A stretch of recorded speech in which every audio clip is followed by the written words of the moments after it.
It seems my husband has changed completely. I plan to give our house to Susan, and if you disagree, we will get a divorce. He wants to transfer our house, which is in my name, to our eldest son's wife. That woman needs to leave quickly. She's turned my husband against me.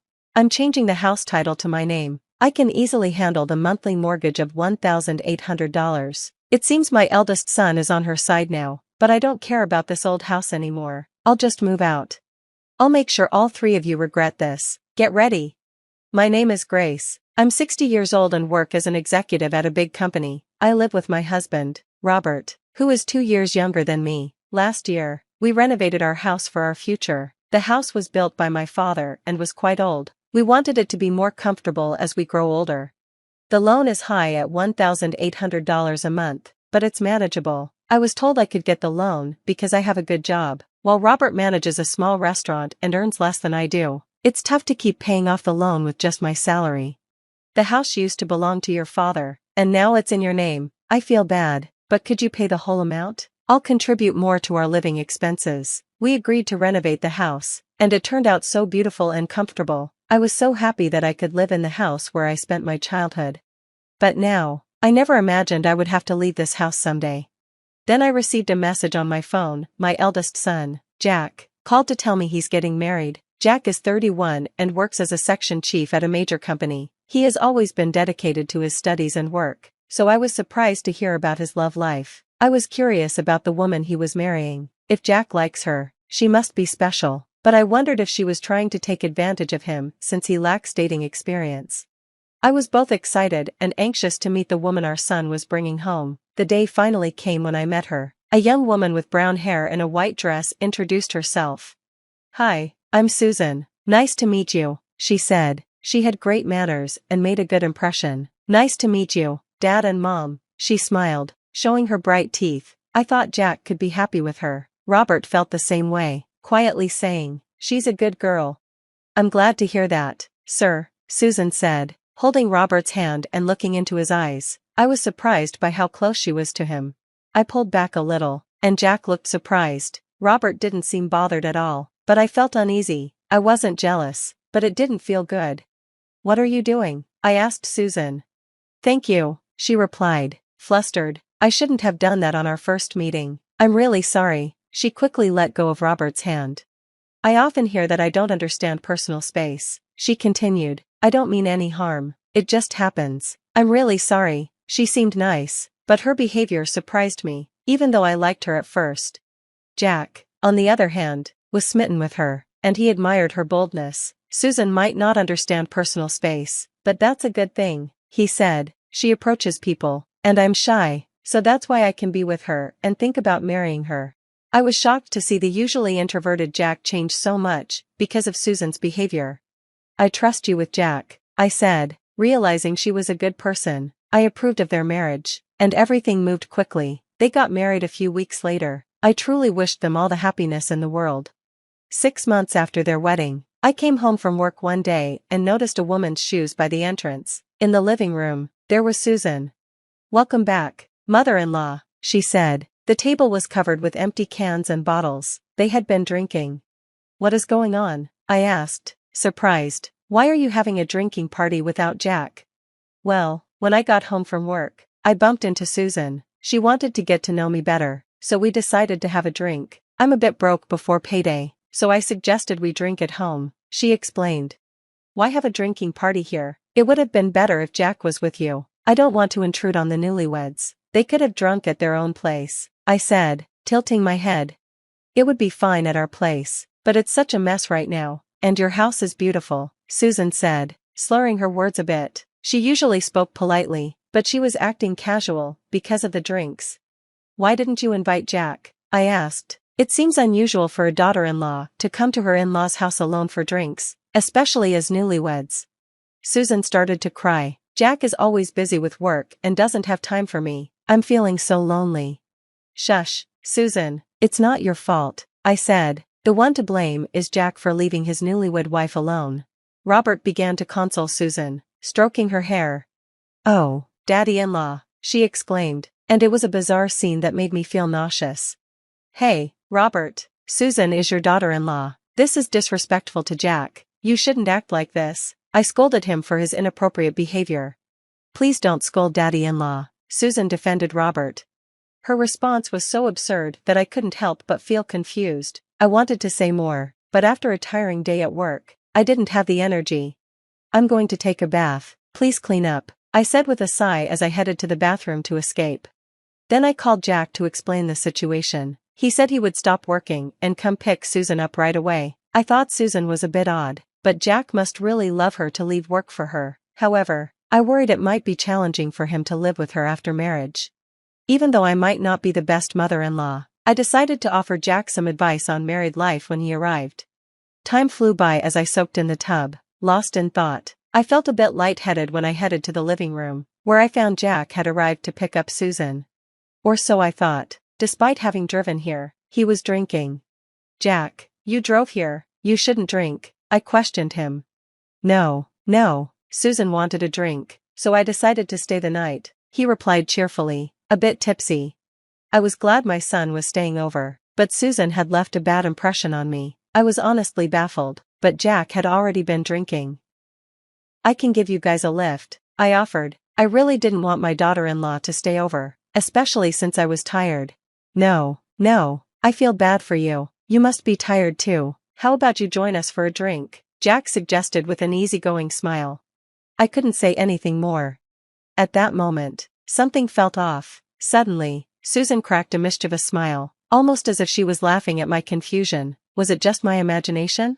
I tried to convince myself that it was just a misunderstanding, but Susan's clever plan had already begun. The next day, Susan kept apologizing for her behavior. I'm truly sorry, she said before leaving, and I felt relieved as if a storm had passed. However, that evening, when I got home, Susan was there again, and Jack was nowhere in sight. I felt a sense of despair. I'm sorry to disturb you again, but I really wanted to apologize, she said, offering me some sweets. I guess I got carried away, my bad. Robert looked remorseful.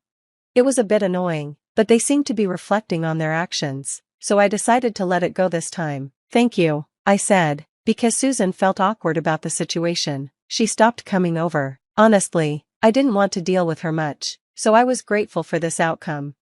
But then one day, Robert came to me with a serious look. I have something to talk about, he said, just as I was wondering what it was. Jack and Susan came home.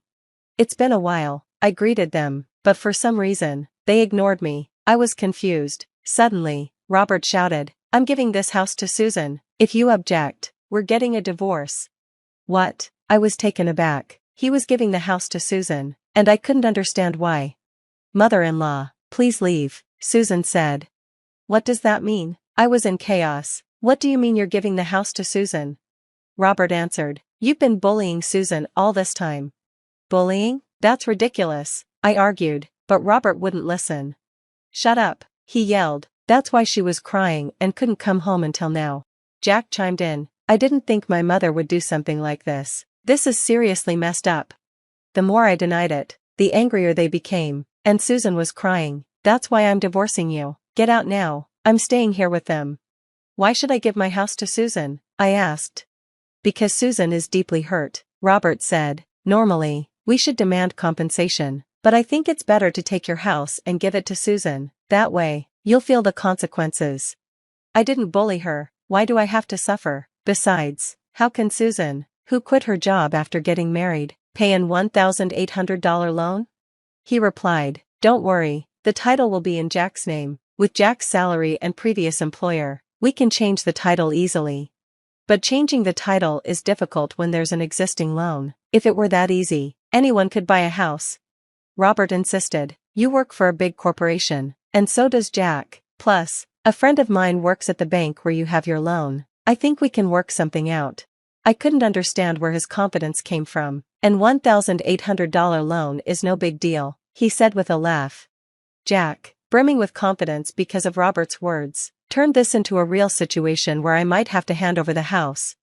I repeated, I haven't bullied her, so I won't give up the house. When I objected, they both exploded with anger again. This is too much. As I was getting fed up, Susan, who had been crying the whole time, spoke up. Mother-in-law, for the sake of this child, please, she pleaded, stroking her belly.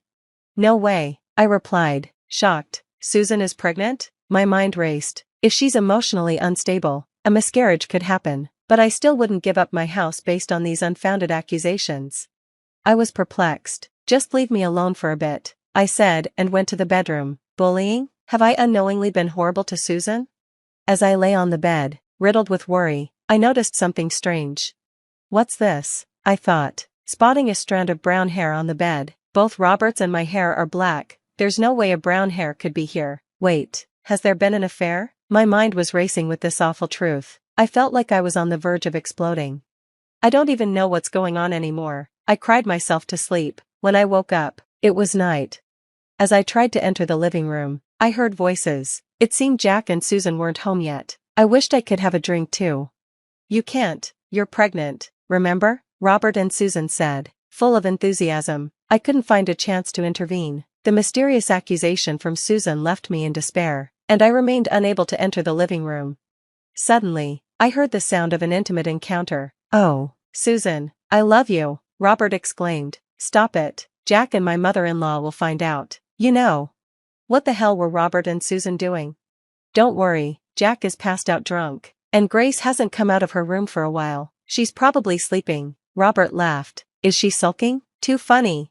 The brown hair must have belonged to Susan. It was disgusting. What were these two doing on the bed I had just been sleeping in? I felt nauseous. They must have kicked me out to have a good time with Susan. Hidden from Jack, my home had turned into a venue for their affair. Fine, I'll let go of this disgusting home, but you will see consequences. The next morning, I acted as if I had been asleep in my room and that nothing had happened. I didn't want to sleep in that bed anymore. I was too shocked to get any rest. Finally, when I said, I've decided to hand over the house, everyone broke into smiles. Great, let's get the transfer of ownership done. I'm sure I can get a loan approved in no time. Jack was excited. This kid probably didn't know anything. It made me sad, but I wouldn't tell my son the truth. He didn't listen to his mother and was completely controlled by his wife, at least not yet. Days passed with the hustle and bustle of divorce procedures and the transfer of ownership. It was tough, but we somehow managed to change the ownership. From today, it's no longer your house, Robert cheered. Get out of here, old lady, Susan whispered into my ear, and it pissed me off. I'll leave, you don't have to tell me. Letting go of the house I had lived in all my life was sad, but it had become a place of infidelity, so I had no regrets left. From now on, I'll mess with these three and their odd relationship. You all will be sorry for what you did. About a month later, after I moved out, I finally felt ready to confront them. I returned to my former home and rang the doorbell. What does a stranger want here? Robert exclaimed, furious. Can I come in? I have something to say, I asserted. Why should I let you in? Robert was reluctant, but I insisted. It's important for Susan's sake. The moment I mentioned her name, he let me in without hesitation. Honestly, I didn't want to say her name. It made me feel sick, but I knew Robert was soft for her, so I played that card. An outsider is here, I thought. We were divorced, and yes, we were strangers now, but was that really the right way to say it? I was irritated by Robert's reaction. What do you want after all this time? He asked, clearly on high alert. I want you to look at this. I laid out the photos in front of them. What is this? Robert asked, confused. These are photos of you and Susan on a date. I had hired a private investigator after our divorce, and these were the results. Wait a minute, Jack shouted, shocked. What are these photos supposed to be? We're just close, father-in-law and daughter-in-law. Nothing more, Robert insisted. Really? How about this? I pulled out my smartphone and played a recording. I really do love Susan. Hey, if you speak so loudly, Jack and mother-in-law will wake up. It was a recording of Robert and Susan's voices, intimate chatter. No, this is a misunderstanding, Robert desperately tried to explain. Misunderstanding? This is clearly not okay. As expected, Jack was furious, keeping his head down in disbelief. I decided to add fuel to the fire. Listen, I hate to ask, but who's really the father of that baby in your belly? Jack's face went pale. Do you mean it's with Dad? No way. My father-in-law was pulling it out every time. Susan had just dug her own grave.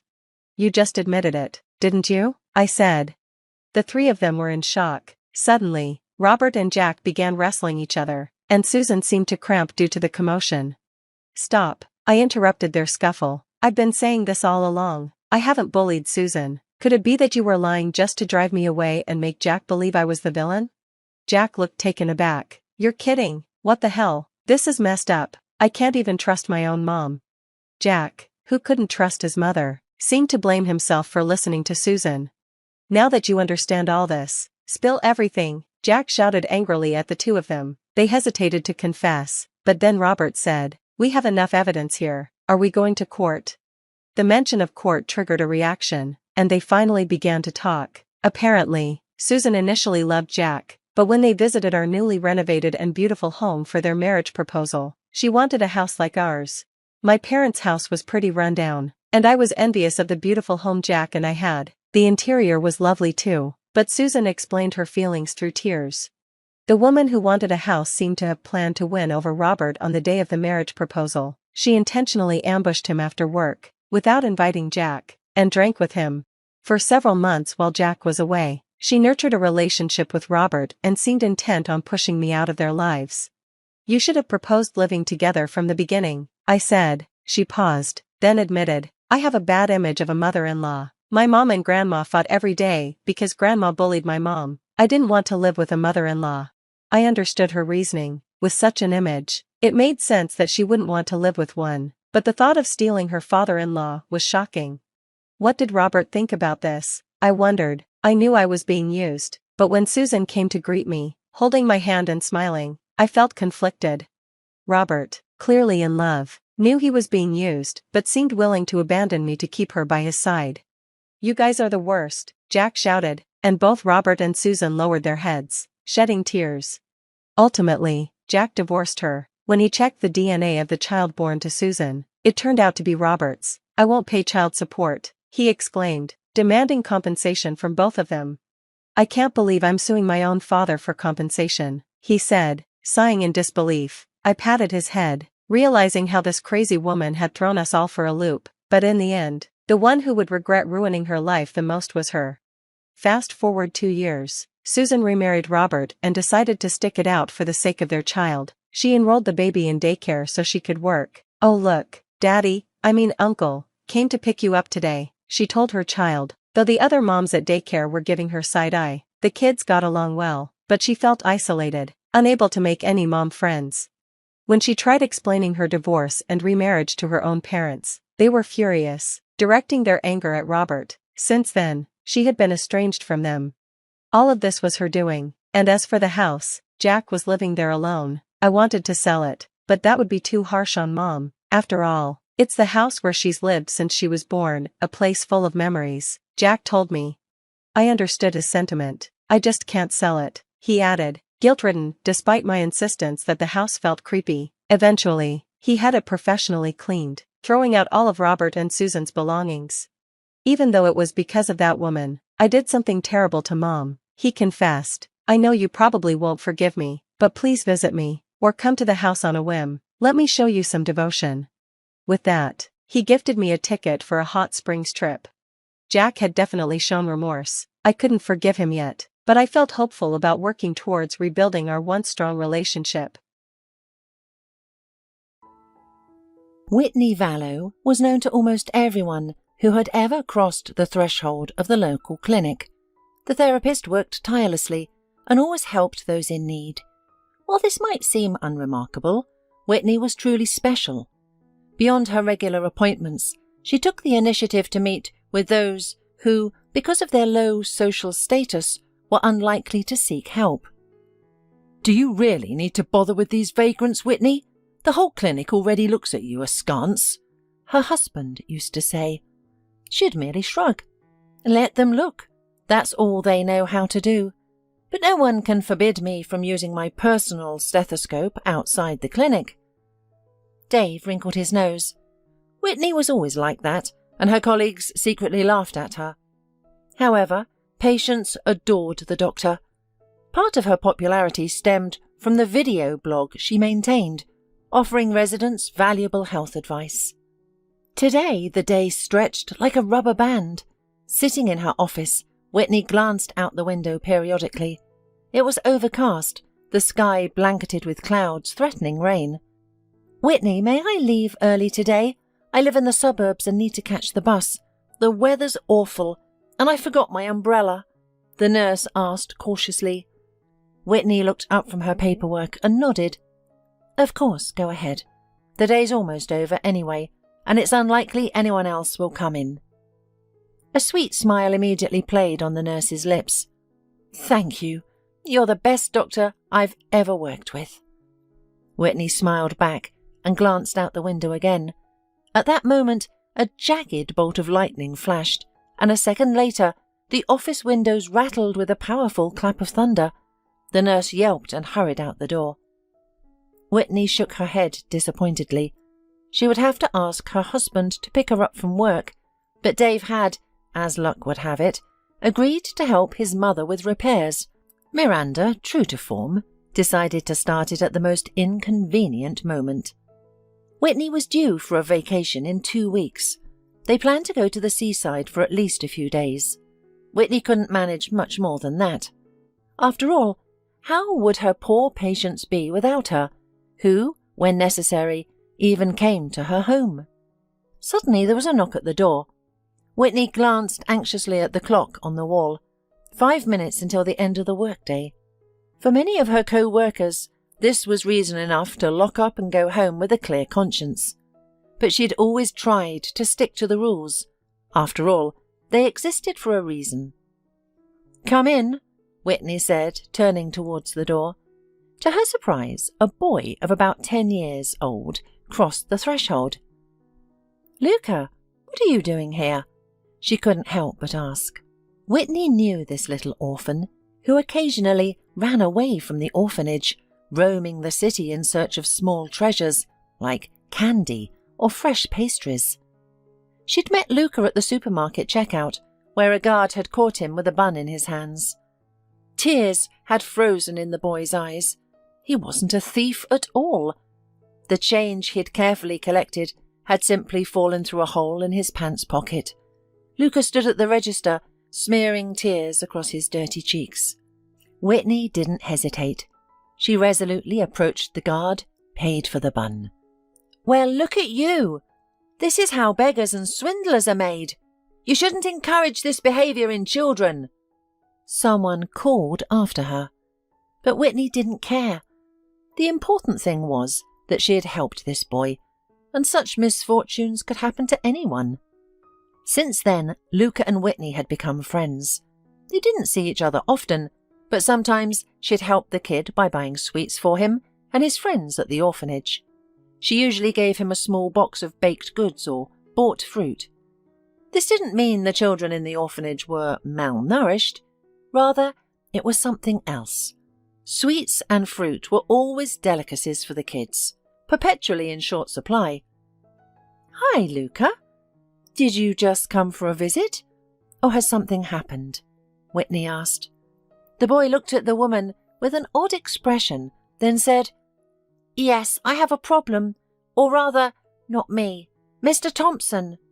He lives at the dump. Yesterday, he found a man who's unconscious and delirious. He has a high fever, and his clothes were totally wet.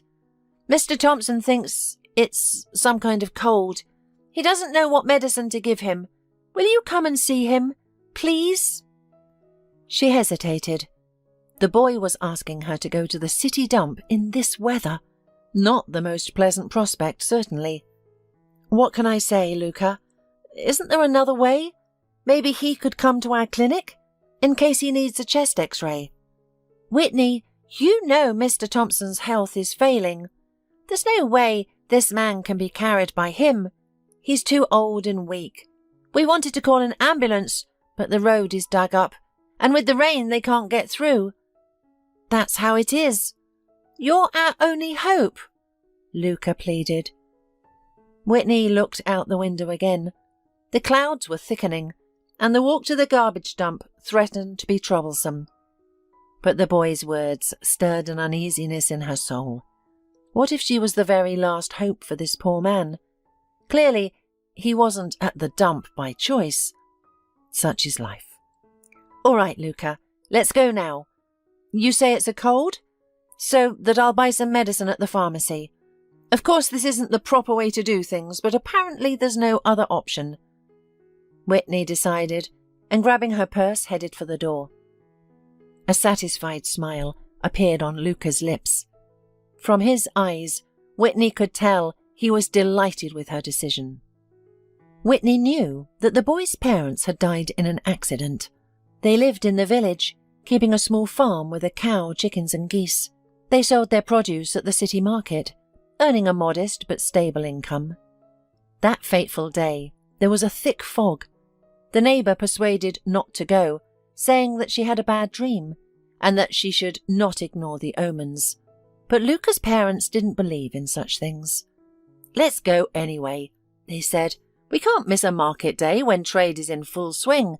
We've been dreaming of repairing the house. Our son is 3 years old, and he still doesn't have a proper nursery." Their neighbour wept, trying to dissuade them, but there was no stopping them. They drove into the fog towards their death, which appeared before them in the form of a truck that veered into the oncoming traffic lane. Luca's father died instantly. His mother lingered in a coma for just over a week before joining her husband in the afterlife. The neighbour tried to keep the baby, but social services refused, citing her age and poor health. So Luca ended up in an orphanage, where he has been raised to this day. Among the educators, he was known as a boy with talent for amateur art and sports competitions. However, pursuing the latter was problematic due to the orphanage's sports ground being in destitute condition. But Luca wasn't discouraged. He practiced in the city park.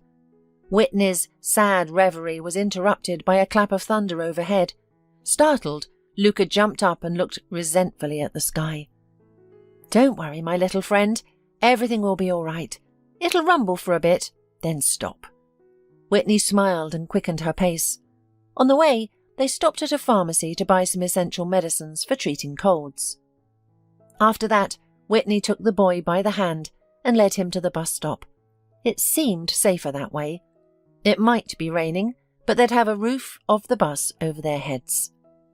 Thunder rumbled and lightning flashed all around, but oddly, there was no rain. The air seemed charged with energy that couldn't find its release.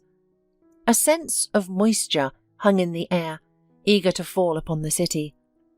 Sitting by the window, Luca watched with interest as passers-by scurried back and forth on their various errands, urgent and not so urgent, the usual, measured life of a large anthill.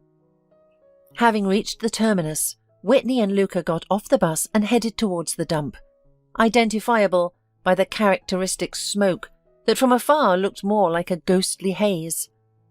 Whitney wrinkled her nose at the vile stench carried by the oncoming wind. Luca, however, led her confidently, seemingly unperturbed by the dump's discomfort.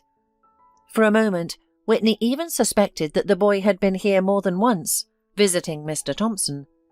She was acquainted with this elderly man, who was passionate about painting, and even collected discarded postcards and photocopies of famous paintings from the garbage. Before, he wasn't a vagrant at all. It was just that after his son died, his daughter-in-law kicked him out of his apartment.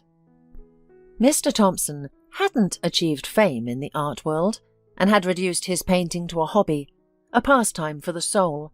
He was something of a free artist, living in the vast expanses of the city dump. Carefully following Luca, Whitney gingerly avoided the spontaneous mountains of garbage that appeared in their path. At the moment, she was concerned with only one thing. What had happened to the homeless man whom Mr. Thompson had sheltered? And while she, struggling with the increasing foul odour, waded through the garbage, Luca had already run up to the small house. The dwelling was tiny, with only 2 windows, constructed of old planks and lined with iron. Pieces of slate substituted for tiles on the floor. Whitney doubted the shelter's sturdiness, but with each passing minute the sky grew darker, threatening a heavy downpour. "Mr. Thompson, we're here!" exclaimed Luca, peering through the leaning door. There was no answer. "Mr. Thompson, where are you?" Luca repeated, tapping on the doorframe. Whitney was standing nearby, observing the scene. "Mr. Thompson?" she tried calling. Silence replied. At last the door opened, and a thin elderly man with a pale face appeared on the threshold. He looked at them with sad eyes that conveyed not only pain, but also a kind of longing. "Mr. Thompson!" cried Luca, running up to him and hugging him around the shoulders. Whitney approached cautiously. "Hello," he answered. "Come in." Inside it was dark and smelled of dampness and stale air. A stove stood in the corner, with a cast-iron kettle atop it. The walls were adorned mostly with landscapes and portraits of passers-by, which Mr. Thompson had drawn from life. "Where is the sick man?" Whitney inquired cautiously. "Here he is. I laid him on the bed. He was delirious, even frightened, babbling incomprehensibly. Then the poor fellow lost consciousness," said Mr. Thompson. Whitney approached the man lying on the makeshift bed. He appeared to be about 30, with regular features, slight stubble, and an unnatural thinness. Dark circles under his eyes indicated his poor health. Placing her hand on his forehead, Whitney immediately detected a high fever. Putting her stethoscope to the patient's chest, she heard characteristic wheezing in the lungs. It was unmistakable, especially to a professional like herself. Whitney silently thanked herself for having the foresight to stop at the pharmacy and buy necessary supplies. Though she realized she was acting somewhat blindly, her suspicions were now confirmed. The vagrant had a severe cold, complicated by bronchitis. "I wish I could take him to the hospital for an X-ray," she said, realizing it was unrealistic at the moment. "Yes, I understand, Whitney, but please do something. I've tried giving him medicine and tea with raspberries, but to no avail," Mr. Thompson pleaded. "And I brought honey," added Luca, but Whitney only shook her head. "I'm sorry, but in such severe cases, folk remedies rarely help. I'll leave some medicine. You must administer it strictly on schedule. Can you manage that?" Mr. Thompson visibly perked up. "Of course I can. I've got plenty of time. It's not like I'm busy here in this dump, is it? This is how I live. Out of despair." "If anything, I'll help look after him," Luca chimed in, making the adults chuckle. The boy's words were so touching that they brought a smile to Whitney's lips. In her heart, she knew the vagrant's condition was rather serious. They didn't even know his name. According to Mr. Thompson, he had been unconscious the whole time, only quietly delirious. Suddenly, the stranger regained consciousness and distinctly uttered a few words. "Elada. Interview. Deception." Whitney shuddered and looked at the sick man in surprise. But he had already slipped back into unconsciousness, unable to say more. For Mr. Thompson and Luca, the tramp's words held no meaning. It's not unusual for a feverish patient to mumble nonsense, but the phrase left an indelible impression on Whitney. She went to the door and leaned against the wall to collect herself. For her, Elada wasn't just a word. It was the name of the company where her husband worked. "Whitney, are you all right?" asked Mr. Thompson, who had just noticed the doctor's chalk white complexion and fixed gaze. She shook her head and looked at the shack's owner. "Yes, I'm fine. Just tired from the day, that's all." "I'm sorry, my dear, for taking you away from work, but when I thought that poor fellow might die on me, it made my heart ache. I almost died myself. I can't allow it myself. I still have grandchildren left, after my son, Fidenka." Whitney nodded understandingly, then opened the door and stepped outside. It still hadn't rained, but a strong wind raged, venting its fury on the city's inhabitants with powerful gusts. The tramp's words lingered in her mind. Why had he said that particular phrase? What connection could this sick man have to her husband's firm. It seemed impossible. The question nagged at her thoughts. Luca stood aside, patiently waiting for the doctor to gather herself and leave. He needed to get home too. The orphanage teachers would soon raise the alarm, searching for him in every corner. If they found him here, they'd ban him from going out for a month. A tragedy for Luca.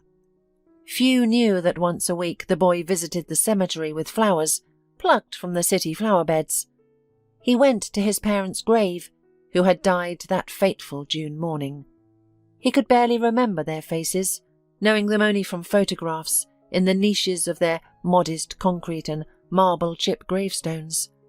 Sometimes the boy would sit on a bench before the grave and recount everything that had happened to him over the past week. Life in the orphanage was never easy. Not a day went by without Luca conflicting with one of the older kids. The strong always bullied the weak, taking their valuables. The teachers loved Luca, but this made the older boys jealous. They'd take every opportunity to rough him up, always in secret when the teachers weren't looking. Of course, Luca could complain to the headmaster or teachers, but then he'd be labelled a snitch, someone who runs to tattle at the first opportunity. "Well, let's go, Luca," Whitney sighed sadly. Turning to Mr. Thompson, who stood nearby, she added, "Just give the medicine on schedule, okay? Don't miss a single dose." He smiled. "All right, I'll do everything. Don't worry. I understand perfectly well." Whitney nodded, then took Luca by the hand and headed for the exit. Her stay at the dump left an unpleasant feeling.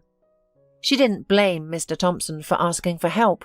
Rather, Whitney was angry at herself for willingly coming to such an unpleasant place.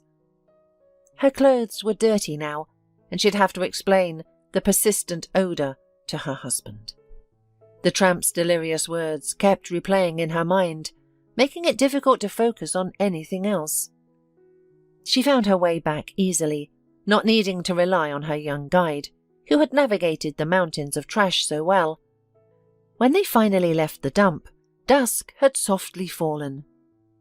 Whitney glanced furtively at her smartphone screen, but there were no calls or messages from Dave. She felt a pang of hurt that he hadn't even sent a brief text. Deep down, a sense of resentment grew, fueled by a spark of suspicion. Recently, her husband seemed changed, cold, aloof, often locking himself in his office for hours. At first, Whitney attributed it to work problems, which her husband always had plenty of. But then she learned from Dave's colleagues that the company was doing more than fine. There was nothing to complain about. So how to explain Dave's behaviour? On her friend Natasha's advice, she had repeatedly checked her husband's shirt collars for lipstick traces or the scent of women's perfume, but there was nothing. What then could explain his unpleasant coldness? Could he have found another woman and be carefully hiding it, savouring the delights of a secret affair? Realising it was unrealistic to wait for a bus at such a late hour, Whitney decided to call a taxi. It would be much more convenient. Luca would get to the orphanage on time, and the exhausted Whitney could rest a bit gazing out the window. The cab driver turned out to be understanding. He winked at Luca, kindly opened the front door and helped Whitney into the cabin. Luca sensed something incomprehensible was going on with his acquaintance, but due to his young age, he couldn't guess what was the matter. Whitney's brain kept circling the same phrase and the name of her husband's company.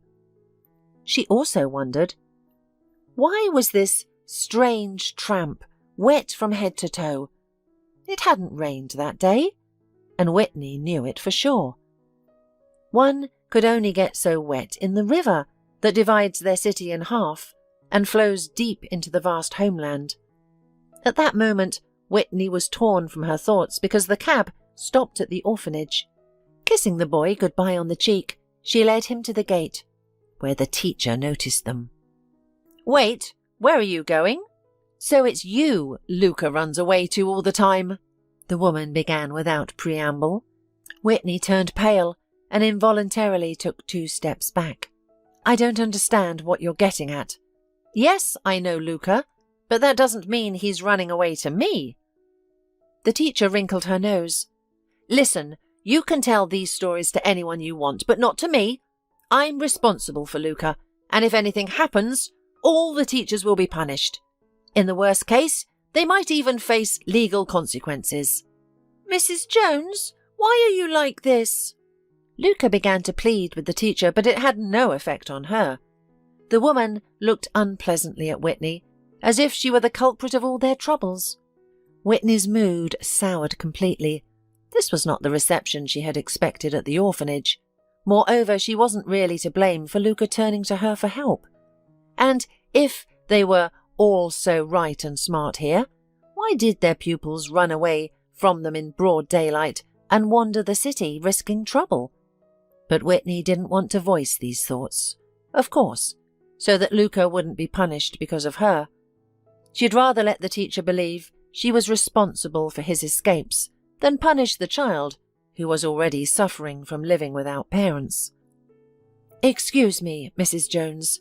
Don't worry about Luca, he will really improve." Whitney tried to smooth over the awkward pause. The teacher grinned, but at that moment a cab driver's horn sounded behind them, reminding Whitney that they had to go. She waved goodbye to Luca and hurried to the car. She didn't say a word the whole way. Occasionally, looking at her in the rear-view mirror, the driver lost himself in speculation about her work. Who could this sad woman with tears in her eyes be? It seemed unlikely that she worked in an office or was associated with hard physical labour. Except for the sadness in her eyes. Talking a lot, trying to distract the passenger from sad thoughts, the chauffeur tuned the local radio station to play music. At first, it even annoyed Whitney. She wanted silence. At one point, she even opened her mouth to make a remark, when an announcement about Alfred Grollman, whom only a lazy person in the city didn't know, sounded out loud. He was a rich man, a philanthropist, who spent fabulous sums on charity, trying to help everyone in need. The first time Whitney heard about him was when he allocated new equipment for their clinic. At first she thought it was just a PR campaign to gain a reputation. But when Mr. Grollman refused to be filmed or publicised, Whitney's respect for him grew. Still, not everyone from the rich of this world would do such a deed. No matter how you spin it, one's own shirt is closer to the body, and money warms the pocket. Hearing a familiar name, Whitney listened. It turned out that an unfamiliar man had rescued Alfred Grollman's daughter when she and her friends had gone to the river. Taking selfies on the bridge, the teenagers laughed and competed to see who would take the best picture. At some point, Bianca Grollman leaned over the railing and fell into the water. Everything happened so quickly that no one had time to react. Some shouted for an ambulance, others waved their hands in doom, thinking that the turbulent waters of the river had already done their damage. Only one outwardly unremarkable man dared to dive into the water. For some time he wasn't seen, and some ill-wishers had already started saying he'd drowned with the girl. People gathered on the bridge, filming and commenting on social networks, watched what was happening. Probably at this moment, it seemed to them that they were watching a movie with a happy ending, and the director would soon inform everyone about the successful completion of filming. But this was life, harsh and cruel in its ruthlessness and attention to detail. Then suddenly, a man's head appeared on the surface. He was with a girl who clung to his shoulder, desperately trying to stay afloat. The stranger swam toward the shore, using his legs and his whole body. Even though his wet clothes were pulling him down, he held steady in the water, making sure the girl didn't suffocate. But despite his best efforts, he pulled already the senseless body of Bianca to the shore. It was impossible to delay. The stranger immediately tried to clear her lungs of water, putting her on her side. The unwilling spectators of the unfolding drama covered their eyes in horror when they thought Bianca had died. But the brave man knew what he was doing, and soon the girl began to cough hoarsely, finally clearing her lungs of water. At that moment, the police and ambulance arrived at the scene and dispersed the onlookers and eyewitnesses of the tragedy. In the commotion, the man who had saved Bianca blended into the crowd, wishing to remain anonymous.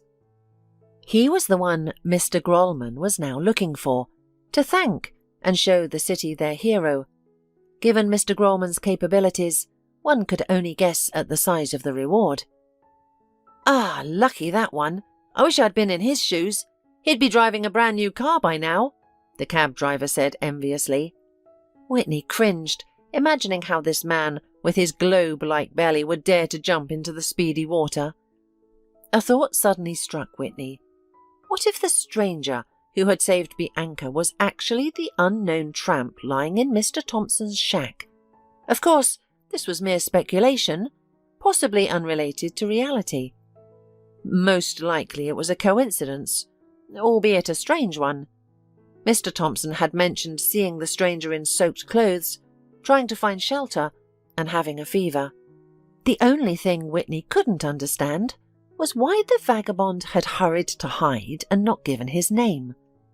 After all, if Mr. Grollman had found out about him, he would have thanked him generously, perhaps even changed his life for the better. Finally, the cab driver announced their arrival. The key to the front door stuck in the lock, as if reluctant to let her into the house, which seemed alien and cold in the evening twilight. No lights were on in the windows, so Dave hadn't come home from work yet, assuming he'd gone at all. Whitney squeezed the key harder, pushed on the handle, and the door opened smoothly, revealing chaos inside the apartment. Dishes on the table, things scattered on the floor, traces of haste in every corner. The scene was unpleasant. Her heart clenched with anxiety, a premonition of trouble creeping into her soul. Her gaze fell on a note lying on the kitchen table, next to an unfinished cup of coffee. "Whitney, I'm sorry. I can't live like this anymore. Got myself into a situation you wouldn't understand. I need to go away. Don't wait for me. Dave." It was like a bolt of lightning struck her. Whitney read the note again, searching for some hint, some glimmer of hope. But the words remained strange and frightening. Thoughts swirled in her head like a whirlwind, preventing clear reasoning. Suddenly the phone rang, interrupting her sad reflection. Her mother-in-law's number appeared on the screen. "Whitney, are you home?" Miranda's voice trembled with excitement. "Yes," she answered, trying to contain her anxiety. "What happened?" "Dave, I can't reach him. Where is he?" the mother-in-law interrupted. "Miranda, I don't know either. He left a note and disappeared," Whitney replied. "He says he got into some sort of trouble." "In trouble, then?" said the mother-in-law bitterly. "I think because of you." "Because of me?" Whitney was indignant. "What do you mean?" "What do I mean?" The mother-in-law's voice rang with discontent. "You can't give him what he needs. Children, peace, comfort in the house. You're a bad wife and bad mistress of the house." Whitney trembled. She had known before that her mother-in-law disliked her. Miranda had always considered her unworthy of her only son. But to lay all the blame for Dave's leaving on her was too much. "How can you say that? I've been at work all day. And Dave, he was supposed to come to you to help with the repairs," Whitney whispered confusedly. "And what should I say to you?" Miranda hissed. "Repair is just an excuse for running away from you." Whitney could not listen any longer. Her hands were trembling, and her head was spinning with anxious thoughts. "Miranda, I don't want to argue with you. I don't know where he is now. And anyway, I don't know what's going on. but I don't want to listen to your reproaches." "What are you talking about, dear? You shouldn't listen to me. You should act to bring Dave home as soon as possible," her mother-in-law snapped. "Contact all his friends, acquaintances, all his business partners. Call them, text them. But find him, or you'll never accomplish anything in this life. You're a complete non-entity." Whitney hung up without replying. She turned away and went to her room, feeling hurt and resentful.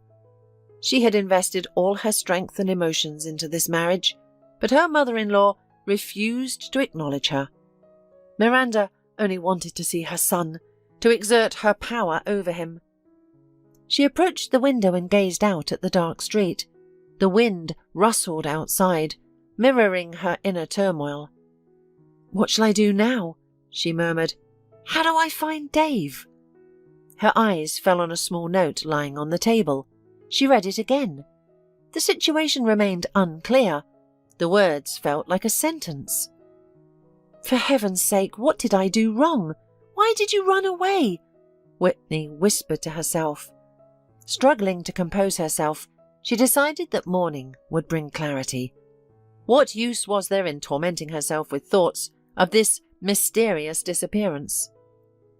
After a hasty shower, Whitney longed for one thing: to fall asleep, to dissolve into the soft serenity of slumber, where there would be no alarm bells, no rushed rounds through hospital wards, no endless struggle for patients' lives. But her thoughts persisted like unwelcome guests. She ran her hand over the cold pillow surface and tried to close her eyes, but sleep eluded her. Suddenly, memories of the day she first met her future husband came flooding back. It had happened on a train. She was en route to a conference in the capital when she heard loud laughter nearby. Peering into the aisle, she saw a young man chatting with other passengers.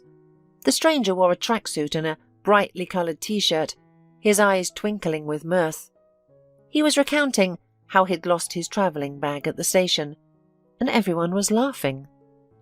Whitney stared at the man, amazed at his inexhaustible energy.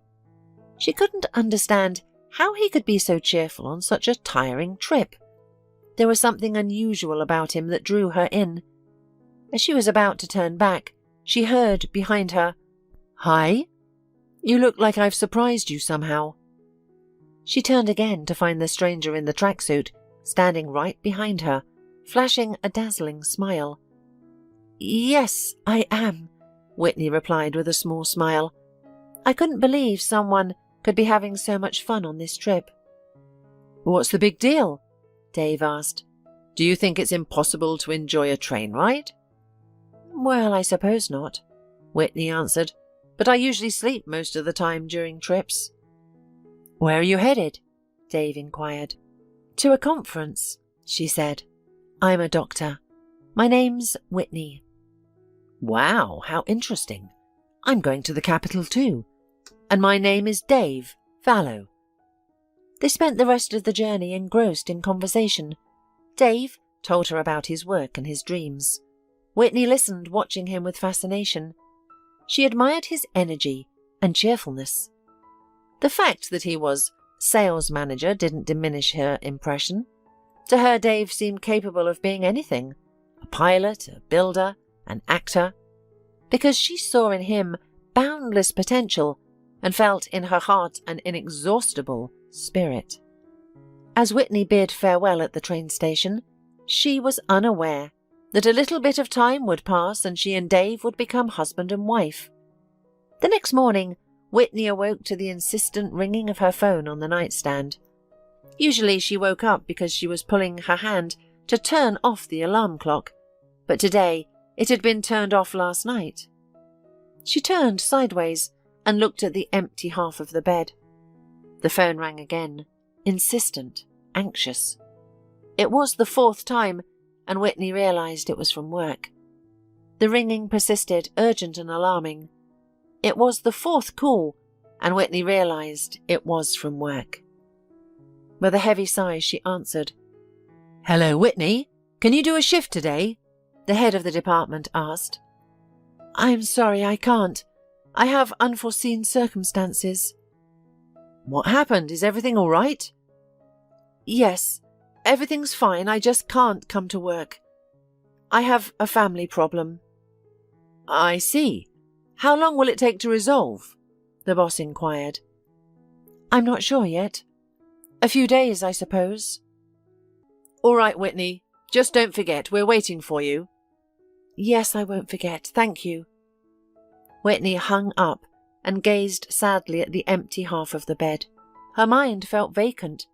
She sat there staring, unable to accept what had happened.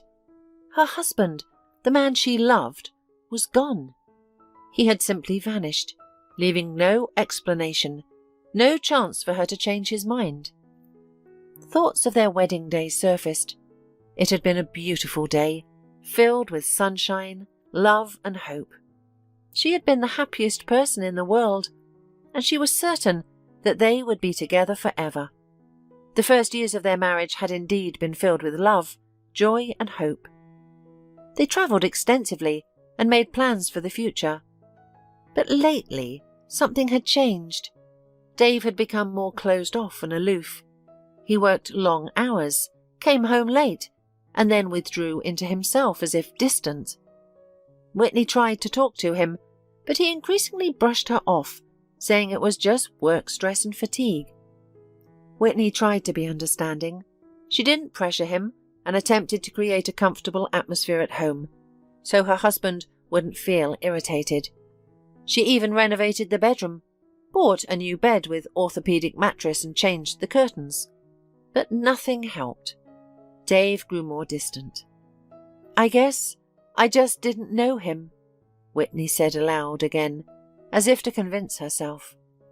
She finally got out of bed and went to the bathroom to splash cold water on her face, trying to regain her composure. She looked in the mirror. The reflection showed a young, beautiful woman, but her eyes betrayed pain and emptiness. Now what? She asked herself aloud. There was no answer to that question. Suddenly came a quiet knock at the door. Whitney flinched and went to open it, thinking her husband had returned. Luca? She asked, looking astonishingly at the boy who stood on the threshold. Hello, Whitney, he replied, hesitantly shuffling from foot to foot. I apologize for coming so early. I found out your address this morning at the hospital. What's wrong? Whitney asked, sensing trouble. That man from yesterday. He woke up. Mr. Thompson says he's been awake since morning. Luca spoke with his usual grown-up serious demeanour. Well, let's go take a look, Whitney replied, feeling a strong wave of sympathy resurface. As a doctor, she couldn't abandon a sick person. They went out into the street. The morning was quite cool. Apparently, it had rained somewhere in the area yesterday.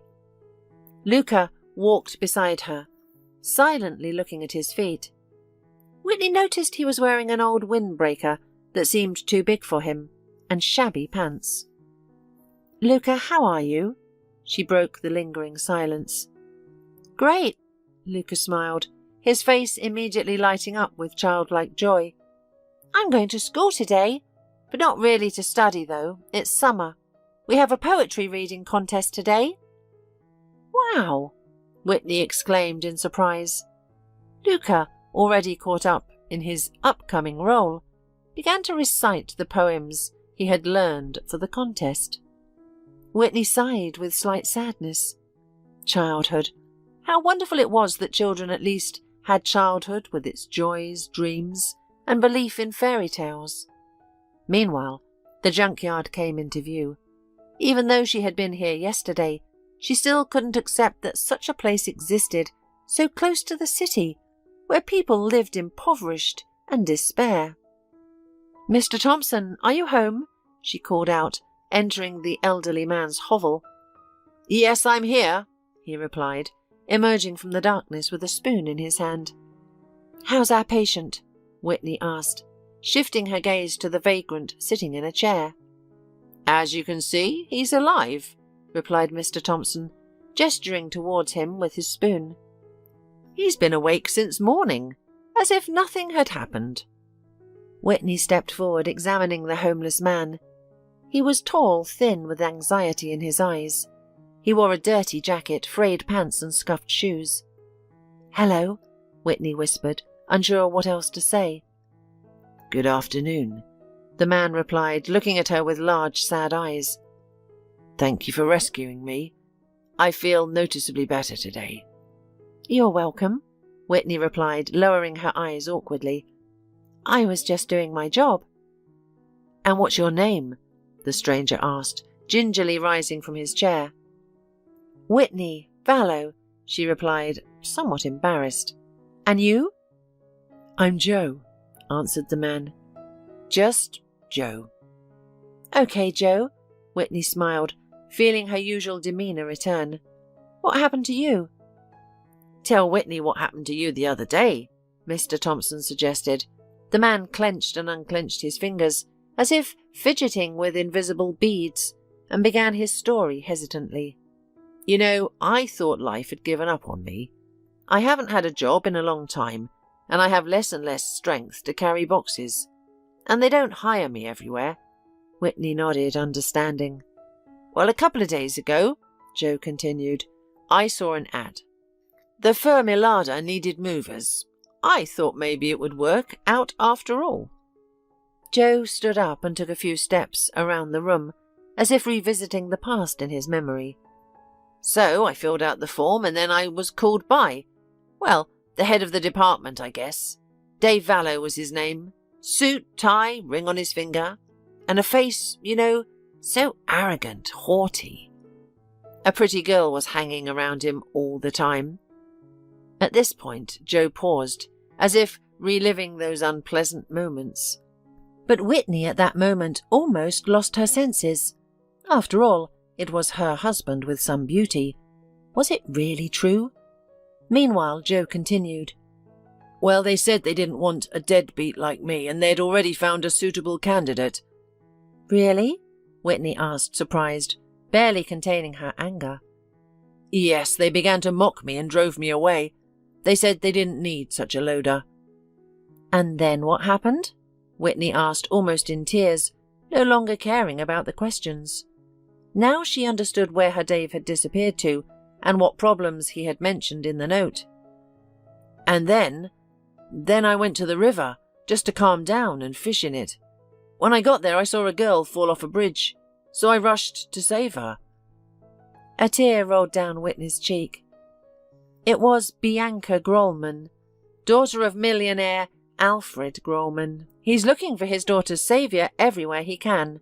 Joe didn't seem to believe his ears. But that's," he faltered. "I mean, it was just an accident. An accident." Whitney grinned. "It was fate. You didn't just save a girl. You saved a rich man's daughter." Joe looked at her in silence, as if not knowing what to do next. "You should go to Mr. Grollman," Whitney said. "He must know who saved his daughter." Joe sighed, a shadow of embarrassment flicking in his eyes. "I don't know," he muttered. "I was just helping. I don't want anything in return." Whitney took his hand. "You deserve a reward. You saved a life at the risk of your own. You should get what's rightfully yours." He looked at her with pleading eyes. "I can't." "Just trust me," she said, and instantly she was out the door. A few hours later, 3 huge black SUVs arrived at Mr. Thompson's shack. "Joe, come out here, please," called an authoritative voice. The tramp stepped outside and saw a tall, burly man in an expensive suit. "Hello. I'm Alfred Grollman." The businessman introduced himself, extending his hand. "Thank you very much for saving my daughter, and I am going to offer you whatever you want."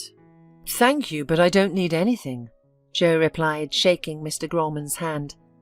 "Don't be modest," smiled the businessman. "I know that's not true. I'm ready to offer you a new place to live and a job." "A new place to live?" marvelled Joe. "Yes," confirmed Mr. Grollman. "That's right, and a lot more." "Thank you, but it's a little awkward. I saved your daughter without any counting on reward." "You need a roof over your head?" the businessman insisted. "So don't refuse. Consider the matter resolved." "Thank you," repeated Joe, barely holding back his tears. "It's settled then," said Mr. Grolman. "We'll see each other again. My manager will take care of all matters afterward." The businessman kept his word. He gave Joe a job in his firm, where he became head of the warehouse. It was a good, quiet job that allowed him to feel confident about his future.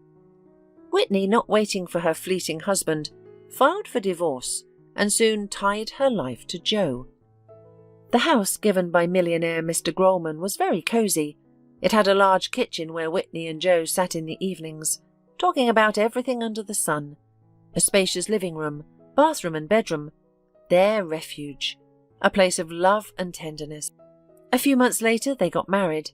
There was no lavish celebration, only the closest friends and relatives, including Peter, Mr. Thompson and Luca. But it was the happiest wedding ever. Whitney, Joe took her hand. "We've talked so often about having a baby. Do you think we're ready?"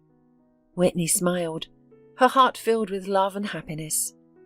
"Joe," she said, "I want to adopt a child from the orphanage." He was taken aback, having never considered adoption. But after a few seconds, he realized exactly who Whitney wanted and supported her. "Good," he said, winking at his spouse.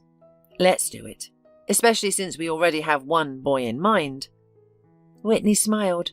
She was glad that Luca would finally get a chance at a normal life. At first, Luca was shy, unable to believe he would have a real family. But Joe and Whitney patiently convinced him that they loved him and would take care of him. "Luca," Whitney said, hugging him, "you're our family now. You have us, and we will never leave you." He cried boyish tears of joy, love, and gratitude. Luca felt happier than he had ever felt before. Soon after they became a family, Dave was finally arrested. As it turned out that he, together with his mistress, committed a financial crime at work. Although they had run away, justice caught up with them. Whitney, on the other hand, was happy that it was all finally over. She was free from her heavy past and could live in the present and dream of the future. Whitney watched Joe playing with their son in the garden, her heart filled with gratitude for all that had happened in her life. She loved her boys with all her soul and knew that they would be together until the end. "Joe," she whispered, looking at him, "I'm so glad I have you." Her husband looked up and smiled. He was happy too. "Hope, put the statue back where it belongs," Joseph said, without looking at his daughter, "and sit down and draw or play on the computer. You're distracting me." "But," Hope began to sniff loudly and resentfully. "you said you'd let me stay at your work today, and now you won't let me touch anything." "Hope, this is Mummy's reward." "Really? What for? Dad, you always promise to tell me about her, but you always forget." The small blonde girl reluctantly put the statue back in its place and returned to the table. Her blue eyes sparkled like stars in the sky, and the smile playing on her lips gave her face an innocent yet mischievous look. Her wavy hair, like golden threads, framed her face, giving it a special softness and charm. Hope was like a delicate, beautiful flower in the field. Joseph Witt, the owner of the hotel, had been angry since morning. The nanny had broken her arm and was now on sick leave, and Joseph categorically disliked the replacements offered by the agency. He didn't have time to babysit his daughter either. He had a contract signing and a business trip to Milan coming up. Usually he could send Hope to stay with his mother, but he had sent her to a sanatorium. What terrible timing. "Mr. Witt," the secretary knocked on the door. "Mr. Hale is here to see you." Mr. Hale, Joseph's deputy, entered the office. He was a 70-year-old man with greying brown hair. Small and energetic, he resembled a gentleman beetle from the Thumbelina. Mr. Hale's face was furrowed with deep wrinkles, which conventionally testified to wisdom and life experience. But Mr. Hale himself said his wrinkles came not from wisdom and experience, but from a cheerful disposition. "If you don't have wrinkles, it means you've laughed too little," he used to say. "Hello, Joseph. I need to discuss some issues with you." From Mr. Hale's tone alone, Joseph realized that all his plans were unravelling at breakneck speed. He groaned softly through his teeth. What happened? The man gave Hope a meaningful look. Mr. Hale tried not to discuss business in front of little Hope. Joseph nodded and called the secretary over the intercom. "Adelia, I need you for a personal matter. Please take Hope to the kitchen and make sure she eats. Take about 40 minutes, if you can." "Sure, Mr. Witt," replied the secretary. "Hope, go with Adelia and have lunch. If you'd like, you can also go to the playground." "Dad, I don't want to eat." Hope tried to be naughty, but seeing the look on her father's face, she didn't argue. Adelia Schwartz was a slender, elegant 50-year-old woman with short blonde hair. She wore stylish pantsuits, regularly went to the gym, and smoked exactly 3 cigarettes a day. She didn't allow herself any more. Her face always looked fresh and well-groomed, with no visible signs of fatigue, stress, or impending old age. She looked at everyone sternly, like a teacher during an exam, and almost never smiled. Before Adelia appeared, Joseph had gone through several secretaries. He hadn't been able to get along with any of them. All the secretaries had stared at him with languid, devoted eyes, worn short skirts, and tried every possible way to get him into bed. They didn't know which side of the computer to turn on, and the words "document management" horrified them to no end. When Adelia Schwartz appeared, Joseph hired her with some apprehension, not really hoping for much. But he was wrong. Little Hope was afraid of her and called her the Snow Queen. The nickname stuck, and soon the entire hotel staff began to call her that as well.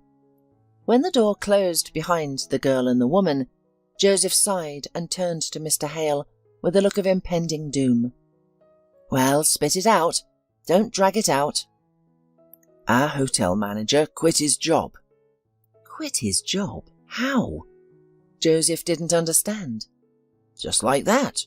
Yesterday, everything was normal, and today he handed in his resignation.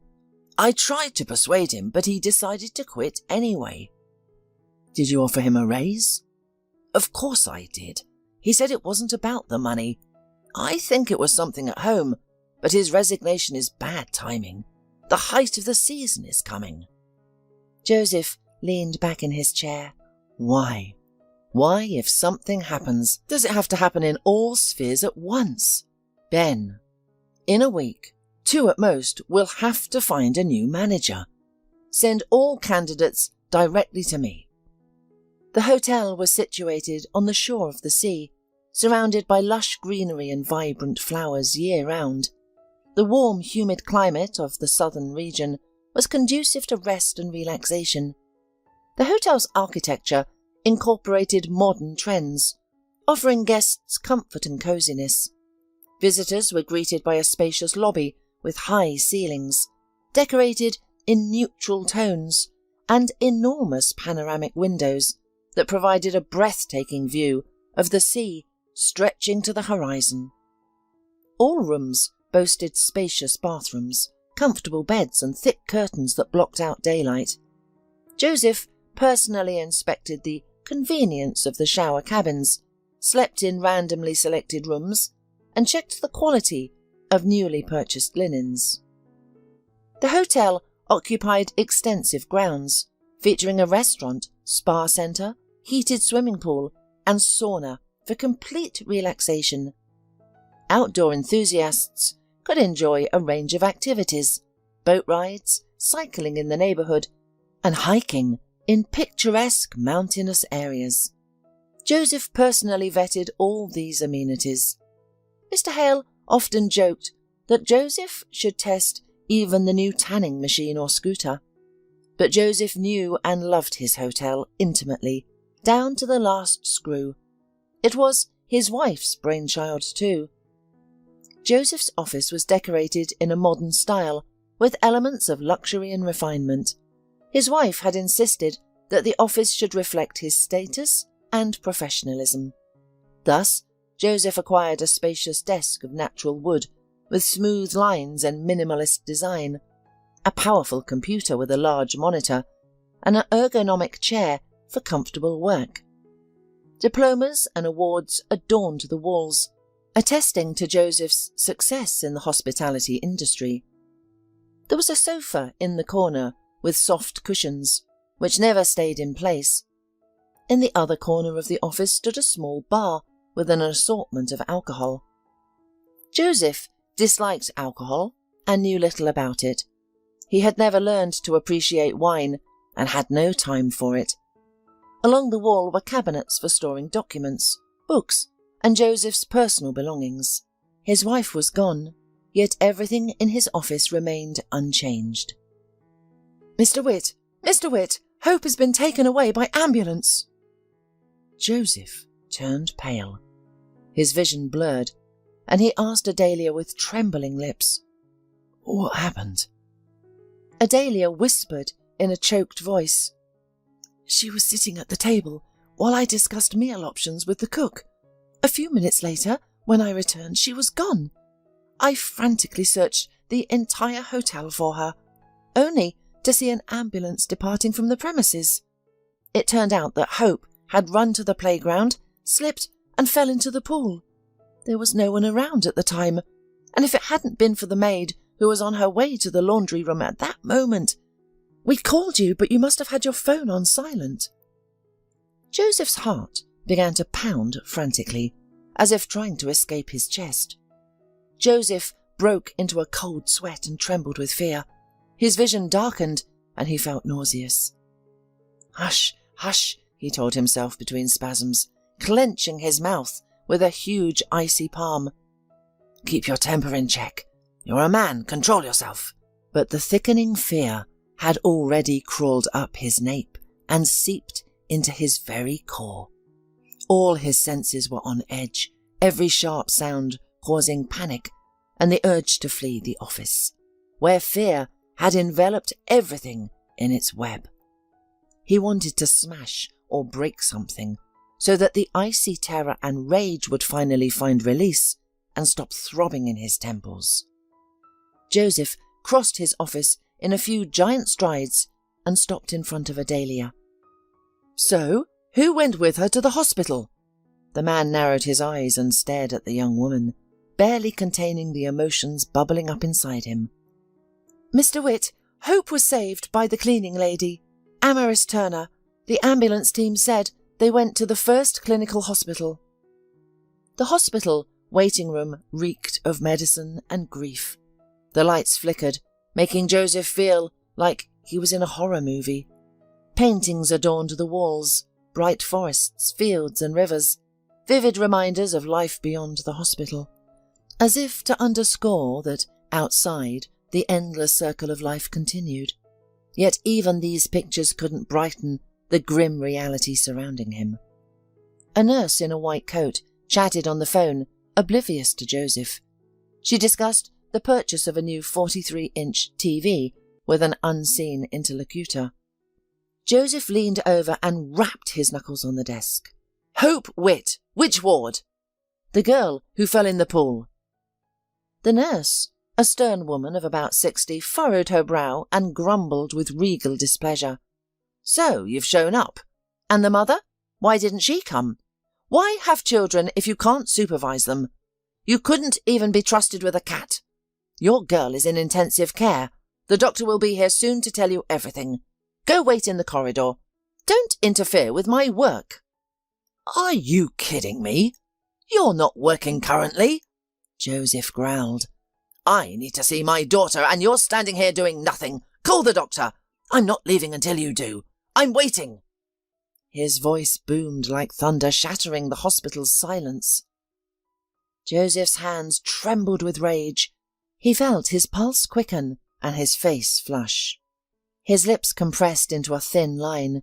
If looks could kill, the woman before him would be a pile of ash. He was never allowed into the intensive care unit. He argued at length with the nurse, threatened to file complaints, and demanded to see the attending physician. But the doctor was in surgery, so Joseph had to pace the hospital corridor for 2 hours, occasionally glaring at the nurse. She, however, was hardened to such displays, seeing people like Joseph, blinded by grief, crushed and disoriented every day. She was immune to others' pain. Then an elderly woman appeared in the hallway and began scrubbing the floors. Joseph wanted to scowl at her, but when she looked at him, she said unexpectedly softly, "Don't worry, there's a wonderful doctor on shift today. He'll do everything possible and impossible for your child. He's a very good man, this doctor." These words didn't immediately register with Joseph, but gradually, piercing through his anger and fear, his self-recrimination and despair, they reached his consciousness. A flicker of hope stirred in his soul. The man nodded gratefully to the woman. Finally, a man appeared in the hallway. He was tall, with grey hair, fine wrinkles on his face and deep-set eyes. His white coat was meticulously pressed and spotless. "Are you Mr. Witt?" The doctor's voice was low and hoarse. "Yes, that's me." "Your girl is very lucky. It's rare in cases like this. Your daughter will be in the intensive care unit for 2 days, and if everything goes well, we'll transfer her to neurology and observe her for a week. These situations often result in cerebral hypoxia, which never fully resolves, but our prognosis is good. You could say it's a miracle." Joseph, momentarily drained, sank back into his chair. "Thank you, doctor. Thank you very much. You should thank your assistant, too. You can take her from the hospital, by the way. Just bring her some things, or at least buy a robe from the stall over there." Joseph, unable to think of anything but his daughter, at first didn't understand what the doctor was talking about. "What things? What assistant? My only assistant is Adelia Schwartz. She is at her work now."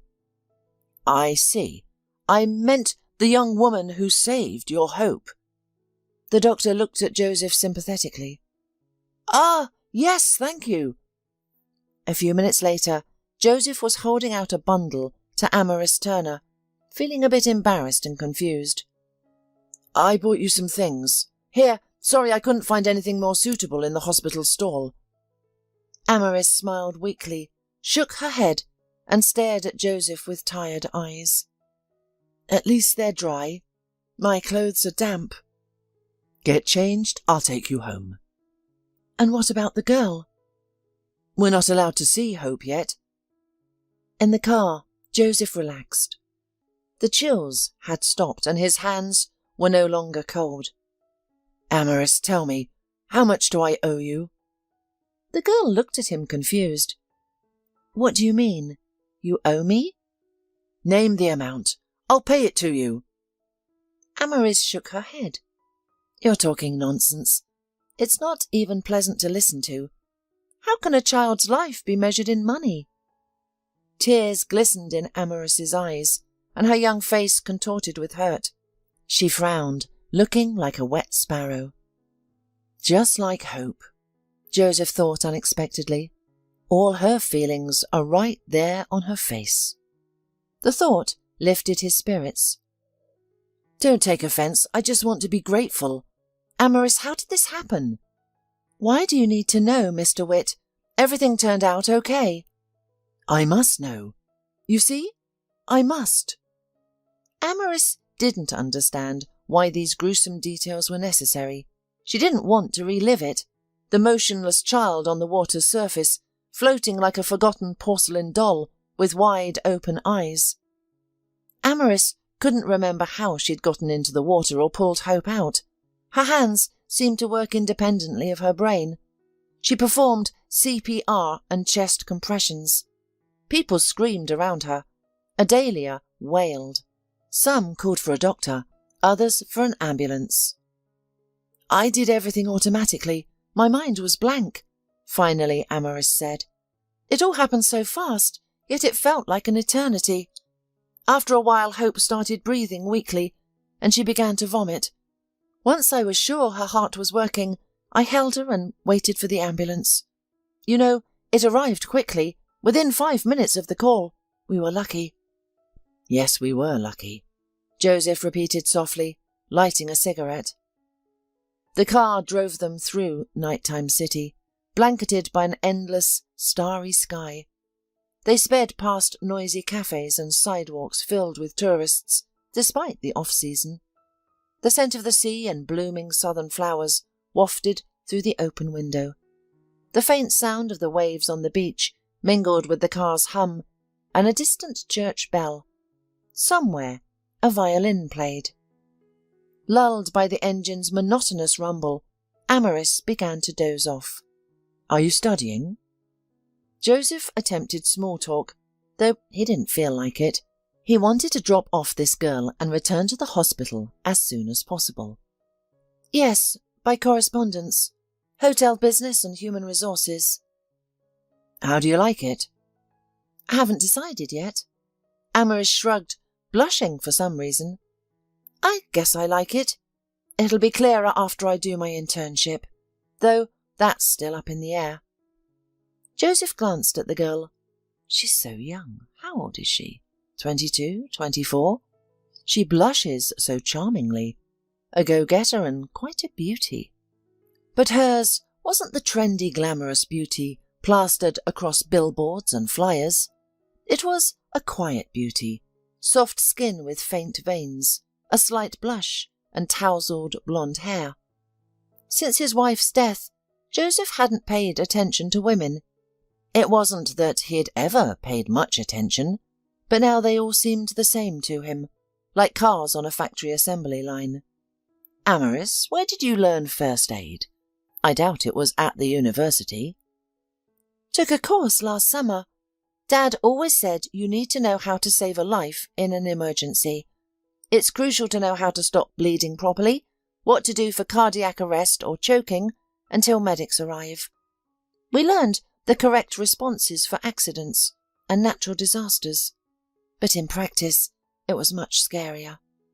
I'm glad you were there and prepared. Oh no, the girl objected earnestly. You can't be prepared for something like that. I just knew what I had to do, and I did it. Joseph arrived home late at night. Without turning on the lights, he made his way to his room. There, he yanked off his jacket and flung it aside. His clothes seemed saturated with the hospital's smell and his own despair. He took off his pants and shirt in exasperation, tossing them away like something vile. I should bag them up and take them to the laundry, he thought, but laziness won out. Joseph kicked the pile of clothes and sat on the floor. He was at a loss. Sleep eluded him. Joseph reached for the nightstand and grabbed the TV remote. The matte surface of the huge screen blinked with welcoming lights and immediately blared with cartoon voices. Hope must have left it on a children's channel. The man began switching channels mindlessly, unable to think after the day's shocks. Finally, at 3 o'clock in the morning, having drunk a mug of sweet tea, Joseph did fall asleep. His phone rang in the morning, and Joseph, eyes still closed, fumbled for it. After a long search, he finally answered the call, without looking at the screen. Daddy, hi! They allowed me to call you. Hope! Happiness overwhelmed the man, momentarily stealing his words. Hope, I'll be there soon. I'm so happy to hear from you. Dad, can you bring me a chocolate bar? The man nodded, wiping away unexpected tears. Hope, of course I'll buy you chocolate. A mountain of chocolate. No, Dad, you don't need a mountain. I'm allowed just a little bit. Hope, I'll be there soon, very soon, and I'll bring you chocolate.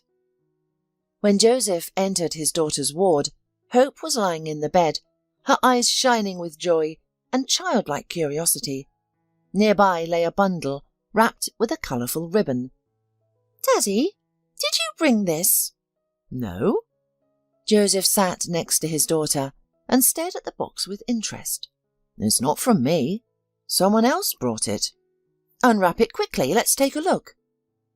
Inside the box were bright lipsticks, shimmering eyeshadows, and shiny nail polishes.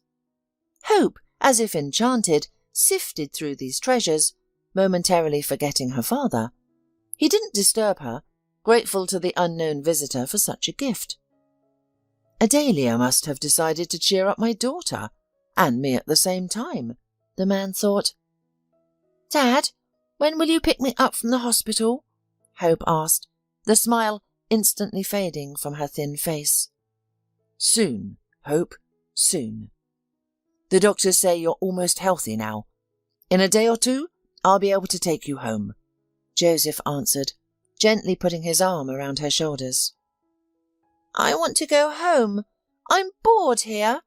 All my toys must miss me. And Grandma misses me.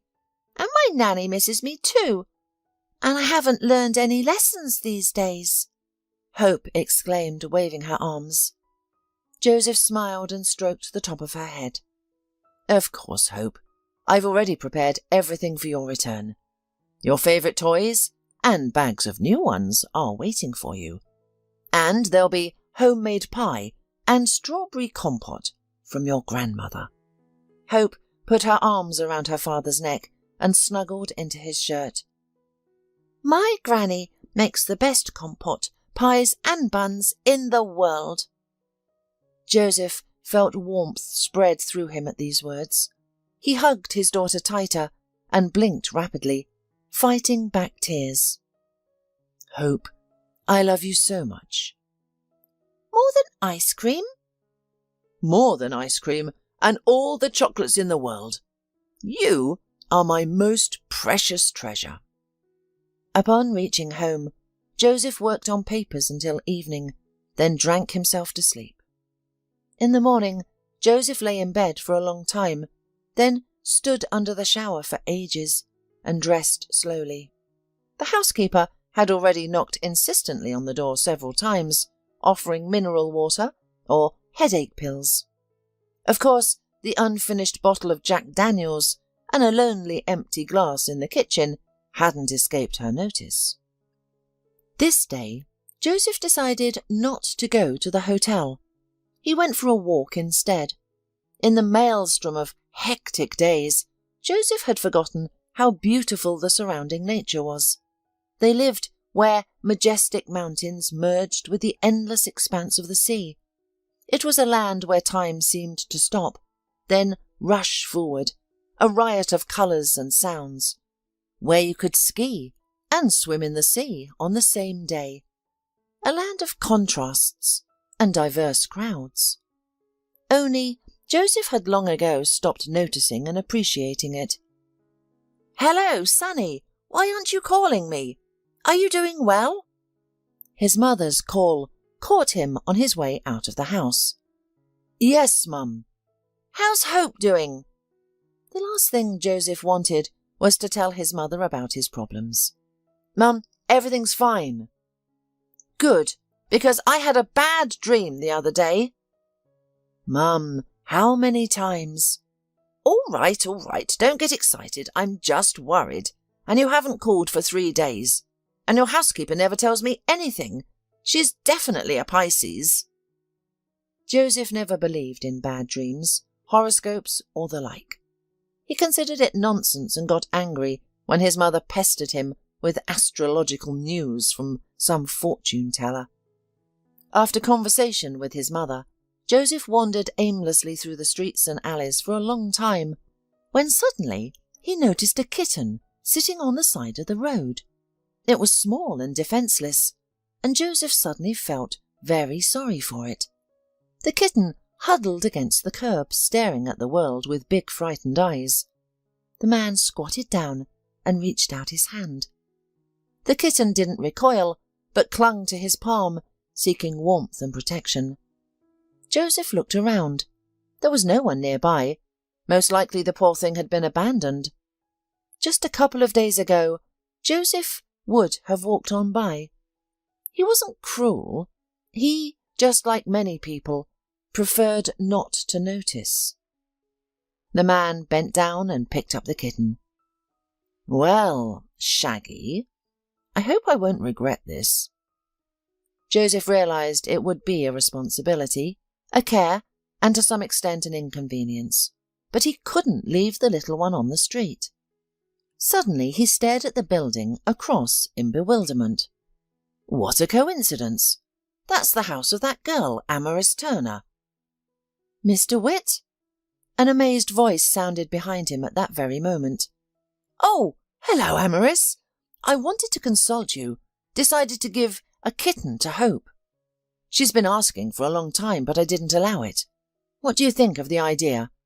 Joseph felt like a complete idiot, because he couldn't think of anything more plausible. The young woman looked perplexed, but managed to pull herself together. "I think it's a great idea, but this little one needs to be seen by a veterinarian first before. I'll help you if you like." Amaris doubted that Joseph knew a single veterinary clinic, much less how to set up a cat house. They took a cab to the veterinary clinic. The vet quickly examined the kitten, prescribed vitamins, and then told them to return in a couple of weeks. Then they spent a long time meticulously choosing a food, bed, litter box, collar, and scratching post. The kitten periodically began to mew, and Joseph grew nervous. It reminded him of his past life, when he had nothing, when he had to get up in the dark for work and endure an hour-long subway ride to the other end of the capital, dreaming of warmth and the sea in a stuffy subway car. When was that? 15 years ago, but it seemed like a lifetime ago. He and his wife had dreamed of the good life, the gentle sea and the bright sun.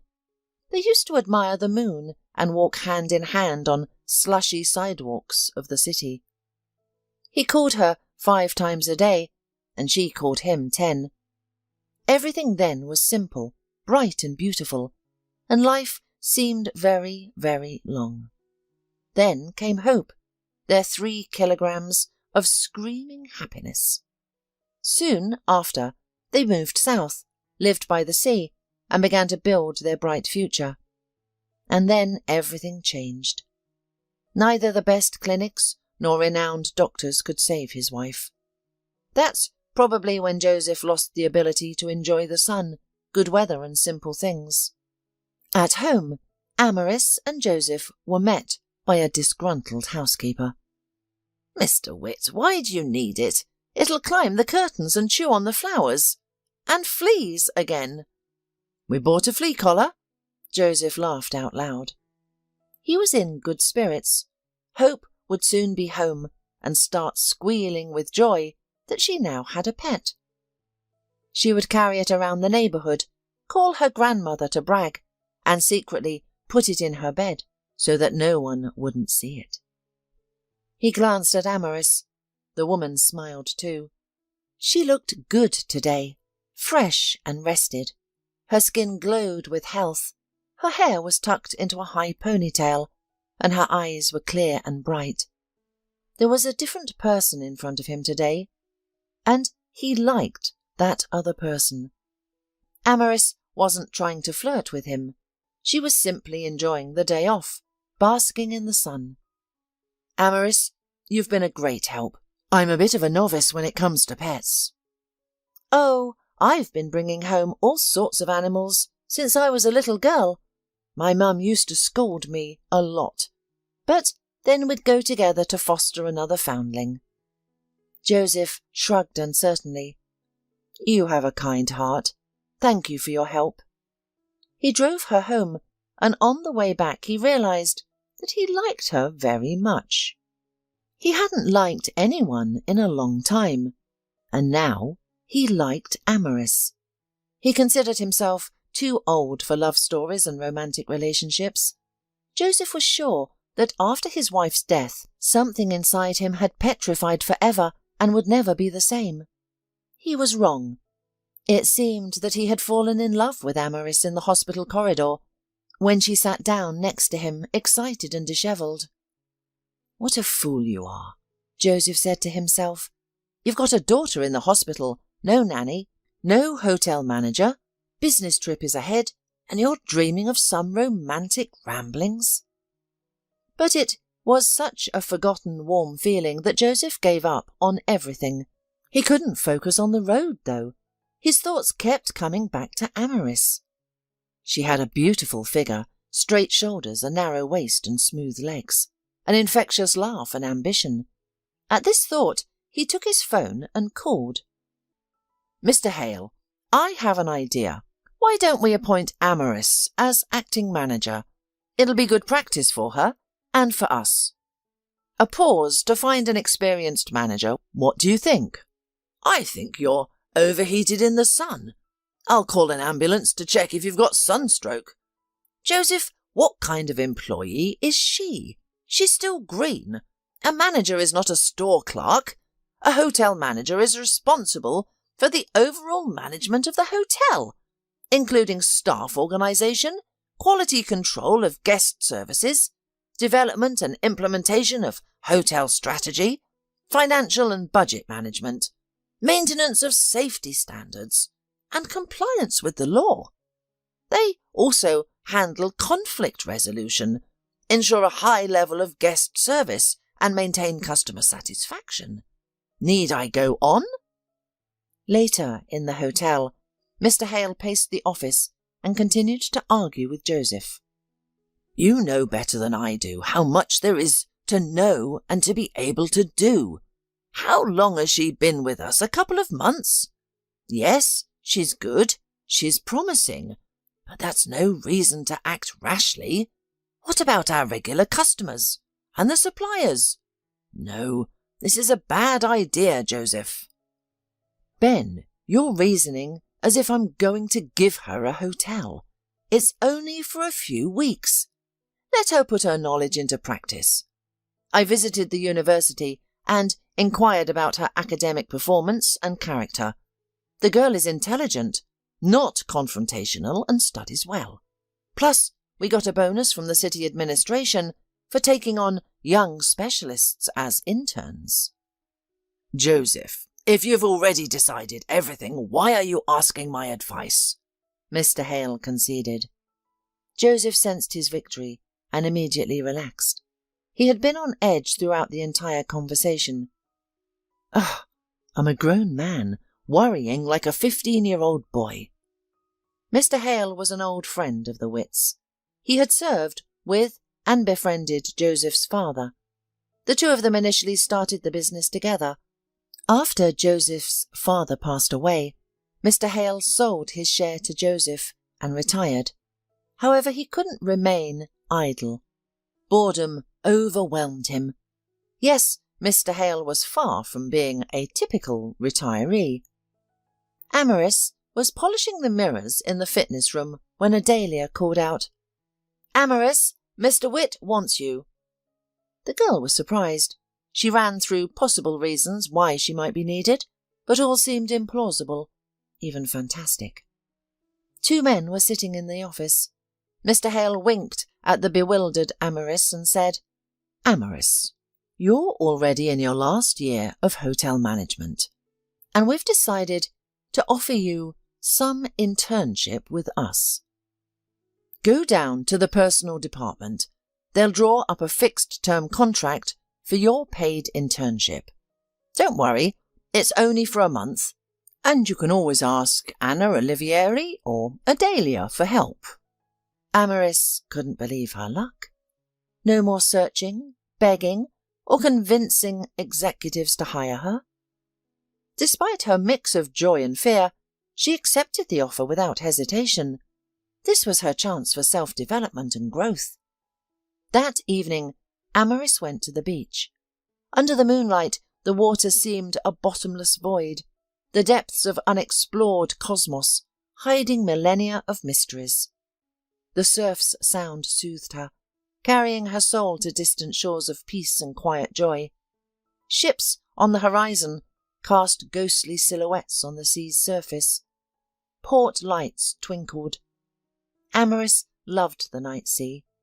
It was her time when peace filled her heart, and her thoughts soared on wings of fantasy into a world of dreams and limitless possibilities. She imagined herself no longer as Amaris Turner, a mere student without connections or experience, but as an established. "Why are you wandering here alone?" Mr. Witt's voice suddenly sounded near her ear, jolting her from her reverie. "Oh, you frightened me." "I'm sorry, I didn't mean to. So why are you alone?" Amaris glanced at Joseph. Is he really that interested? She wondered. "You know, my life has taken a sharp turn this past week. I'm at a loss, and the sea has always helped me find calm." "Yes, I agree. Sometimes you need to set aside your worries and just enjoy life. I've forgotten that, unfortunately. My wife and I used to visit the sea daily, then less often. Now I barely notice it. Before it seemed time stopped at the water's edge and all problems faded away." Joseph picked up a couple of smooth pebbles and skipped them across the water. "Let me take you home. It's getting late." She looked at Joseph intently and nodded silently. The next morning, Amaris called her friend Megan and told her everything. About the kitten, the internship, the boss, and her growing feelings for him.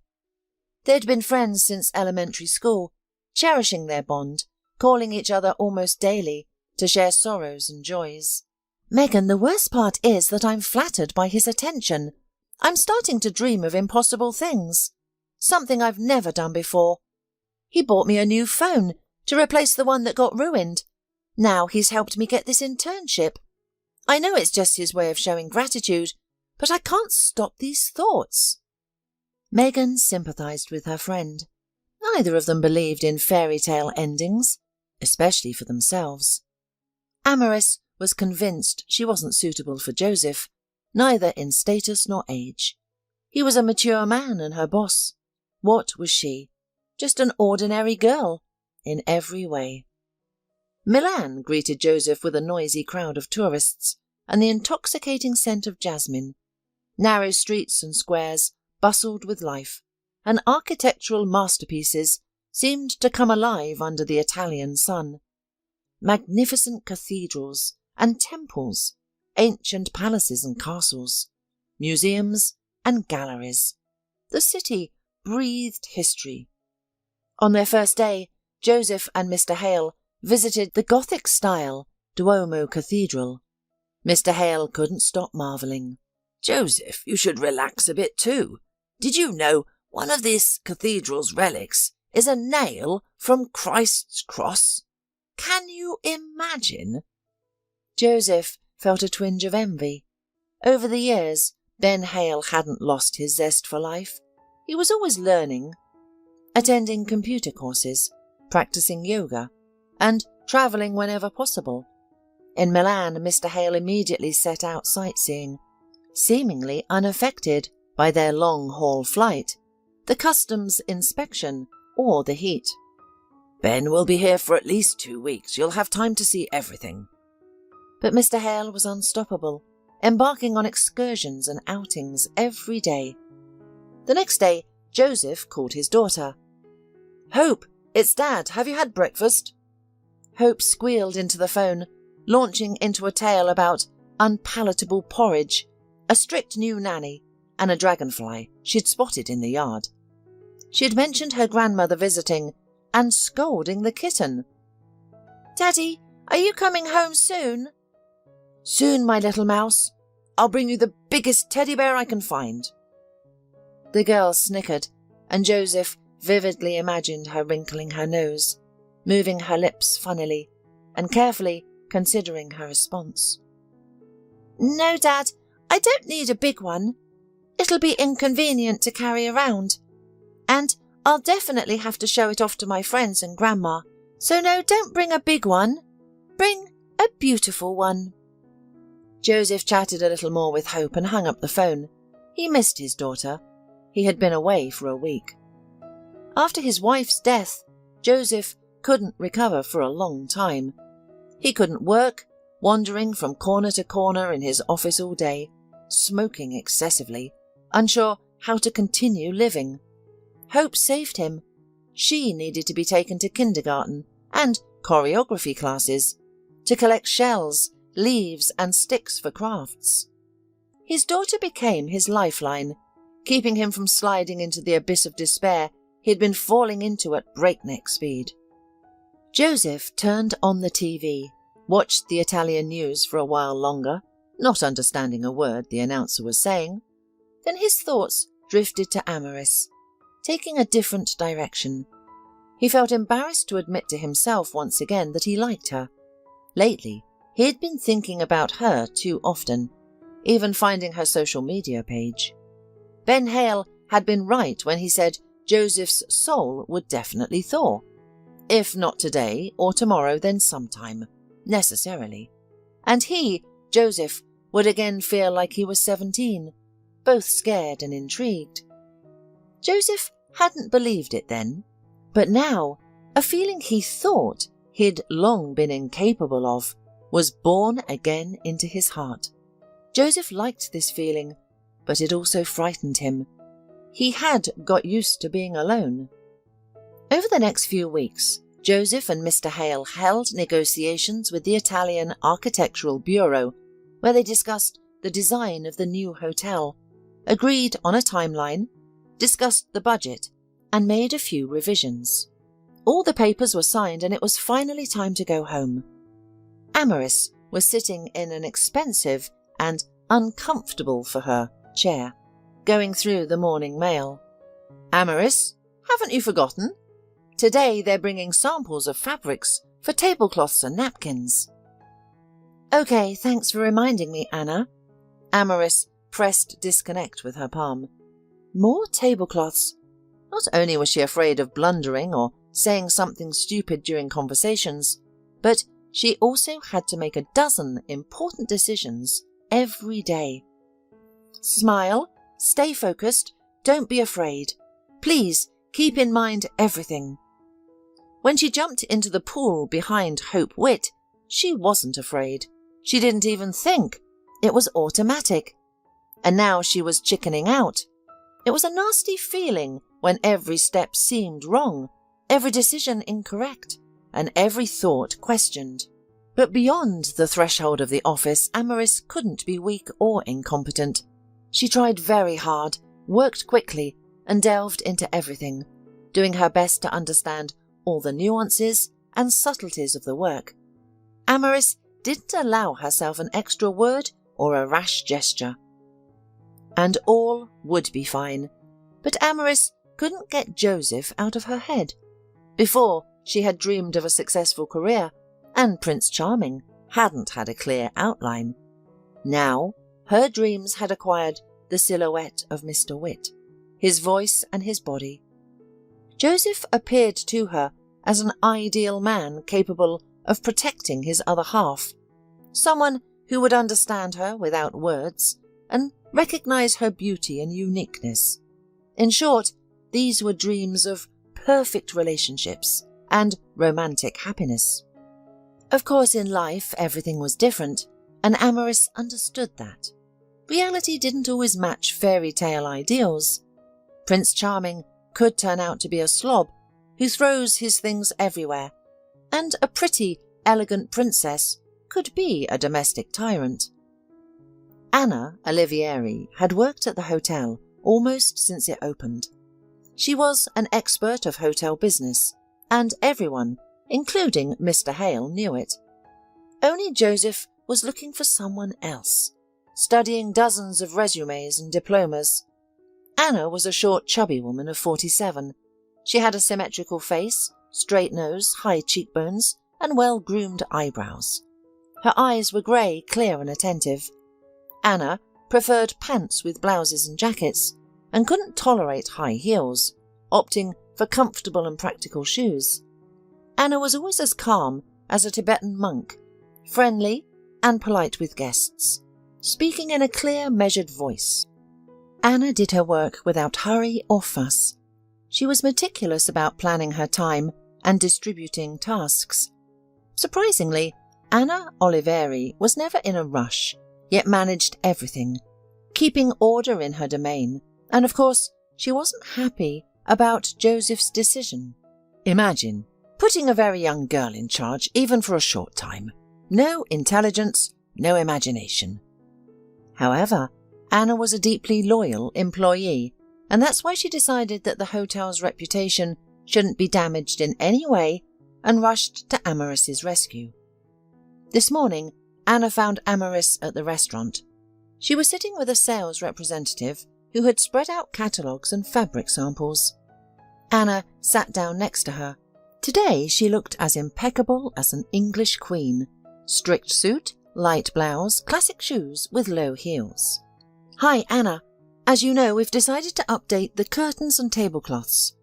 Amaris greeted Anna and turned to the seller. "What options do you have?" "We have several options for you. We can offer natural fabrics, linen and cotton. They're pleasant to the touch and always in fashion. There's also linen with ornament.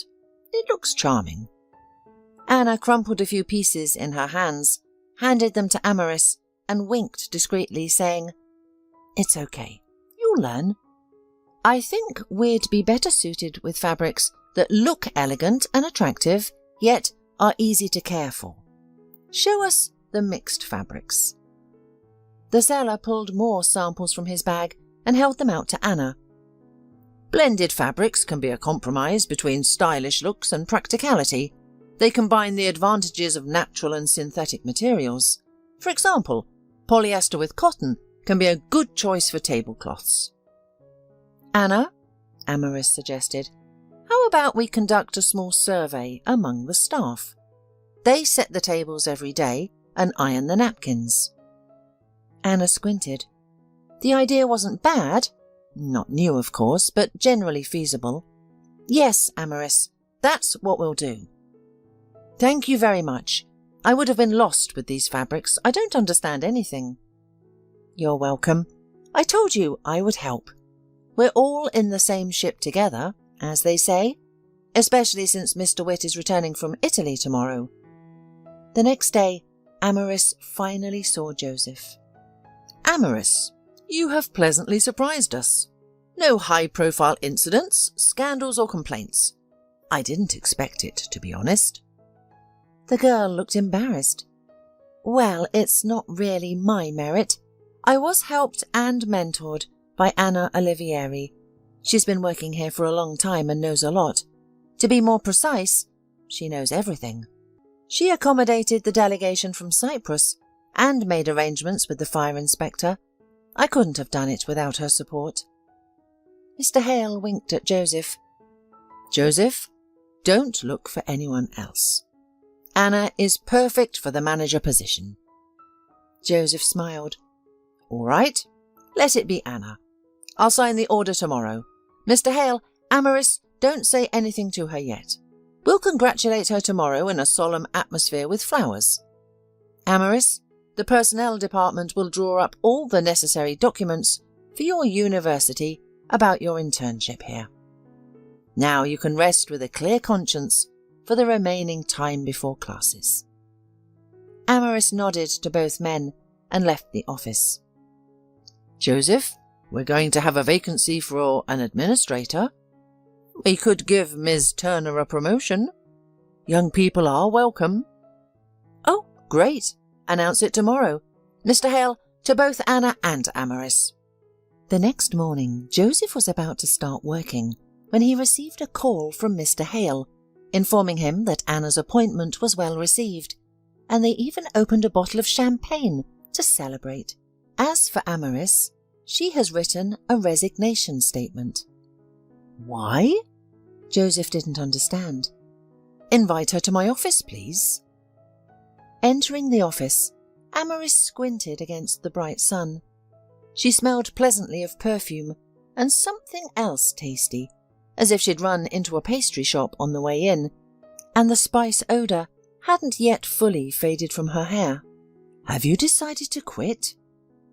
"Yes." "Why so suddenly?" Joseph spoke to her with the tone of a superior, and that tone frightened her. "You don't like the new position or the salary?" "Mr. Witt, I like everything, but I need something closer to home," she said aloud. "And away from you," she added to herself. "The only thing closer to home is the grocery store. You're going to work there?" "That would be better for me." Joseph stood up, walked around the office a bit, and stopped behind her back. He put his palms on the back of the chair, as if about to say something to her, but immediately backed away and returned to his desk. He took out a pack of cigarettes, lit one, and didn't try to coax or argue with her. He was confused and furious at the same time, but still signed the paper and held it out to Amaris. "Well, all right. And all the best, Miss Turner." "Goodbye." Amaris rose resolutely from her seat, walked silently to the door, and disappeared. In the corridor, she made an incredible effort not to look back. She was in a disgusting mood, and her soul felt scratched, not by cats, but by whole tigers. Joseph finished smoking, walked around the office, then washed his face with cold mineral water from a bottle and went to the window. There was no trace left of his good mood. "I don't understand. What's wrong?" Joseph twirled the pen in his hands and looked questioningly at Mr. Hale. "What's so incomprehensible?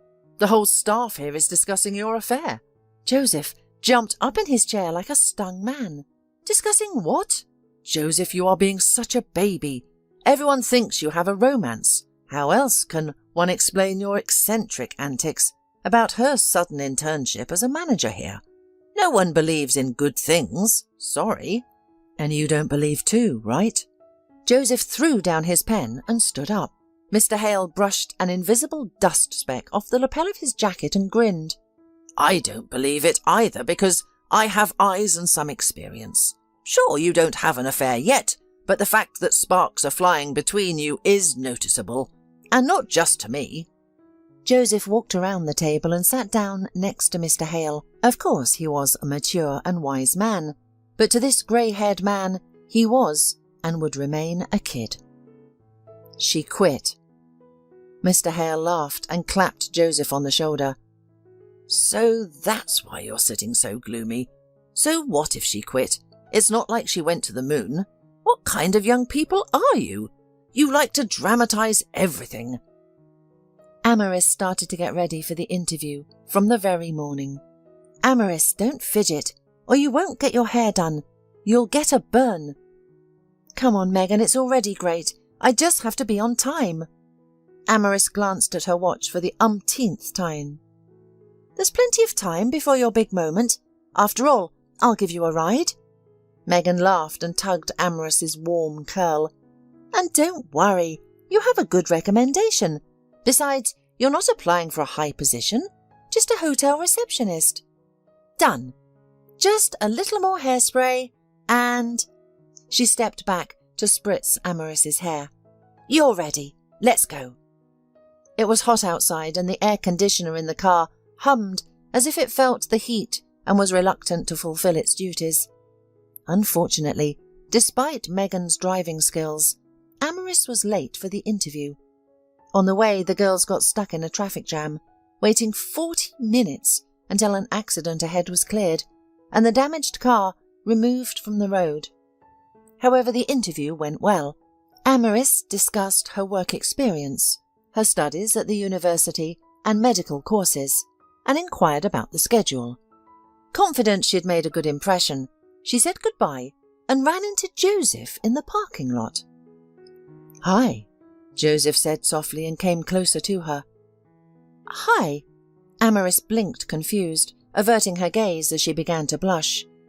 She felt as if her puppy-like delight was written all over her face. Unseemly, she thought, she should have controlled her emotions. But she couldn't, and she was utterly flustered. "I'll take you home if you like." He opened the front door of the saloon, and Amaris sat down.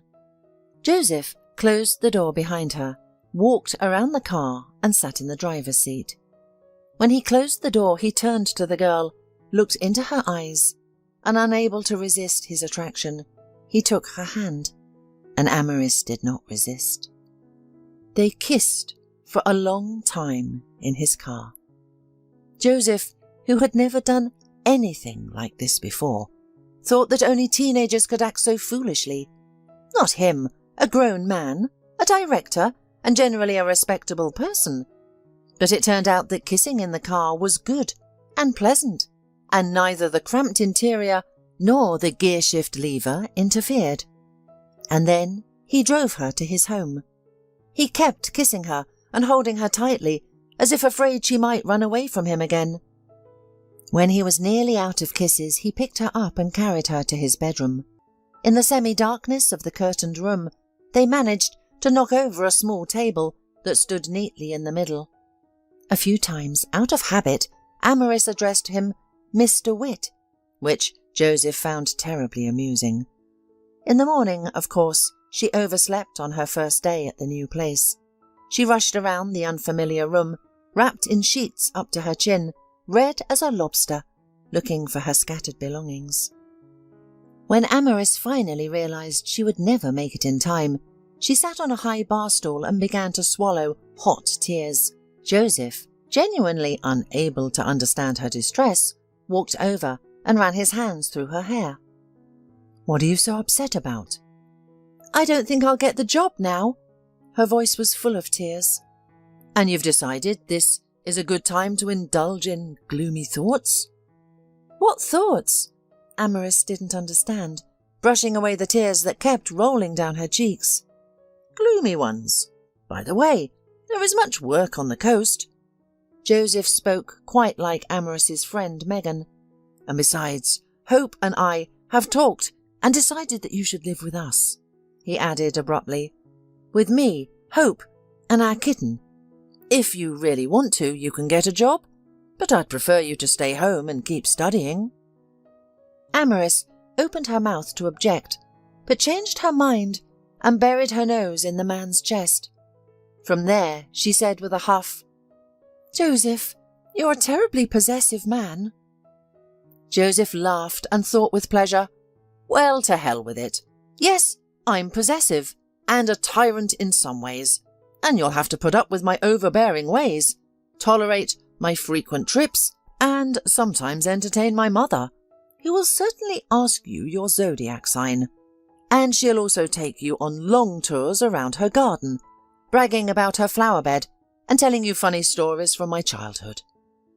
Amaris laughed too, and Joseph leaned over, kissing everything in turn, her lips, her nose, her cheeks, still wet with tears, her neck, and her dishevelled blonde hair. Amaris and Hope, puffing diligently, were decorating a tall, almost ceiling-high Christmas tree. The tree was fresh, smelling of fragrant needles and the approaching new year. The kitten watched their movements from his hiding place, waiting impatiently for a chance to get closer and steal the shiniest ornament without being seen. With the dexterity of a circus gymnast, Amaris climbed a stepladder and placed a big red star atop the Christmas tree. They had spent 2 hours decorating it, and once finished, they began hanging electric garlands around the house. In the evening, as soon as it got dark, they planned to light up the tree, build a tent nearby, and wait for Santa Claus. Amaris looked around the house and said deliberately, "Hope, I think we've done a great job. Santa will definitely love it." "Uh-huh. Can we make a wish right now?" Amaris thought for a moment, then grabbed the girl under her armpits and began spinning her around the room. "I think one little wish can be made right now, without waiting for Grandma and Daddy." "Then I'll do it first," shouted Joseph from the threshold, having suddenly returned. Amaris and Hope rushed to meet him. "Now, ladies, you are obliged to help me. My hands are full and I'm tired of pasta and pizza in Italy." Joseph stood surrounded by packages, bags and cartons, with a panting cab driver dragging more behind him. The cab driver didn't look happy, probably because he had to haul some purchases. "We were waiting for you tonight. You have a meeting with that Michelangelo of yours," Amaris said, still forgetting the Italian architect's name. I couldn't miss half of the wonderful holiday, especially when not only my favourite daughter is in my house, but also my beloved wife and mischievous kitten, Joseph exclaimed as he picked Hope up in his arms and kissed her on top of her head. Everyone laughed joyfully. After a long break, it was the first Christmas in the house as it should be, filled with joy, laughter, love, and hope. Mary held a thick, glossy piece of cardboard with beautiful ornate script printed on it. It was an invitation to an anniversary party of Marjorie Blake, the wife of a large, prosperous firm's owner, mother and grandmother to a large family, and a person with a wide circle of acquaintances and interests. Marjorie was Mary's mother-in-law. Stories about the relationship between mothers-in-law and daughters-in-law are as numerous as tales about the complex feelings between mothers-in-law and sons-in-law, all rife with stereotypes and prejudices. But Mary had always been distrustful and sceptical of such stories. Perhaps she was simply lucky. Her mother-in-law was extraordinary in every sense. Marjorie was truly blessed by nature, beautiful without any reservations. She resembled the movie divas of the 50s and 60s, with their femininity multiplied infinitely. She had deep velvety eyes, full, well-defined lips, and lush, lustrous blonde hair. Women harboured an unhealthy envy for Marjorie Blake, while men maintained a healthy and well-founded interest.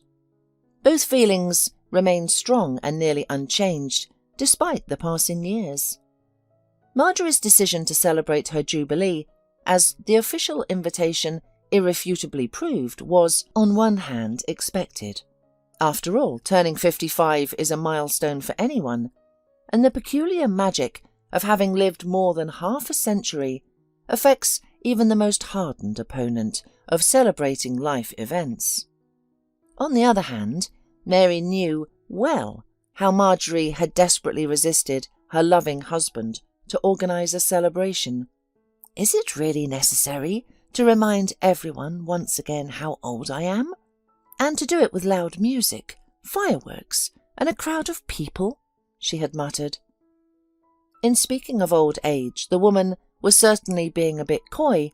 She looked not just good for her age, but splendid. "Come on, darling," her husband had pleaded. "Let's have at least a small party. For 100 people? No more." Seeing the horror in his wife's eyes, he shrugged and hurriedly added, "Well, think about it. Look, children, grandchildren, your sister and her husband. My favourite little brother with his new girlfriend. I know you don't like her much, but what can you do? That's 18 people already. And what about your friends? I have many colleagues and partners eager to congratulate you. Let's be honest, they're not rushing to congratulate me, but to curry favour with you. They don't care about me particularly. It's just unnecessary expense for all. Speaking of which, I'll agree to this horror, which for some reason will be considered my celebration, on one condition. No laying of gifts and huge bouquets at my feet. Do you hear me? You can tell your co-workers and partners, and our friends already know. Anyone bringing a bouquet of more than 15 flowers or a gift worth more than $50 gets kicked out. Warn everyone." Thomas Blake sighed. They were a beautiful, harmonious couple. Having celebrated their 30th wedding anniversary, they had somehow preserved not only the respect and gratitude, but also a genuine tenderness that made their eyes sparkle when they looked at each other. Mr. Blake was convinced, and never hid the fact, that without his wife's support and help, he would never have achieved a tenth of what he had today. And there was much to be proud of. Blake owned and ran a large transportation company that delivered goods worldwide. He had started many years ago with 2 cheap rattling trucks that threatened to fall apart, if not during one order, then surely during the next. He earned money, took out loans, signed contracts, bought new trucks, and generally got back on his feet. Meanwhile, Marjorie, an economist by training, gave birth to and raised their children, managed the household, worked and handled the bookkeeping for her husband's company at night. She stood by him through thick and thin. In the mid-90s, the first serious money and opportunities emerged. Unfortunately, big money often brings big problems. When Thomas was accused of concealing income and evading taxes, Marjorie learned firsthand the difference between police stations, prosecutors' offices and law firms, tirelessly seeking justice. In their case, truth prevailed. Thanks largely to Marjorie's persistence and determination, along with the financial evidence she presented to the court, Thomas was released with all charges dropped. But those harrowing weeks left an indelible mark on both of them. "Marjorie got me out," Thomas declared emphatically. "Without her, I'd have undoubtedly gone to prison for a long time. I might have lost my mind even sooner. I was weak then, my stomach still giving me trouble. Marjorie brought me steamed cutlets by bus every day. One day I was sitting there feeling sorry for myself. I'd lost all hope, given up on everything. Then I opened the food container, and there on the rice she'd spelled out, 'Hang in there,' with peas. I thought, what kind of weakling are you? She's out there fighting tooth and nail with 3 kids in tow trying to save you. And you, a big strong man, are wallowing in self-pity." It lifted my spirits so much that the guard spent half a day searching for whatever had supposedly cheered me up.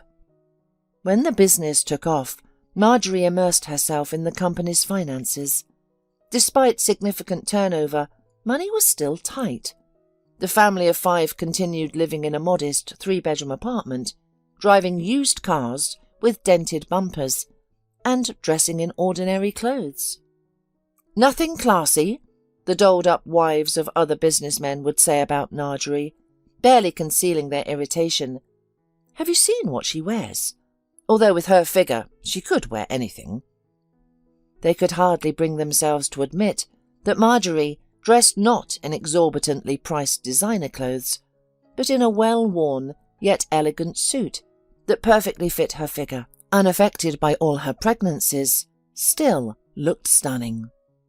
However, it was Marjorie who transformed her husband from a man who had worn old jeans and scuffed sneakers for years into a true dandy.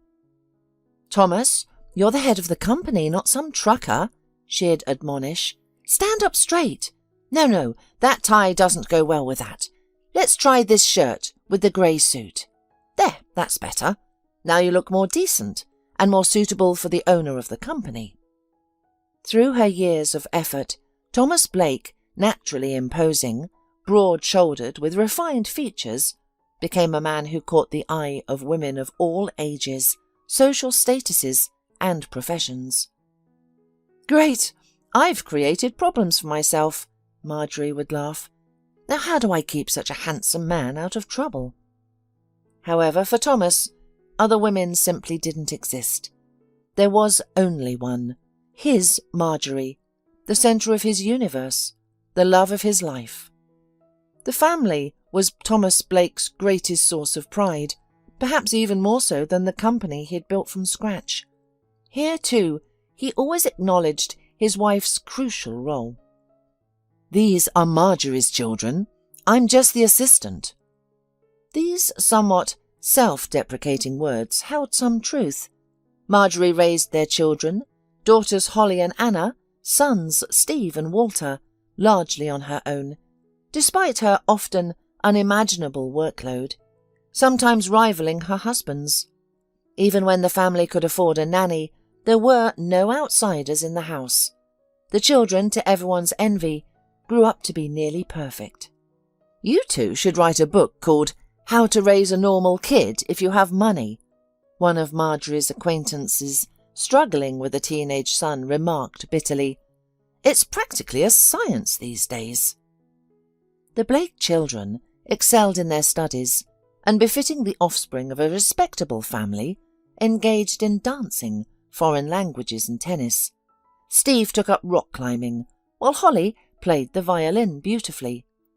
All four deeply respected and loved their parents, seemingly appreciating everything invested in them. Holly graduated high school and went to study in France, disappointing those who expected the Blakes' parenting approach to fail. She completed university, started working, and didn't lose control or go off the rails. Though Holly didn't return to her homeland, she married a Frenchman and lived happily with her husband and 2 children, sending her family photos of perpetually sunny and green Provence. Anna, younger than her sister by less than 2 years, adamantly refused to study abroad. She was a quiet homebody, affectionately called clumsy by the family. She attended college diligently and married without drama to a childhood friend, the son of one of her father's longtime clients. She had 3 growing children, including twin boys who would likely wreak havoc on their grandfather's mansion, and the baby born recently. Steve, the 3rd child in the family, was the parents' main hope for continuing the family business. He had graduated from a prestigious university with a law degree. At his father's insistence, he spent a couple of years in law enforcement before becoming a legal advisor in their transport company. To everyone's surprise, instead of quickly climbing the career ladder, he had spent 3 years in the ordinary position of staff lawyer, handling contract work. Thomas seemed to be scrutinizing his son, weighing something crucial for himself, his family, and the entire company. Marjorie, accustomed to trusting her husband's judgment of people and their value to the company, merely raised her eyebrows in surprise. "He's not cut out for it, dear," Thomas confided to his wife. "Not at all. Sure, he can draft a contract, check legal documents, that sort of thing. But Steve lacks that spark, that hunger for business." Steve appeared content with this arrangement. He diligently went to work, shuffled papers, and occasionally travelled on business trips. Apparently, he wasn't bothered that even his wife Mary commanded more respect in the business world than he did. They had a daughter, Erica, whom her grandfather adored as the only granddaughter among his grandchildren. Walter, the Blakes' 2nd son, was the youngest and final child in the family, their happy accident, as his parents jokingly called him. After declaring she wouldn't have more children, Marjorie realised a few days later that she had been overly categorical. "So, what should we do?" she asked her husband. "What do we do? Have the baby, of course," Thomas replied, puzzled by the need for discussion. "We're both in our 40s. People will say we've lost our mind in your old age." Marjorie laughed. "I don't care. I want another child, boy or girl, or twins."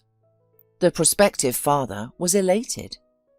The baby was born healthy and lively, like all their other children. Moreover, he grew to be the most handsome and talented of the 4. Walter seemed destined to be the crowning glory of the Blake family. He was a quick learner with brilliant results, swam beautifully, and effortlessly conversed in 2 languages, sometimes simultaneously. He was tall and stately like his father, but his mother's subtle, understated beauty was evident in him. Of the 4 children, He likely inherited the most from both parents. After 8th grade, Walter was sent to college in England. Everyone silently assumed he would be the successor, though no one dared say it aloud. Walter's birth brought an unexpected problem to the otherwise harmonious family. Steve disliked the baby. While the teenage girls squealed with delight over the new arrival, Steve struggled to accept his younger brother. "Why do you need him? To replace me?" Steve whispered to his mother, fighting back angry tears. "Oh, Steve, my darling, what are you saying?" Marjorie hugged her son, alarmed. "How could Walter replace you? You're a grown boy now, but you're talking nonsense." "We've been spoiled, you and me," she mused that evening, serving Thomas's dinner. "We're used to everything going smoothly. Now I'm at a loss."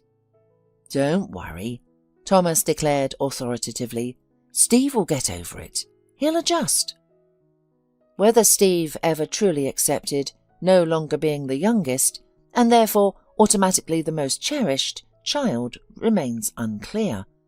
But he voiced no further complaints, and the family simply grew accustomed to Steve's lack of affection for his brother. Marjorie treated her sons-in-law and daughters-in-law with genial simplicity. "They're my children's problems, not mine," she'd say. "To me, they're all fine." When Mary first met her future mother-in-law, she was stunned.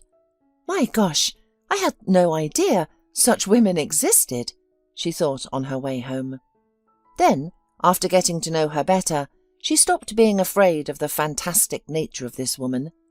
Her mother-in-law was impeccably polite and pointedly correct.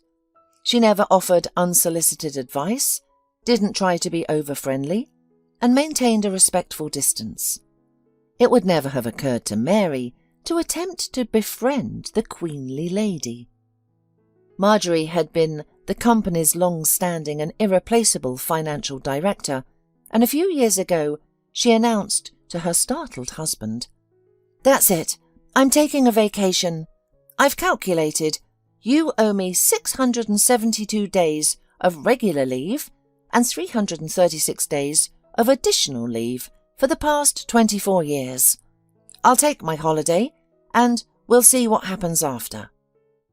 Now, she lived in a spacious country mansion surrounded by verdant lawns, tended to her roses, and, in her own words, led the comfortable life of a very wealthy retiree.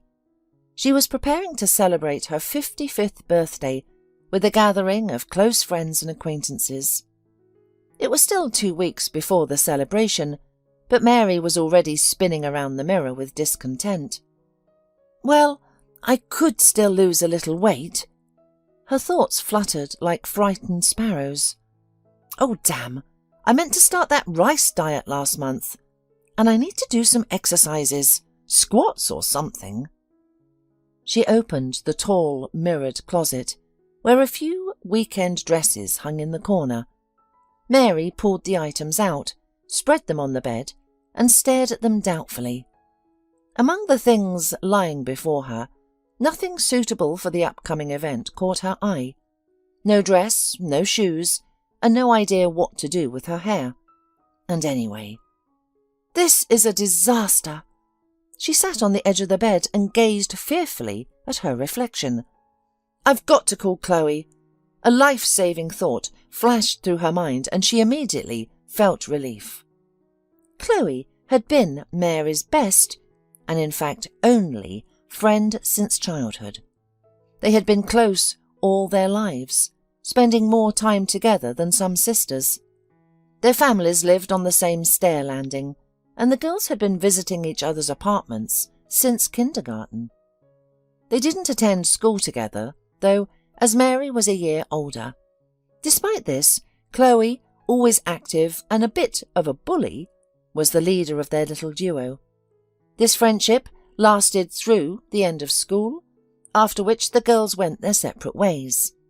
Mary studied law, while Chloe, deciding she wouldn't earn a living shuffling papers, opted for hairdressing and stylist courses. Was it for nothing that I sheared and combed my poodle for 10 years. I guess I got used to it, and don't think it's any harder with people," she explained her unexpected career choice, laughing. Jokes aside, Chloe hadn't erred in choosing her life's work. It truly became something she did with understanding, pleasure and interest, and consequently with excellent results. Possessing a natural flair and imagination, she unerringly decided what each client needed. Chloe only secondarily considered what the client wanted. With decisive snips of her scissors, she transformed not just the appearance of her visitors in the blink of an eye, but sometimes their whole lives. Getting an appointment with Chloe for a haircut and colouring became the cherished dream of dozens, if not hundreds of women. Her phone number was passed on like a precious jewel. "Well, that's right," Chloe said without false modesty, when Mary, laughing, told her she'd been offered money for her phone number. "I'm not just styling hair, I'm selling people happiness." "No, really? Imagine this woman came to me yesterday, face like a horse's, long, huge forehead, hair lying like soot on her shoulders. She sits down and says, 'I need to trim my ends.' Can you believe it? So I trimmed it. I cut half her hair into a quiff and the rest to her shoulders. She started bawling, scared me half to death." "You were frightened?" Mary asked incredulously. "Can you imagine? I thought, oh no, here comes a huge scandal. But the thing is, I was right. With bangs and a normal length, she instantly became beautiful. I asked her, 'Why are you crying?' And she said, 'Because of happiness.'" Mary knew from her own experience that a successful visit to the hairdresser could indeed make one much happier. She herself naturally possessed what Chloe called the ideal appearance of a scout. "You know, it's impossible to remember you," Chloe would say. "No offence, okay? It's like you're invisible. So, it's the same whether I exist or not, right?" Mary twisted her friend's words ironically. "It's not like that," Chloe protested. "You exist, but you don't stand out at all. And honestly, you're my personal shame. I'm itching to fix you up. Mary, 3 hours of work and you won't recognise yourself." "That's just it," Mary laughed. "I'd very much like to recognise myself." "Oh, come off it, you bore." Chloe waved her hand and gave Mary the usual treatment, hair dye and a light melt. "I wish you'd learned something good from your mother-in-law. I saw your Marjorie once. Now that's what I call a phoenix." And now, when Mary explained to Chloe that the phoenix had an anniversary coming up and she wanted to look more presentable, Chloe nearly broke the phone in her excitement. "Thank goodness you at least thought to call me," she shouted into the receiver. "I don't even need to come over. I already know you have nothing suitable for such an occasion." "What about my gold strapless dress?" Mary asked pitifully. "It's not gold, it's brown, and you look like a décolleté potato in it," Chloe said sternly. "Good Lord, you're going to a gala for one of the most stylish women in town. Can't you listen to people who understand these things for once?" A few days later, Mary was almost ready, and once again convinced that Chloe knew her business. "Don't you dare gain or lose weight," she ordered. "I'll come the day before to touch up your colour." The organisation of the anniversary party exceeded all expectations. A huge, striped tent stretched over the emerald lawn, under which guests strolled between light tables laden with snacks. Ubiquitous, well-trained waiters with trays of drinks appeared at the mere thought of refreshment. The soft background music complemented rather than interfered with conversation. Steve, Mary and Erica arrived before most of the guests. As family members, they were expected to help welcome the newcomers. 3-year-old Erica quickly abandoned her mother's instructions, and with her grandfather's full support, rushed to meet her cousins. Anna's children, who had flown in from the capital. Steve vanished imperceptibly, leaving Mary face to face with her mother-in-law. "Hello, Mary," her mother-in-law greeted her with a regal nod. "Come sit with me. Let's watch our guests ruin the lawn with their stilettos. I warned Thomas it wasn't a good idea, for both the girls and the grass. Now he'll have to deal with the consequences." Mary sat next to Marjorie sipping her favourite cocktail while scanning the crowd for familiar faces. The unusually large gathering, mostly of strangers, made it difficult for her to spot those she knew. As always, she immediately noticed her father-in-law. She also saw Anna, surrounded by her rambunctious offspring, whom she was trying to calm down. The boys were being egged on by Mary's daughter. As Mary anxiously watched Erica attempt to drag one of the cousins between the legs of a chair, she heard Marjorie say sternly, "It was a bad idea to bring the children here, wasn't it?" Mary suddenly felt like a delinquent schoolgirl, but just then she heard her mother-in-law's infectious laughter. "I'm only joking," Marjorie said, still laughing. "I wish we could disperse all this prim people exhibition, keep only the little ones, and have a real party. Now that would be an anniversary. By the way, Walter's semester is in full swing, so he won't be here." She truly is an amazing woman, Mary marvelled once again. How did I end up in this family? Mary was born into a family worlds apart from her present surroundings. She grew up in a simple 5-story panel building, where neighbours along the entire riser would wish a sneezing person good health. Mary's father, a lifelong factory engineer, was an incredibly calm and kind man.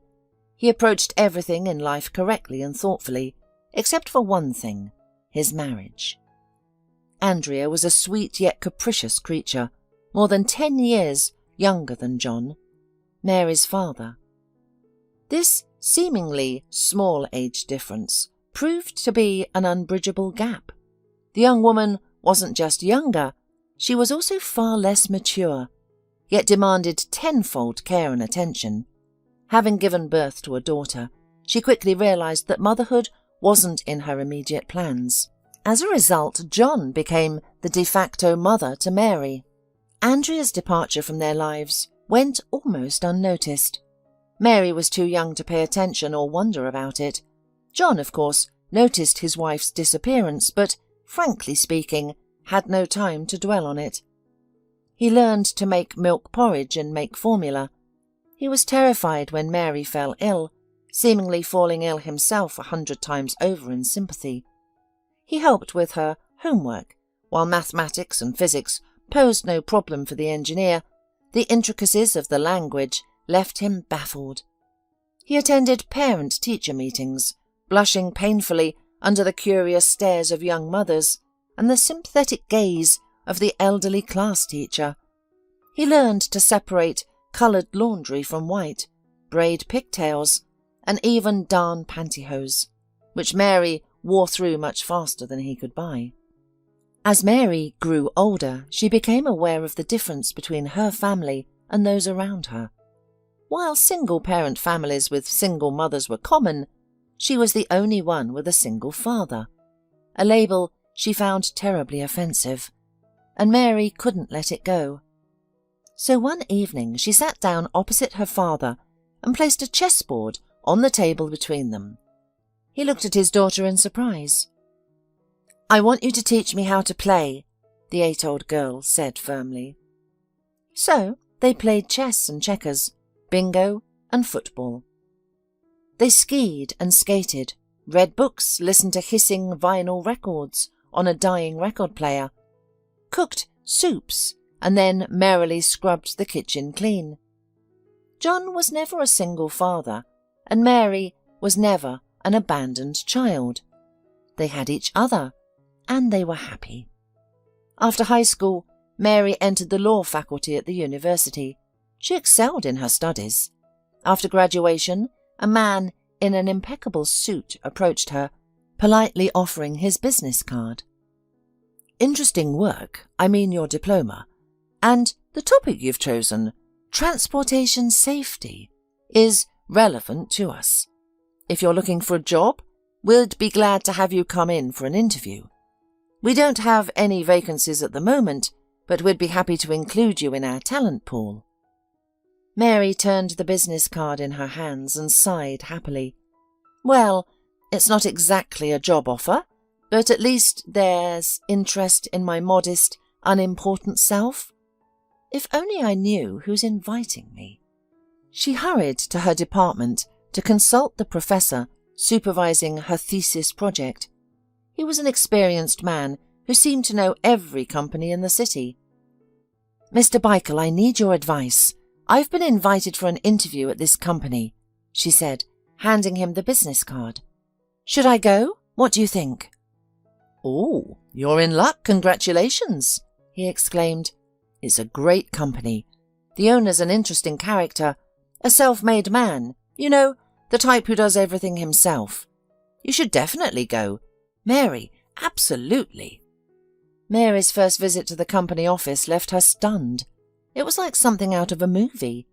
The enormous, light-coloured building with glass walls seemed only nominally divided into offices and zones. In reality, everyone worked in one spacious room. She later realised that departments, services and management levels were organised by floor, with higher floors indicating higher ranks. The legal department, where she might work by a stroke of luck, was nearly at the top, on the 7th floor of the 8-storey building. "Who's on the 8th floor?" she asked, counting the buttons in the elevator. "Management," the clerk escorting her replied with awe. "Department heads, deputies, and Blake himself." The reverence with which he pronounced himself made Mary laugh. The young man looked at her sternly, confused by her reaction. He waved towards an open door and muttered, "Wait there. Someone from HR will be with you shortly." Then he scurried down the corridor, his entire demeanour expressing a firm determination to work diligently, so that one day he might have the great honour of briefly setting foot on the hallowed 8th floor. Mary entered the empty office and sat at the large conference table.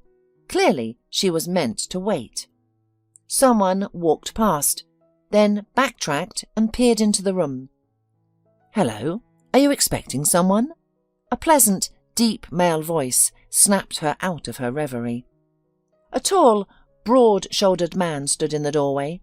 His grey hair, deep wrinkles and hands betrayed his age, clearly over 50, but his posture and the energy radiating from him seemed to contradict this. His suit, though slightly old-fashioned, fit his statuesque figure perfectly. "Now that's a man," Mary thought, involuntarily admiring him. "Mademoiselle, forgive me, but I asked you a question," she heard him say. The man stood by the table, hands behind his back, regarding her sternly. "I'm sorry, I was lost in thought," Mary replied. "About what, may I ask?" "Your suit," she blurted out. "My what?" His face registered genuine surprise. "Well, your suit," she mumbled, feeling embarrassed. But then she lifted her head stubbornly and smiled. "It fits you perfectly. That's rare to see." The man looked at her with interest, stepped into the office and sat down across from her. "You're here for an interview, I presume. May I ask your name? And what position are you applying for?" "I'm Mary. I'm not applying for anything specific yet. I'd be happy with a position as a solicitor, though I've been told there are no vacancies, and I might be added to the candidate pool." "Ah, a lawyer then, that's good. Well, let's see what else you're good at, besides appreciating suits. I'd like your professional opinion on this document." He placed several stapled pages in front of her. Mary took a deep breath and picked up the document. It was a standard contract for road freight transportation, containing typical errors made more from carelessness or haste than ignorance of basics. And Mary was quick to emphasize all the flaws she saw in the document. "Well," the man said after a long pause, "if you want to work for us, you can start tomorrow." "But I thought you had no vacancies," Mary exclaimed. "You know, I have a feeling one will open up," he said, quickly jotting something on a small piece of paper. "Take this and go straight down the hall to the HR office. Ask for the supervisor and give him this." He handed Mary what looked like a note, consisting of a few words and ending with an elaborate signature. Leaving the office, Mary heard a voice behind her. "Jessica, please bring Hanlon's personal file from the legal department." "No, I'm not in my office. I'm in the conference room." "The interview? It's already over. Don't worry. Yes, I did it myself." For some reason, Mary felt sorry for the unknown Hanlon. There was something in the man's voice that didn't bode well for him. "Well, it looks like I've set someone up," she thought. Then again, the mistakes in the contract were quite childish, especially for such a solid firm. And I'm not so great myself. What kind of lawyer doesn't even ask who they're talking to? This man could have been some local eccentric in a fancy suit. It will be funny if they tell me to shove that note somewhere else. A few minutes later, Mary realized she had unwittingly spoken to someone very important. The head of the personnel service, a tall, black-haired woman, glanced at the note and shifted her frightened gaze to Mary. "Are you from Mr. Blake? Please come in." "I don't know any Mr. Blake." "Oh, that must be the man who spoke to me. He didn't introduce himself, and for some reason I didn't ask." "Really? You were talking to Mr. Blake himself, and you didn't even know it. Thomas Blake is the owner and CEO of our company." That's how Mary found herself at the company as a legal counsellor for contractual work. The job was interesting and promising, the salary was decent, and her colleagues were agreeable.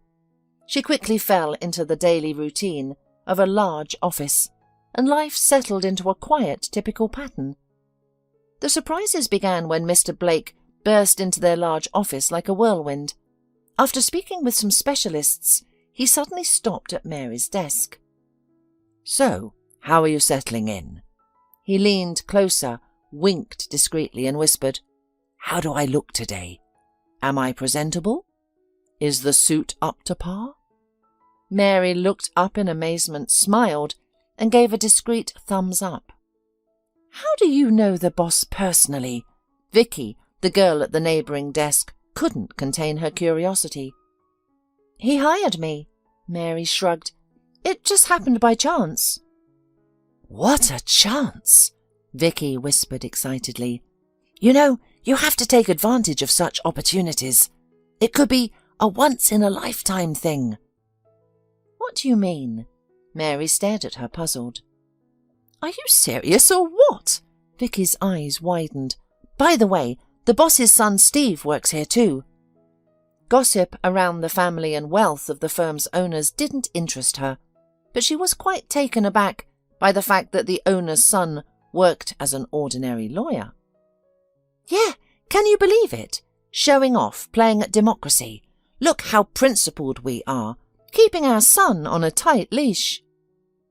The girl was clearly getting carried away, and Mary hurried to end the conversation. "So, Steve Blake, whom I had contacted several times for work, isn't just a namesake or a poor relative of the director, as she had thought, but his own son." Mary thought, "What a family. Well, it's none of my business." She interacted regularly with Steve. They worked in neighbouring offices, engaged in the same line of work, and often exchanged information, data and documents. He was even-tempered, polite, and seemed very lonely. It appeared that he was constantly immersed in gloomy reflections, sluggishly and mechanically doing his work without interest. "How can this be?" Mary wondered to herself. He's the heir. He should be passionate about this business, concerned about it, interested in every detail. After all, he's the future owner of the company, and yet he acts as if he's here on assignment from the job centre. Most importantly, he did only the assigned work, as if he were just another hire and a stranger to the company. He never showed any initiative, didn't seek to make decisions or take responsibility, and generally behaved like someone who didn't care what would happen to the company tomorrow. 6 months after Mary started working at the company, Steve didn't show up for work. "They say he broke his leg," the local know-it-all gossip girl, who was always on top of all official and especially unofficial office news, immediately reported. "It's a compound fracture, and he'll be in bed for at least a month. Oh, who'd let me lie around in a cosy apartment? I'd take all 3 months." A couple of days later, Steve Blake called Mary. "Mary, hello," he said. "You've probably heard about my mishap. I'm lying here and feeling like I'm getting dumber from idleness. I decided to do some work, but then I realized I had no papers. I'm sorry, but could you bring me something?" "Me?" Mary marvelled. "Please don't take offence. I'm not so brazen as to use you as a courier, but I wouldn't want my papers to be touched by an outsider, even if they're trusted. You understand? It's confidential information after all." "And I can be trusted? What if I'm just waiting for an opportunity to poke my nose into your papers?" she said jokingly. "I trust you," he said firmly. "Can't I send you the documents you need by email, for example?" She didn't feel comfortable wasting valuable time and travelling to an unknown place for the sake of a few papers, even if they were necessary for the director's son. "Yes, of course, but you see, my diary is there with the necessary entries. I need it most of all. You can't send it like that." He grew sad. "Well, I'm sorry. To hell with the paperwork. I'll make do." Mary suddenly felt ashamed. A man lying there with a fracture. He called, asked for help, and she's being coy. Some indispensable businesswoman she thought she was. Besides, Steve surely didn't mean for her to use public transportation. "Okay, I'll bring everything. But how will I get to you? I have no idea where I'm going or how I'm going to get there." "Oh, don't worry about that. I'll send a car for you right away." He sounded so relieved that she felt ashamed again for almost turning him down. An hour later, the car pulled up to the Blake mansion. It was a sight to behold. Not a huge, gaudy house that overwhelmed the imagination, but behind the cast-iron fence stood a large, elegant, white brick building. Its huge windows seemed to float above the emerald lawns surrounding the house. Mary sighed admiringly. Gorgeous roses and sprawling hydrangea bushes, like huge balloons, adorned the grounds. Everything around the house exuded wealth, but it wasn't gaudy, showy or pompous. The Blakes' family taste was impeccable. She was escorted deep into the house to the second floor. In a large room, Steve lay on a special bed with a traction device. His plastered leg was elevated on hangers.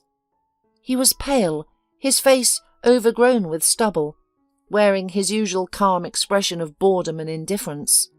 At the sight of Mary entering, however, he perked up a little and even flashed a smile. "Here's everything you asked for." She handed Steve a weighty package. He immediately opened it, took out a small diary in a beige leather cover, and curiously shoved it under his pillow. Mary thought she heard him exhale a sigh of relief.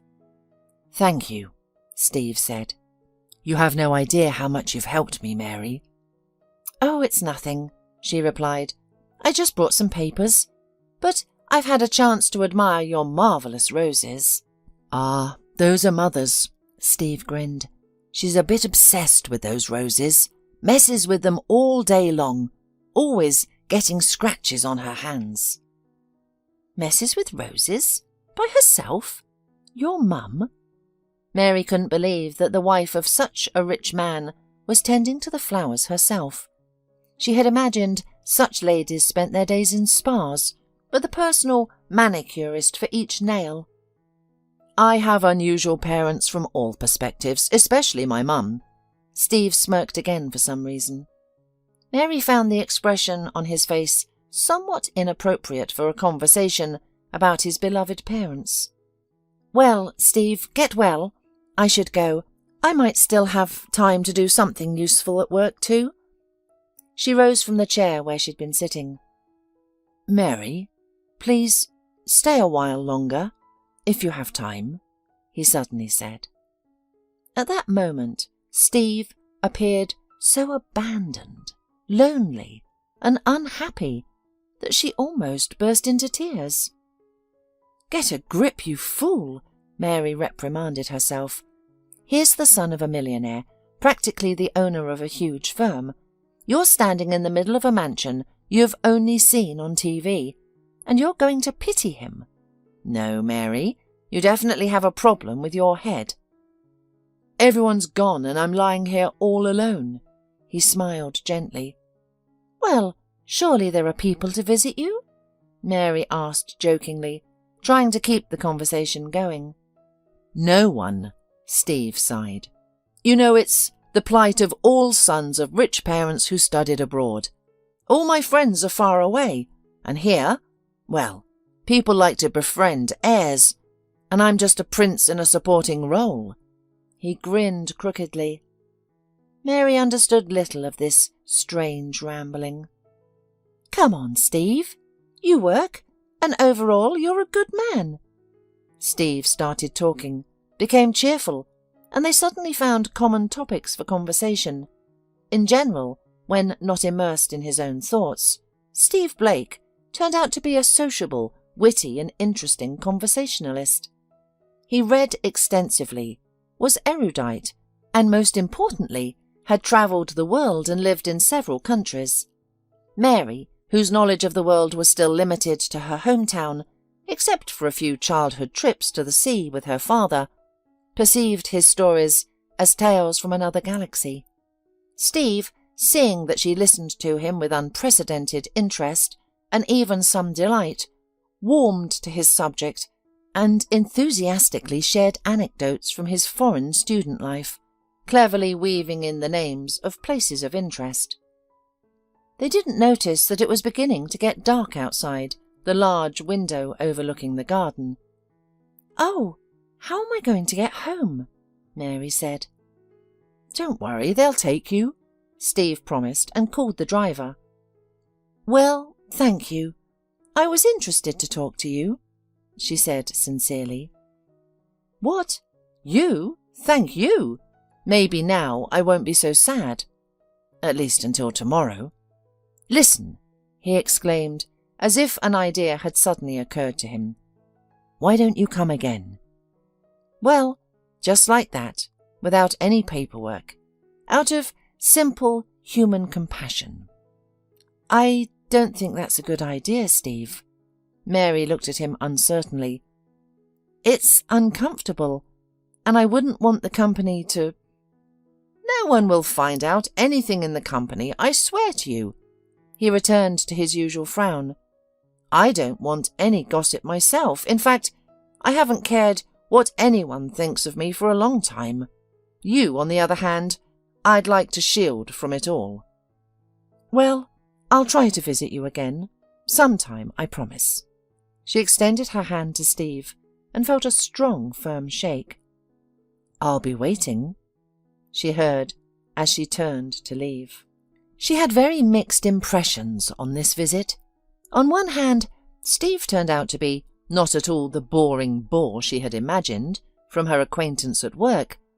It seemed to her that he was interested in her.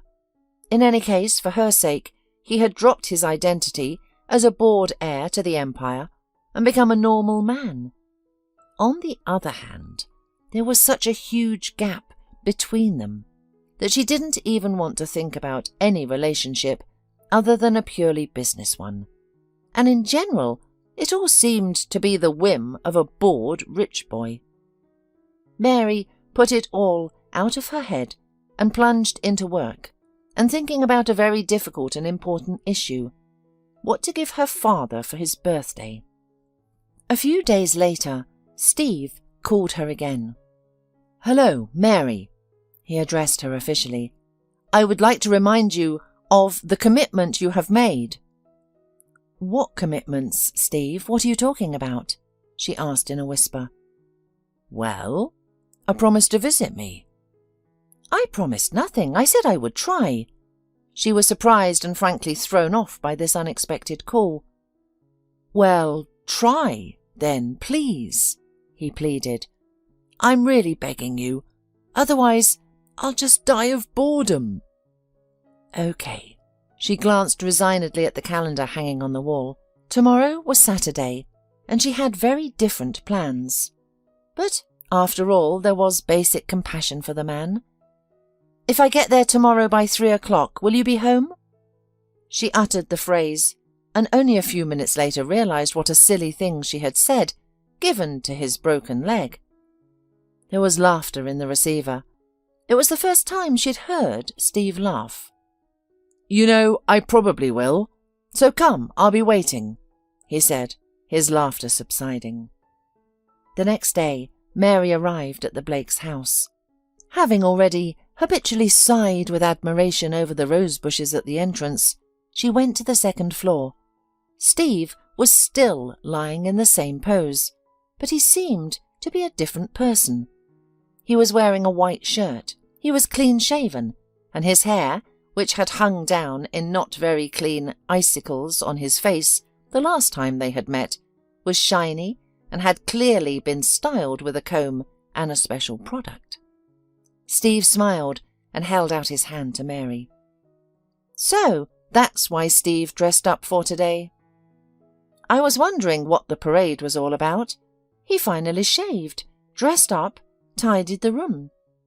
A woman entered the room, very beautiful, with skillfully applied eyeliner enhancing her eyes, carrying her beautiful head as if it were her most prized possession. "The Countess Mother has come to see her crippled Count son," Steve pronounced with a chuckle. "No need to bestow noble titles on us, son. We have none. We are simple people, not without faults, and our main fault is that we are rich. But we are fighting it," said the woman, looking at Mary with marvellous velvet eyes. "Here she is, the famous Madame Blake, about whom the office still tells legends," thought Mary. Yes, the office gossips were not exaggerating at all when they spoke of her beauty and power over people. Meanwhile, the woman snorted and said, "You've become remarkably rude since the accident, Steve. Are you going to introduce us, or shall we do it without you?" "Mum, this is Mary, a lawyer for our company. Father himself recently hired her." If she knew how to do it, Mary would probably have curtsied. Wait. Marjorie seemed to recall something definitively. "Weren't you the one who complimented my husband on his suit? He was telling me how at your interview you discussed his appearance." "Well, you know, Mr. Blake exaggerates a bit. I just couldn't help but admire the way his jacket fits him. It's really very nice, isn't it?" "And you know, girl, that's a compliment to me, not my old catcher. If you knew, Mary, how long and painful it took me to get him out of his tracksuits and jeans." She rolled her eyes and shook her head playfully. "Thank you." All in all, the day went wonderfully. They drank tea on the veranda, and the conversation, skillfully conducted by Marjorie, didn't tire Mary at all. She realized with amazement that Steve's mother now knew almost everything about her.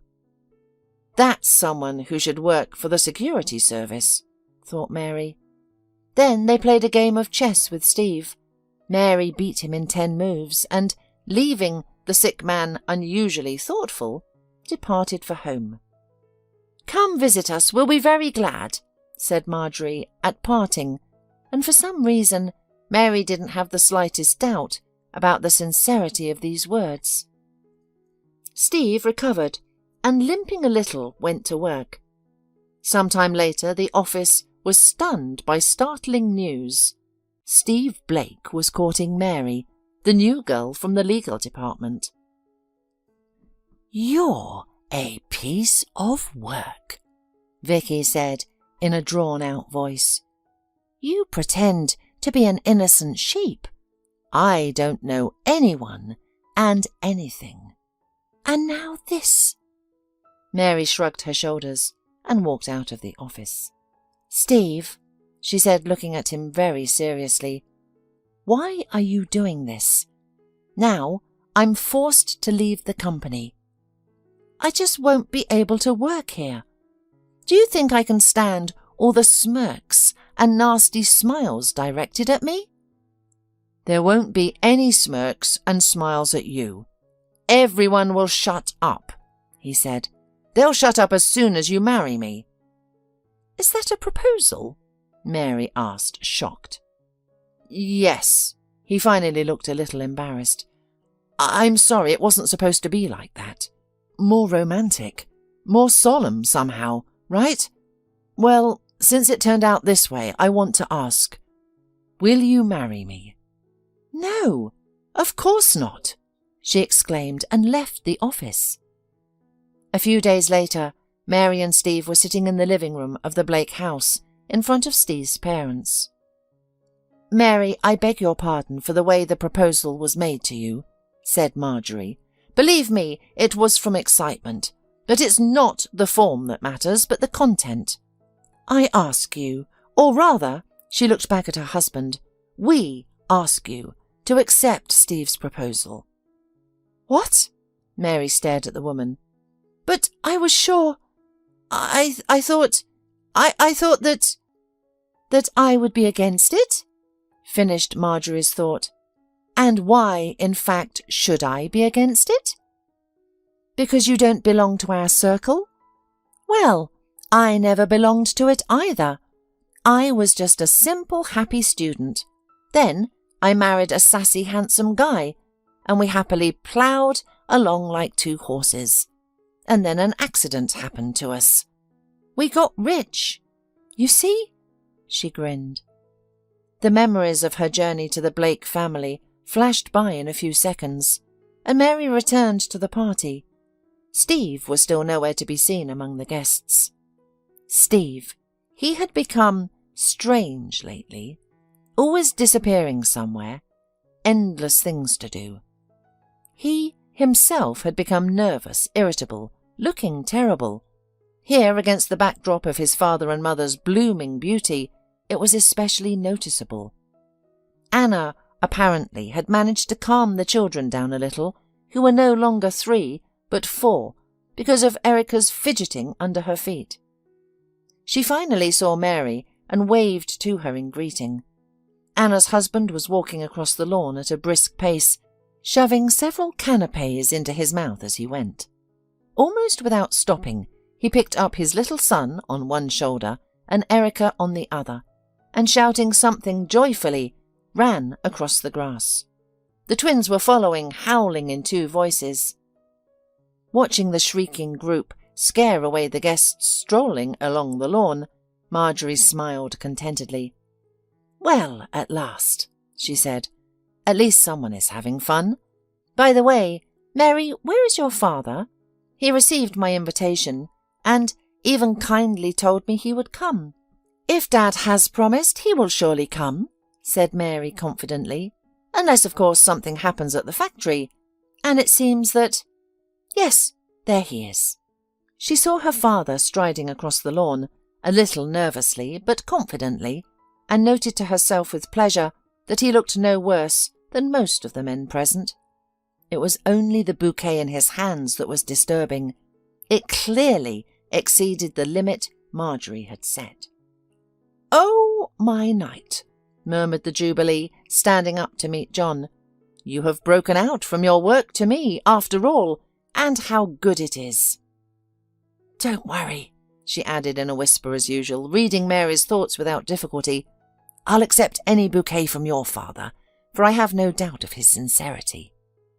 Leaving her mother-in-law and father to pour streams of compliments and jokes on each other, Mary went to look for her husband. Besides, she suddenly felt the need to go to the restroom, and Mary took quick steps toward the house. The large hallway greeted her with coolness and silence, a pleasant respite from the constant buzz of voices, loud laughter and music. She and Steve had lived in a city apartment for a long time, and she hadn't visited this house often, but she remembered the guest restrooms located somewhere under the huge staircase. Venturing deeper into the house, she stared at several identical doors leading off the hallway. She pushed open the nearest door and peered inside. It definitely wasn't a restroom. The room appeared to be for storing cleaning supplies, with a huge rack of jars, boxes and vials dividing it in two. Suddenly, she heard muffled voices from the depths of the room. "Oh, how embarrassing. I'm intruding where I'm not invited and eavesdropping," she thought, about to close the door quietly, when she heard a familiar word. Trans Energy. This strange name belonged to their main competitor for years. Lately, however, it had been oddly quiet, as if preparing to exit the transportation market. "Keep your eyes peeled," Mr. Blake had warned. "They're up to something. Our attention is being lulled, but to hell with it. The main thing is to win the tender for transporting goods for the new plant. Then I can take a well-deserved vacation. I don't like this lull, especially right before the bidding. It feels like an ambush." Who would discuss business and mention a competing firm in whispers in an empty house's back room? Mary's palms grew cold and clammy. She cautiously approached, hidden by the shelving unit. The voices became clearer, though still muffled. She strained to make out words and phrases. "Trans Energy is in huge debt, and this tender your father is targeting is my only hope. I can't bring you down openly, so I need information." A male voice seemed to mint the words despite whispering. "But I've already given you everything you asked for, our entire client base." The answering voice sounded pathetic and oddly familiar to Mary. "I don't need company names and phone numbers. Don't take me for a fool. I can get those from the phone book," the first voice replied, irritated and angry. "I need what we discussed last time. Transportation conditions, cargo details, actual tariffs, special discounts. I need a complete picture of how your father's company works with each client. Understand?" "Please be quiet, they might hear us," the other voice pleaded. Mary's heart seemed to freeze, then thundered so loudly she feared it would be heard. The second voice undoubtedly belonged to Steve Blake. "You know, Steve, it's your problem that we're hiding here among the rags. I had to come and bother your mother with my congratulations. However, she's always despised me. Remember, the tender is in 15 days. If I don't get solid information about your transactions, this will all be pointless." "I don't understand," Steve's voice quavered. "Why do you need all this information?" "You must be as dim as they say," Steve's interlocutor chuckled. "I need to deal with your father. I'm sick of picking up his scraps. If I divulge information about his affairs, no businessman in the world will work with your father. Don't you understand that?" "But you'll destroy us completely." Steve seemed on the verge of tears. "I can't do this." "You're in no position to bargain. If you've said A, you must say B. What difference does it make how much information you've sold me? Come on, Steve." "Give me some time," Steve's broken voice pleaded. "How much?" came the curt reply. 10 days, Steve mumbled. "Too long," his interlocutor firmly stated. 5. But that's impossible.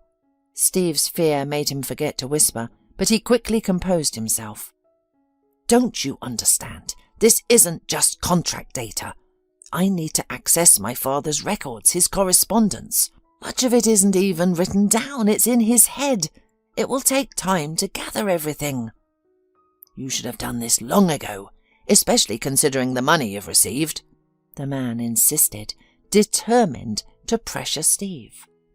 Money? What use is that money to me now? It's long gone, and you know why. Your personal problems don't interest me. Speaking of personal matters, you have a charming daughter and a lovely wife. You wouldn't want anything unpleasant to happen to them, would you? Mary felt a sudden, violent faintness. She thought she might faint and instinctively grabbed the rack to steady herself. No, no, please, Steve shrieked. I'll do everything, everything. Please, don't touch Mary and Erica. Not them. Better me. I'll do anything. But how? My father never trusted me much. You know, I've always been third tier in the company, not even second. I've never really been interested in client relations. How do I explain my sudden interest to my father? That's not my problem. Think. I don't know. Fake a mental breakdown, a rethinking of yourself, family values. Explain that you've suddenly realized how important the common cause is to you. Get drunk with your father, for God's sake. Look, I'm sick of you. Maybe I should just go to your father and say, you know, Thomas, I need some information. You give it to me and I won't tell you anything about your son Steve. How about that? Shut up. A new note suddenly appeared in Steve's voice. Not willful, but more like the desperation of a cornered animal. Shut up! Do you hear me? Get out! Get out of here! How rude, kicking a guest out of the house. But it's all right, I'm not offended. I expect your call tomorrow as usual with a report. And give my best wishes to your charming mother. I'll take my leave in English style, without saying goodbye. Mary squeezed herself into the dark corner formed by the shelving unit and the wall, holding her breath. She got a good look at the man who passed by, and her hunch turned into certainty. It was the owner of Trans Energy. He walked out of the back room, carefully closing the door behind him. Mary rose from her squatting position, took a few deep breaths and moved deeper into the room. Steve was sitting against the wall, in exactly the same position from which Mary herself had just struggled to get out. He was sitting on the floor, hugging his knees tightly. His face was the colour of greyish paper, and drops of sweat covered his forehead and temples. He raised his eyes and looked at his wife. Steve, I heard everything, Mary said. He didn't seem surprised by what she said, or maybe he was too exhausted to show any more emotion. Mary walked over to her husband and sat down next to him on the floor. They were silent for a long time, as if each was afraid to be the first to break the silence. Why? She asked at last. Why? Steve asked back. Suddenly he burst.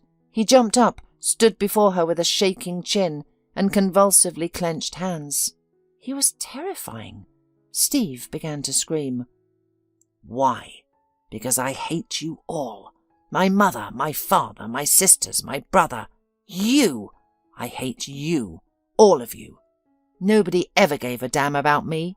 No one ever cared about me. My parents even had a replacement for me. What was Walter for? Why? I became a laughingstock for everyone. I'd rather be dead.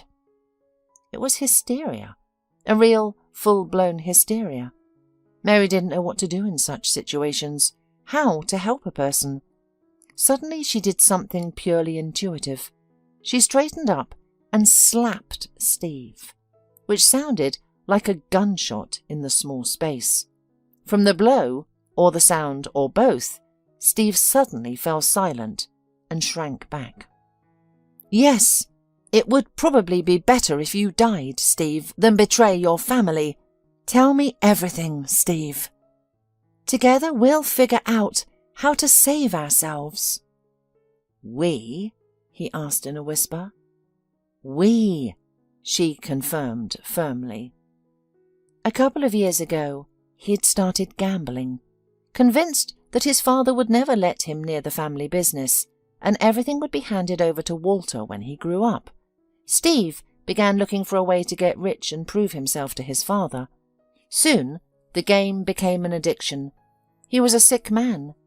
Mary was amazed to learn that their apartment had been long ago mortgaged. The car, which Steve had allegedly given for repair, was sold. He had also sold almost all valuable things stored in a safe deposit box. He began to borrow, re-borrow, and took out several loans. He was finally in over his head when a modest, inconspicuous man approached him and offered a meeting with someone interested in solving Steve's problems. It was the owner of the company Trans Energy. After a month, Steve was firmly on the hook, and then he was offered to do something that Mary now fully understood.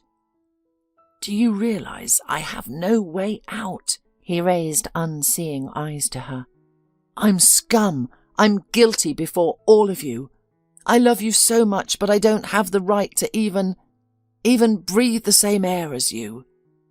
Mary looked at him, pathetic, tortured, shaking with terror and self-loathing, and tried to figure out what she felt for him. Anger? Disgust? Pity? No, and no. And let no one believe her, because she doesn't even believe herself right now. But she loves this weak, pathetic, confused man, and even though she's thrice the fool, she doesn't care what's right or wrong. She moved towards him, wrapped her arms around his head, and pulled him against her. They sat like that for a long, long time, until finally Steve said, "I've got it all figured out. It's so simple. God, it's incredibly simple. And I was looking for a way out for so long, and it was so close. I must go to my father and tell him everything, from beginning to end. I have to do it myself. Not you, not anyone else, just me. I'll be a scumbag and a liar and a traitor to them. I may break my parents' hearts forever, but I'll still be their son. A bad, lying, vile, despicable, mean son, but a son. A son who found the remnants of strength and conscience, and who will come back to them from the darkness." He wiped his cold, sweaty forehead, looked at Mary and said, "But it was you. You did it. You showed me this way out. If it weren't for you, I would be going through my father's papers and my mother's things. I would be eavesdropping and hiding like a rat. And then I would be counting money with trembling hands. Thank you, my love. I've never told you how much I love you, Mary. If you'll stay with me after what I've done, I'll devote my life to you." "You have plenty besides me to devote at least part of your life to," she said, taking his hand and rising. "Come, Steve. We have a long journey ahead of us." Recently, Nikki began to take her son Mark to her work. This was only possible because it was summer, otherwise he would have been at school. "Mum, will we have many orders today? Yesterday we had too few. The boss will nag you again," Mark asked timidly. Nikki gave a self-conscious smile. "Who knows, son? We take what comes our way. It's like fishing. Sometimes you catch a lot, sometimes nothing at all." Mark sighed sadly, pulling out a small notebook from his pocket. He diligently noted down all the orders, including street names.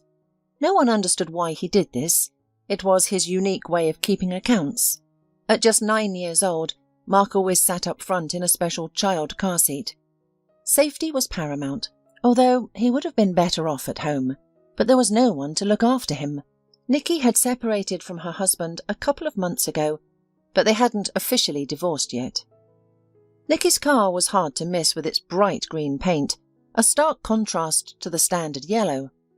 She named it Cucumber and drove around the city accepting all orders. Whether the destination was near or far, it didn't matter.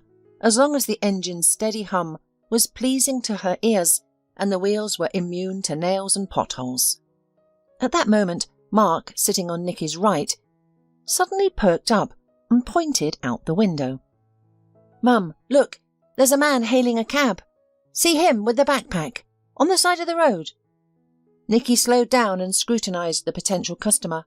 She did this not to assess his financial standing, but to avoid picking up a passenger in a state of severe inebriation.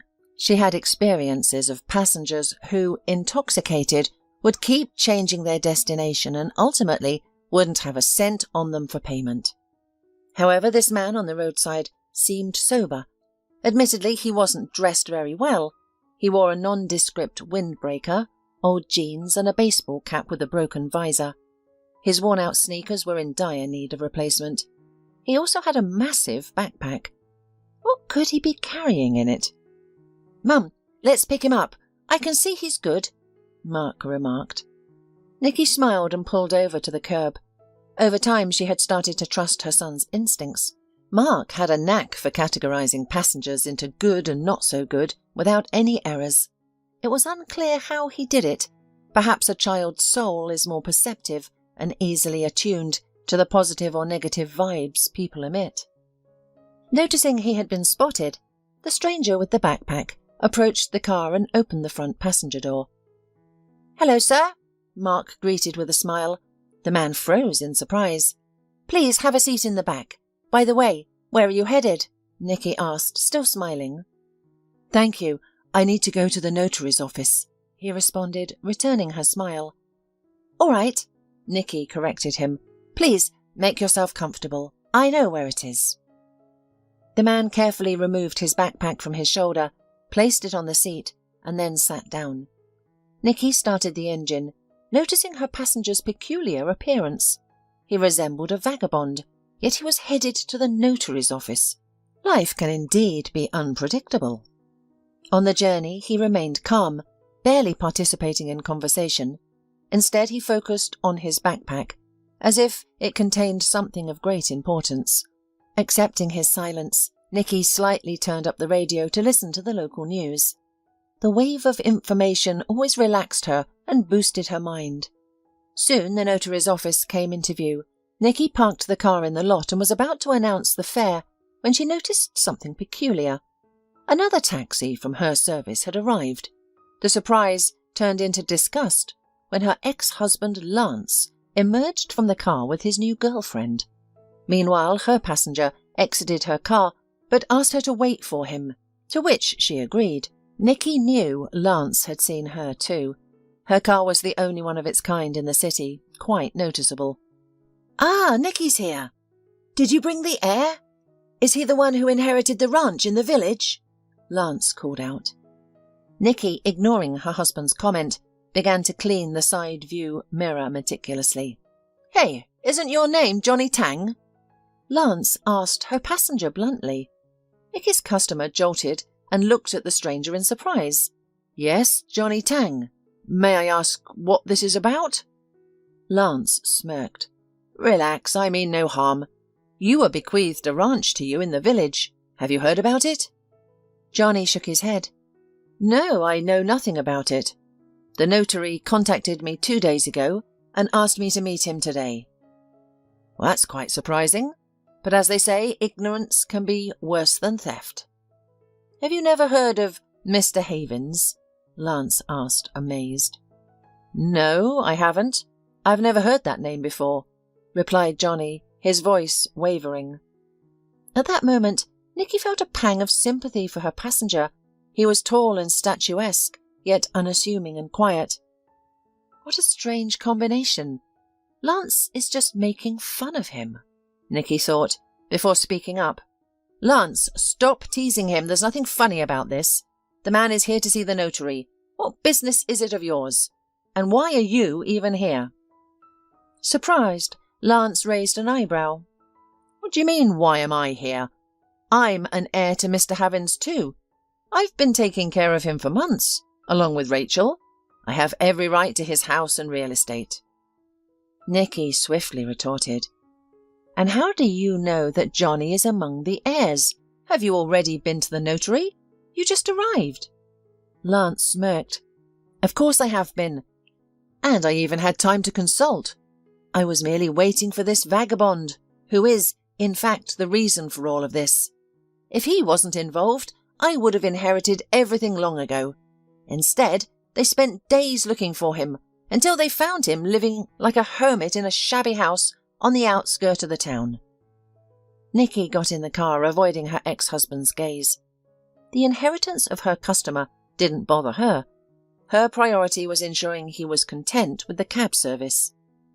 Meanwhile, Lance started to display affection towards his mistress in front of Nikki, clearly trying to provoke her. However, Nikki ignored him and focused on the flower bed in front of the notary's office. 5 minutes later, Johnny emerged from the building holding a large folder and what appeared to be house keys. "Here comes the heir apparent. How did you win over that old man and inherit such wealth? Rachel and I only got a house in the suburbs and an apartment downtown, yet you received the ranch, land, and all the equipment," Lance ranted. Johnny looked at him with a puzzled expression before heading towards Nikki's car. In fact, he himself did not know why he got this inheritance. He had simply been summoned to a notary's office and informed that an unknown man named Mr. Havens had left him a ranch. The conditions of the will specified that he could neither sell nor give the ranch away. Upon seeing Johnny leaving the notary's office, Nikki sighed with relief. She was finally free from the sight of her ex-husband's arrogant face. Suddenly she noticed her son untying the man's backpack. "Mark, what are you doing? That's not ours. How could you?" Nikki scolded. At that moment, Johnny opened the door and saw Mark with the backpack. The man smiled awkwardly. "Have you satisfied your curiosity, buddy?" Mark looked at the passenger excitedly. "Yes, sir. And what's in it? A puppy or a kitten?" Johnny shook his head and opened the door. "Well, let's hope this doesn't scare you. It's not a kitten or a puppy, but a real wolf cub." "A wolf cub?" Mark gasped in surprise. "Yes, a wolf cub. I found him in the forest. Poachers had shot his mother, and he was lying not far from her, whimpering for help. I buried his mother and took him with me in my backpack," Johnny explained. Nikki peered into the backpack with astonishment, finding a wild animal looking back at her with sparkling eyes. "How does he breathe in there? It must be hot for him, isn't it?" she asked, concerned. Johnny smiled. "No, I made holes and didn't tie the neck tightly, so he's warm and cozy. I'm not sure what to do with him next, but I'll figure it out." "Sir, can I hold the backpack while we drive? I really want to look at the wolf cub," Mark pleaded. Johnny nodded. "Yes, but don't bother him too much. He gets nervous and licks his nose when he's excited. If you see that, you'll know Wolfie is very excited." Nikki looked at Johnny with doubt. "What if he bites? He's a wild animal." "No, he won't bite. His teeth are still small, and he can't even eat solid food." Relieved, Nikki started the engine. Lance and Rachel watched the car leave with a hateful look, then passionately embraced each other again. Deep within, Lance was consumed by black envy. He was jealous that some drifter had inherited the old man's ranch. He and Rachel had taken care of him for months and expected a more generous reward. Lance discovered an opportunity by chance when he saw a newspaper ad. An elderly man was seeking a nurse or a couple to live in his house and assist with household chores. Initially, Lance didn't think much of it, but learning that the man was a wealthy farmer, he realized this could be a lucrative opportunity. Day by day, as he cared for Mr. Havens, Lance patiently awaited his fortune, hoping he and Rachel would become the rich heirs. The elderly farmer, to his credit, had told the couple that if they stayed until his last days, he would include them in his will. "That's a fortune. I heard he has a vast ranch on the north of the state. I wish it were mine. We could sell it or rent it out," Rachel mused. Lance agreed. "Yes, it will be ours. Who else could he give it to? If he had someone else, he wouldn't need our help. Do you think he would have placed an ad otherwise? No, he's alone. That's why he's resorting to this, so he doesn't die alone. Naturally, Johnny Tang had not even guessed about all this, and only found out today when the notary actually handed him the documents for his right to own a huge rural homestead located outside the city. As Mark watched the wolf cub in his backpack, Johnny worriedly pondered his next move. How will I be received on this ranch? Will the employees ridicule me, see me as a gold digger? I didn't want this inheritance. I didn't even know the deceased. Why am I involved in all this? On the other hand, what's wrong with starting over? Maybe I should become a farmer and get my life back on track. Johnny pondered, unsure of where to go next. Nikki didn't ask him about his thoughts. She drove aimlessly through the city, hoping he would make the right decision on the way. Suddenly, her walkie-talkie squawked. She glanced at Johnny and asked, "Where are we headed? My dispatcher is calling. Probably with another job. If you need to go somewhere, I can tell them I'm busy." Johnny hesitated. The folder in his hands felt like a hot potato. He also had the ranch's keys in his jeans pocket. He met Nikki's gaze and said, "Could you take me to that village? I want to see the ranch." Nikki smiled. "Of course I can. I've been there before. It's a beautiful place with a river and woods nearby. I think the wolf cub will like it there. You're planning to let him go, aren't you?" Johnny shook his head. "No, I haven't decided yet. He's small, he'll die without his mum. I feed him milk and bread soaked in broth." "Do wolves eat bread, sir?" Mark asked in astonishment. "I've seen them catch hares or quail." Johnny smiled. "Adult wolves eat meat, but their cubs eat milk." "So does he have a name? How do you call him?" Mark continued to bombard the passenger with questions. Nikki looked reproachfully at her son, but then dismissed it, allowing him to continue the conversation with the grown man. Johnny pondered. "What's his name? I don't know myself. Maybe you can help me." Mark's eyes sparkled with mischief. "Why don't we call him Fang? Fang is the hero of a story about a wolf that lived in the forest. Although it was in Alaska. Well, never mind. Let us have our own Fang." Johnny smiled. "Great, I don't mind. Let it be Fang." His conversation with Nikki and Mark noticeably lifted his mood, and Johnny realized he wasn't so lonely now. At least he would enjoy the company for this short distance. Nikki watched the road, marveling at the twists of fate that had transformed Johnny from a poor man into a wealthy heir. I wish someone would give us a house in the countryside, so Mark and I could live there comfortably, she thought. But we have to rent an apartment and deal with rapidly increasing rent rates. The road to the ranch was in poor condition, riddled with potholes that made it difficult to concentrate. "What a terrible road. I've seen bad ones before, but this," Johnny mumbled. All this time, Mark held a backpack with a playful wolf cub inside. As the settlement appeared in the distance and Johnny anxiously glanced at it, he suddenly became so excited that he could hardly control himself. Probably it was akin to what a person feels when he or she has received some significant and very valuable gift, at least once in his or her life. For some reason, he instantly liked the village.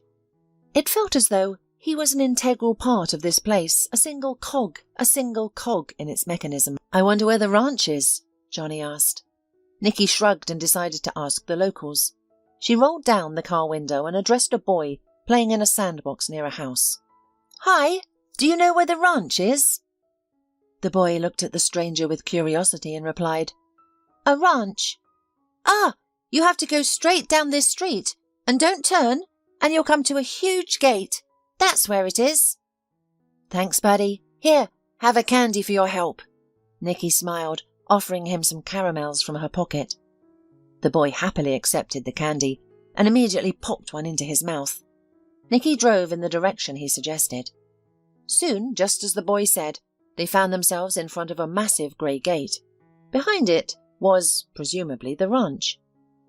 After thinking for a moment, Nikki beeped 3 times and looked furtively at her passenger, whose eyes were literally shining with intense inner excitement. The sound of shuffling footsteps approached, and a man of about 70, grunting with effort, slowly opened the gate. Before Nikki, Mark and Johnny, a ranch appeared, bordered on 3 sides by verdant fields and lush gardens. A quaint wooden house with a tiled roof stood guard at the outskirts, marking the boundary of this haven of fertility and comfort. Haystacks were scattered across the yard, and various pieces of agricultural machinery were visible. Chickens scurried around the property, geese cackled while searching for worms under currant bushes, and a dog lounged lazily by the gatehouse, keeping a watchful eye on its surroundings. It seemed the ranch was a sanctuary of tranquility, its silence broken only by the occasional mooing of cows and clucking of hens. Behind the residential buildings lay vast fields where people worked, resembling toy soldiers from a distance. To the left was a lush forest that naturally caught the eye. "Mum, it's beautiful here, look!" Mark exclaimed in amazement. Nikki fondly looked at her son, admiring his keen observational skills. "Well, Johnny, we have arrived," she said, subtly shifting the conversation. Startled, the man reached into his pocket to get some money. "Yes, I'll pay for everything, please. Take this. It should be enough for your return trip." Nikki, realizing he had given almost twice the necessary amount, blushed. "I can't accept your last money. It's too much. Please take it back," she said. In response, Johnny just gestured, insisting she take it. "Use it to buy something for your son. I'm a farmer now. I'll have money soon." Tears welled up in Mark's eyes. "Are we leaving already? I thought I could play with Fang a bit more. He'll miss me, and Johnny will be too busy to care for him while working in the fields." Nikki glanced at Johnny, hoping for reassurance or the right words. Johnny smiled. "Don't worry about it, buddy. If you like, you can come and visit me on the weekends. Fang will be glad to see you. He's growing up fast, but when he's a teenager, I'll probably let him go. It's inappropriate to keep a wolf among the usual livestock." Mark looked at his mum again. "And we'll really come, promise? I know you have work, but at least on Sunday or Saturday?" All right, you little extortionist. Do I have another choice? We'll come. We'll definitely come." Nikki replied with a smile, then added, turning to Johnny, "Well, we have to leave. Good luck and prosperity." Johnny nodded curtly, took the backpack from Mark's hand and got out of the car. Johnny smiled as he watched the bright green car pull away. Just then, he noticed a middle-aged man with a look of displeasure on his face coming out of one of the houses to meet him. The stranger approached Johnny and loudly exclaimed, "Good afternoon. What brings you here?" Caught off guard, Johnny stepped back. "I've come to see my ranch," he explained. The stranger, who was clearly the boss here, hesitated. "To see the ranch? It's just a ranch running smoothly like clockwork. Why are you interested?" Misunderstood as the uninvited guest, Johnny turned pale. He pulled out a folder of documents from behind. Holding it out to the stranger, he clarified, "These are the ranch's papers. I'm the new owner. I inherited it from Mr. Havins." In surprise, the stranger raised an eyebrow. He took the folder and, upon reading the first few lines, realized Johnny was telling the truth. "Ah, I see. I apologize for the misunderstanding. I'm the manager, Raymond Menz. Since Mr. Havins' passing, I've been overseeing everything. All funds have been kept in a special account, as per the former owner's instructions. So rest assured, everything at the farm is in order." Johnny smiled. "I have no doubt. I came to familiarize myself with the place before deciding on the next steps." Raymond squinted at the guest.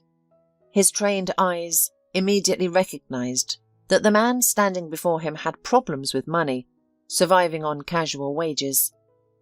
The manager's lips curved into a sad grin as he thought, I wonder what led Mr. Havins to include him in the list of heirs.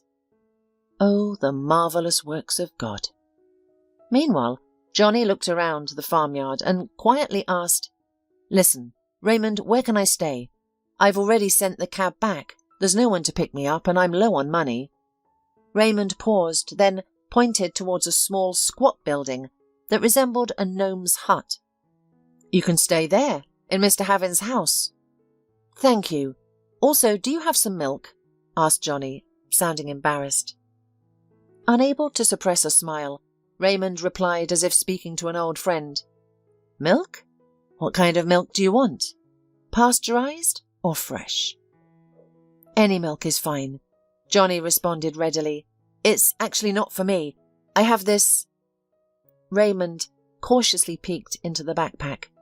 "Is that a puppy?" "No, not a puppy. It's a wolf cub. I found it in the forest and decided to keep it. Its mother was killed by a poacher." Raymond gave the ranch's new owner a reproachful look. "You shouldn't have brought him here," he said. "The animal is wild. It'll trouble the dogs. However, Bella just lost her puppies and she's grieving. Maybe we should try feeding it. Look, she's in the aviary." Johnny turned to the left and immediately spotted the dog, who wagged its tail in a friendly manner. "Yes, we can try," Johnny responded and cautiously approached Bella. She eyed the newcomer suspiciously and then began sniffing the air loudly. "The baby reeks of the forest. Is there any bedding with her pup's scent on it? I want to wipe the wolf cub with it." Raymond showed him a rag lying in the corner of the aviary, and Johnny wiped it well on the wolf cub. "I hope she doesn't tear him apart," Raymond voiced his concerns, but Johnny only smiled. "No, it'll be fine. See, she stopped growling and is even wagging her tail." Kneeling carefully in front of the dog, Johnny gently placed the wolfie within her reach. Bella sniffed the air loudly again, then rumbled contentedly and began to whimper softly. She must have recognized it. "She feels that he is little, so she wants to help him," Raymond remarked again. Johnny remained silent, keeping a cautious eye on the dog. Bella wagged her tail, then stood up and, as if unperturbed, began to lick the wolf cub from head to toe. Johnny smiled. Well, now she recognized him. "You're lucky, Fang. We found you a nurturing mum." Noticing that he was about to be fed, the wolf cub rumbled invitingly and began to move his nose from side to side, searching for his foster mother's breasts. Witnessing this tender scene, Johnny couldn't keep back tears, and Raymond's eyes also grew moist. Stepping aside, he said, "Get comfortable, Johnny. If you need anything, don't hesitate to ask. You're in charge here, and I'm here to assist." Johnny waved his hand dismissively. "What are you talking about? I understand you've been working here for a long time. And who am I? A newcomer? A stranger?" After entrusting Fang to his foster mum, Johnny went to settle into the house he had been assigned. It was quite cosy inside. The house had a fragrance of herbs and something else, which stirred his appetite. "That's right. I haven't had anything to eat since this morning." The journey from the suburbs to the city, catching a cab, getting here, Johnny mused. Imagine his surprise when, half an hour later, there was a knock at the door, and Raymond appeared with a tray. On it was a cup of fragrant tea and a vase full of fresh, homemade buns. "Here, Johnny, my wife baked these fresh. You must be hungry after your journey, and the air here makes one twice as hungry," Raymond said. "Thank you, Raymond. I sincerely appreciate it," Johnny said appreciatively, and immediately began to eat. Meanwhile, Nicky was returning to the city, rushing to complete another order. Mark sat on the right side, and he was upset because the wolf cub was left on the ranch. "Mum, what if a cow hurts him? Or the goats? Do you know how mean they can be?" "They could gore him with their horns," Mark asked worriedly. Nicky shrugged uncertainly. "I don't know. I think Johnny will take care of him. After all, he's the one who saved the cub and is fully responsible for him. Don't worry. Everything will be fine. We'll visit on Sunday. Much to Nicky's disappointment, upon their arrival in the city it was already late, and she was advised to leave her car for check and to end her workday early. "Well, we made almost nothing. At least we helped Johnny. We did something good," Mark expressed with a hint of sadness. Nicky smiled at her son and tousled his hair. On their way home they stopped at a store where she used the money left by Johnny to buy various treats. Nicky and Mark resided in a rented ground-floor apartment, which was habitually damp and cold, particularly in autumn and winter. However, it was summer, and they could forget about these discomforts temporarily. Upon reaching her apartment door, Nicky instantly noticed 2 suitcases. One had a handle wrapped in blue duct tape, which made Nicky recognize it as her own. "What is this about? Is the landlady cleaning or renovating the apartment? Why are then our things in the stairwell?" Nicky pondered anxiously. As she opened the door, she came face to face with her landlady. "Well, Nicky, you're moving out today. I'm sorry, but I've found new tenants who pay almost twice as much as you, and they don't have small children. Why did your Mark draw on the walls with crayon and tear the wallpaper? Now I have to cover the repair costs." Mark, candy in hand, asked, "When did I draw on the walls and tear the wallpaper? I never did it." But Helen only smirked. "I probably know better, don't I, kid?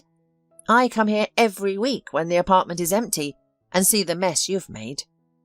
So, Nicky, I've packed your things and won't keep you." "What about the rent? I paid 2 months in advance," she asked. Helen's eyebrows raised. "What prepayment? It's not a prepayment. It's a deposit for the damages you caused. You broke the faucet in the bathroom, the sink in the kitchen leaks. Who's supposed to cover these repair costs? Everything was working properly when I rented the apartment to you." "No, it wasn't. You're lying. The faucet in the bathroom was broken in front of you. We just didn't mention it," Mark exclaimed indignantly. Nicky looked at the landlady disapprovingly. "I take it you won't give me the money?" Helen shook her head negatively. "No, absolutely not. Have you ever heard of depreciation? You work in a cab, you understand. I won't let anyone live here for free. So pack your bags and bear me no ill will. Perhaps we'll cross paths again." "No, I'm sorry. I hope we never meet again. At least let me stay the night. It's not right to throw someone out in the middle of the night. What will we do now?" Nicky replied in a trembling voice. Helen looked disapprovingly at the tenant. "You should have thought of that before you turned my apartment into a mess." "We didn't create any chaos. You made it up just to throw us out." Mark, who always spoke his mind, exclaimed. "Leave before I call the police," shouted the landlady. Bending under the weight of 2 suitcases, Nicky stepped outside, deep in thought. "And why did we go to that store to buy groceries? Now I have to carry 2 suitcases, and Mark has to carry a bag of sweets bought with Johnny's money." Nicky's gaze landed on a suburban bus, slowing down at the bus stop. She waved to the driver and shouted, "Wait, please, wait for us." She wasn't sure if the driver heard her, so she turned to her son. "Sonny, quickly, tell him to wait for 5 minutes while I get the suitcases. Leave your bag here. Hurry." Mark didn't need to be told twice. He dashed to the bus stop. Once inside the bus, he said to the driver, "Sir, please wait for my mum. We'll be right back. We're going to the village. We have a tame wolf cub there named Fang, and the man we know, his name is Johnny." The driver looked at the young passenger in surprise before turning off the engine. "Well, we'll wait. You have a wolf, and a tame one at that. It means a lot." His voice was full of irony, but Mark didn't notice. "Yes, that's how it is. The cobbler without boots," Nicky muttered under the weight of the suitcases. She could use her cab during the day, but now she had to carry the suitcases herself. The bus was full. The driver opened the luggage compartment for Nicky's suitcases. After paying the fare, she and her son moved to the back of the bus.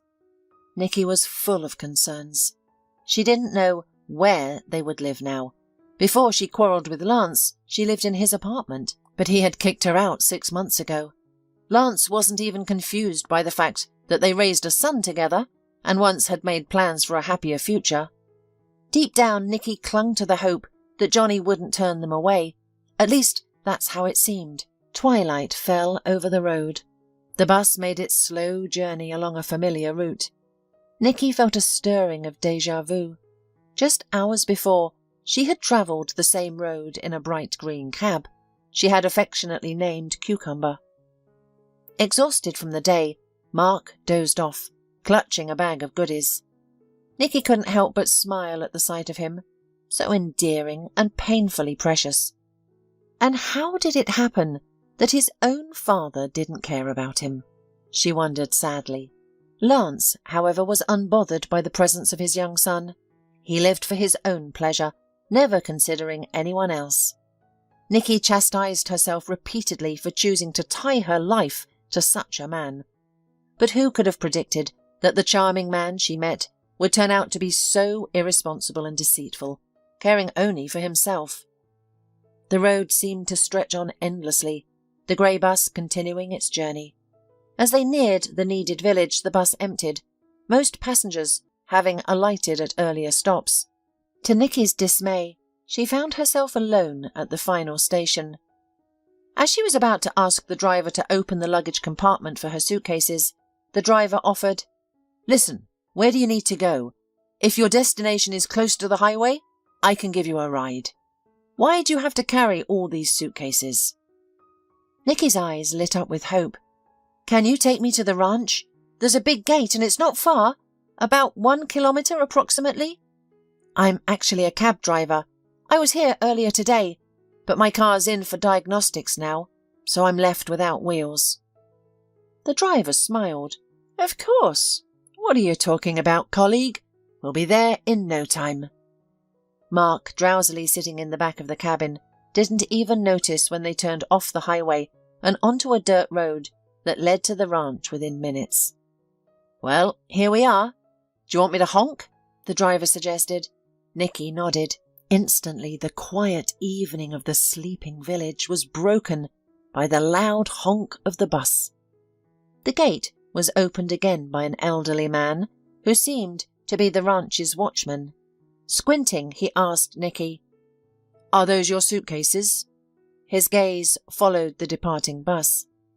"Well, yes, mine and my son's," she replied quietly, holding her sleepy baby. "All right, come on in," the watchman said calmly. "Should I call the manager or the new master?" Nikki thought for a moment, and indeed, to whom had she come? To Johnny, with whom they had known each other for half a day? What if he doesn't care about her now, and she just left everything for a phantom hope of finding a bed within the walls of the ranch? Fortunately, Johnny appeared from the house a few minutes after the bus departed. He was delighted to see his guests. "Nikki! Mark! You've arrived! I'm glad you decided to come back," he exclaimed. Nikki lowered her eyes, embarrassed. "We were kicked out of the rented apartment. The landlady didn't give us the rent money.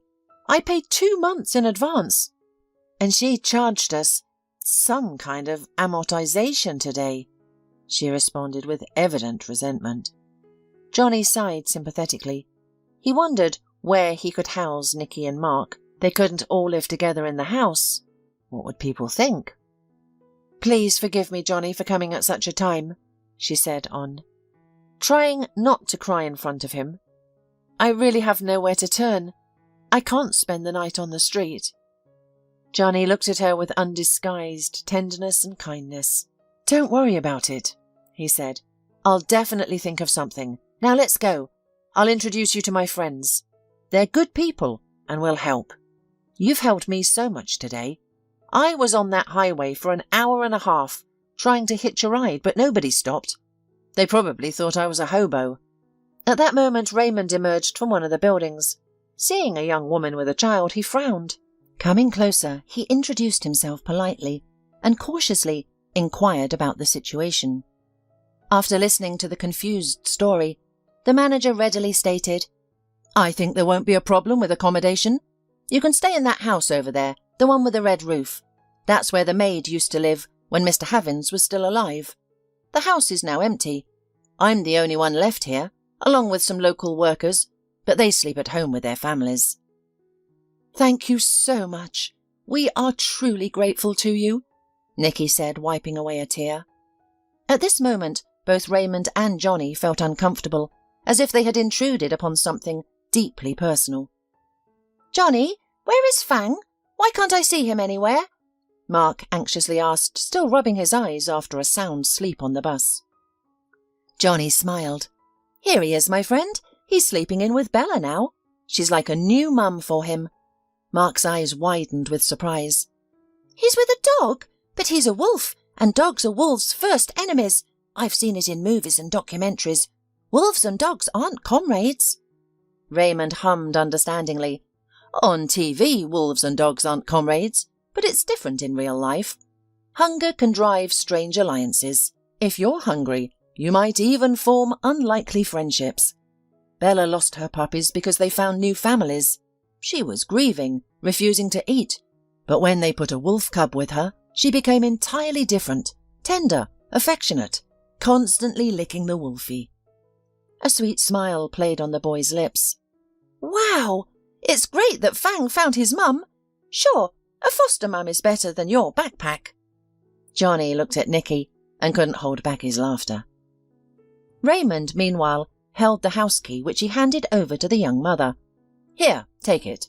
There's a switch just to the right as you enter. I've replaced the bulbs, so everything should work. There's gas in the cylinders if you want to cook, and a change of bedding in the cupboard. I think you'll figure it out." "Thank you. Of course we will," Nikki replied with a smile. After a long day of travel, she immediately made the bed, not even bothering to unpack the suitcases. Mark, too, could barely stand from fatigue, even though he had managed to nap on the bus. On their first night in the village, mother and son fell into a deep sleep. Johnny, however, couldn't sleep, no matter how hard he tried. Lying on his side, he pondered his next steps. He could ask for help from Raymond, who knew the workings of the ranch and could provide him with everything he needed. However, he wanted to immerse himself in the process, striving for independence. In addition, he still had the mocking grin of Lance's, who looked at him as if he were a vagrant asking for alms at the church. However, Johnny was far from a vagrant. He didn't own a nice house, but he lived in a small shabby house inherited from his mother. Johnny only finished school and did not go further to study. He used to take on various part-time jobs, and such a quiet life suited him well. He loved the forest and nature, and sometimes went into the wilderness for a week, living in the forest and sleeping on the ground. It seemed strange for an educated city dweller, but Johnny was happy. While Johnny pondered his future, Lance was plotting to grab the ranch off a deceased old man. "Why does he favour that bum so much?" Lance mused aloud, engrossed on the TV. "The old man gave us an apartment and a house, but this vagrant gets the ranch. I wish he'd left him the house, and the ranch for us. It's a lucrative business, isn't it? Milk, eggs, meat, wheat. With the right approach, one could even become a millionaire eventually. But this vagabond will likely sell it all off and squander the money in no time." Rachel looked at her lover with a smile and said, "What should we do now? We can't just take his ranch from this tramp. It's a legal estate." "By law?" Lance retorted. "Let's think about it. How did he legally inherit it? We could sue and appeal the will. We've taken care of the old man for months. This guy shows up out of nowhere and gets everything. It's not right. We should go to court. I know someone there. For a small fee, he'll make a document claiming we've been caring for Mr. Havins for almost 20 years. "Do you think that will work?" Rachel questioned. "A will is a serious document, the final wish of the deceased. It's unarguable." Lance dismissed her concern with a wave of his hand, saying, "Enough of this dreary talk. I'll think it through and figure it out. If necessary, I'll involve the ranch manager. I could promise him a percentage of the ranch's income, And in return, he could present our Johnny Tang as a hopeless drunkard and vagrant to the court. It's impossible to entrust the ranch to such a person. We'll reveal all this in court. Then you'll see. We'll have the whole ranch in our hands. Rachel joyfully exclaimed, "You're clever. I thought there was no chance, but you, like a magician, pull out aces like rabbits from a hat." Lance merely shook his head. "Don't worry, we'll continue the fight. I wonder how Nikki got here.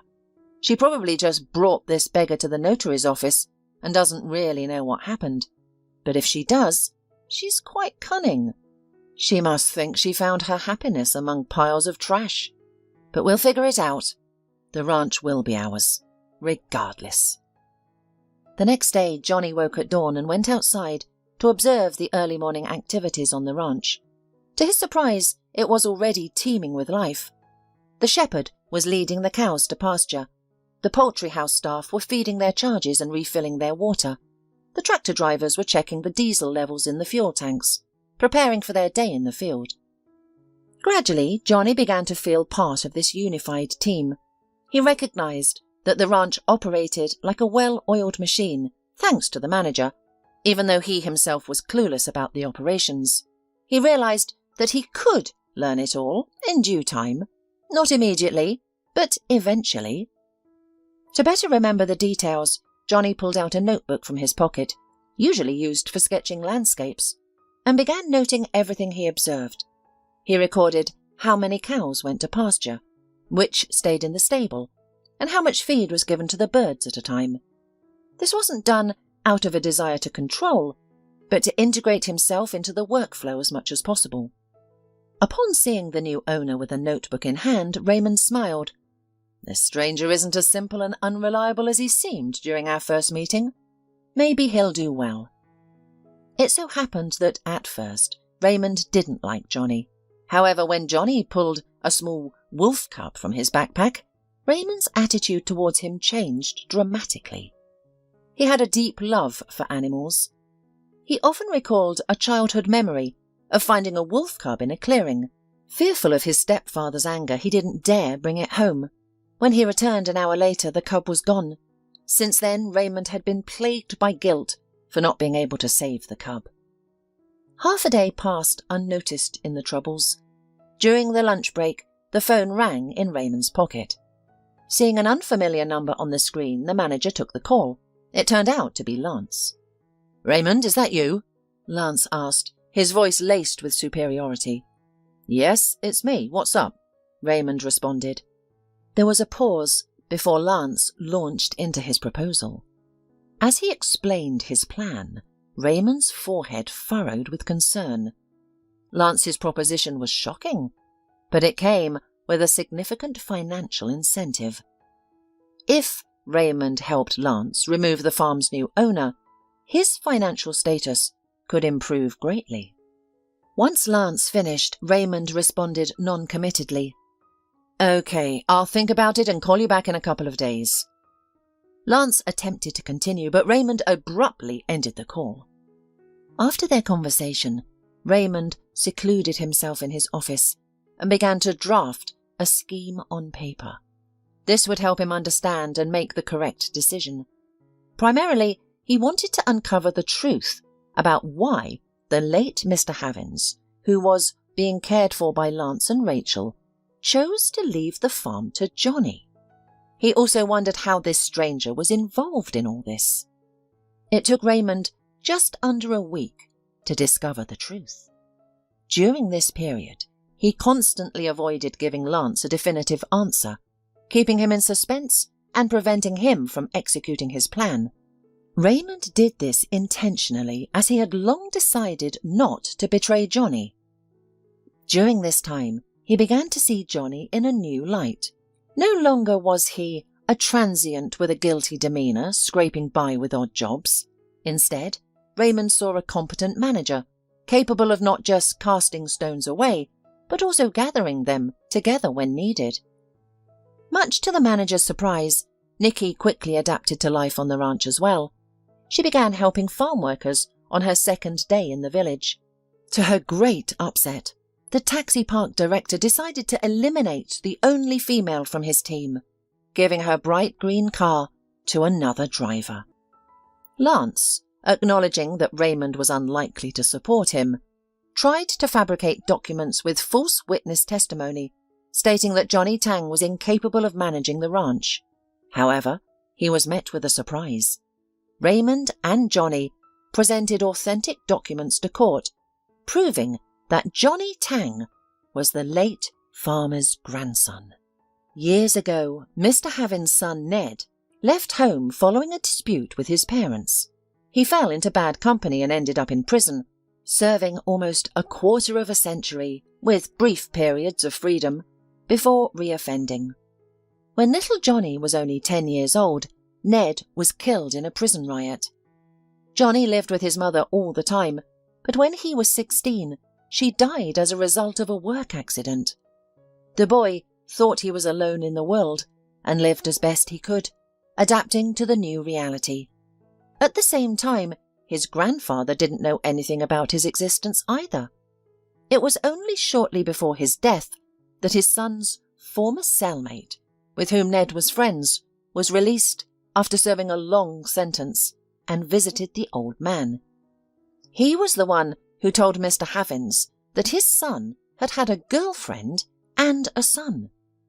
Mr. Havins began making inquiries and soon learned all about Johnny. Unfortunately, he didn't get to see him, but he did get to redo his will.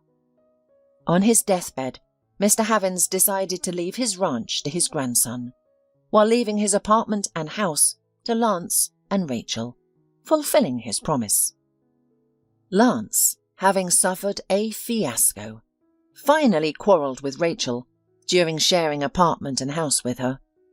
Meanwhile, Nikki finally filed for divorce, as she planned to start a new life with a more dependable man who, unlike her previous spouse, wasn't careless with their family's happiness and planned to multiply it. Raymond and Johnny became such close friends that many villagers started referring to them as brothers.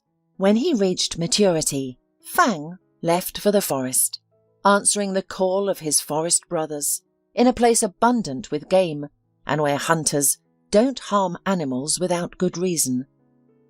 Watching his joyful parents, Mark laughs heartily, eagerly awaiting the arrival of his sibling.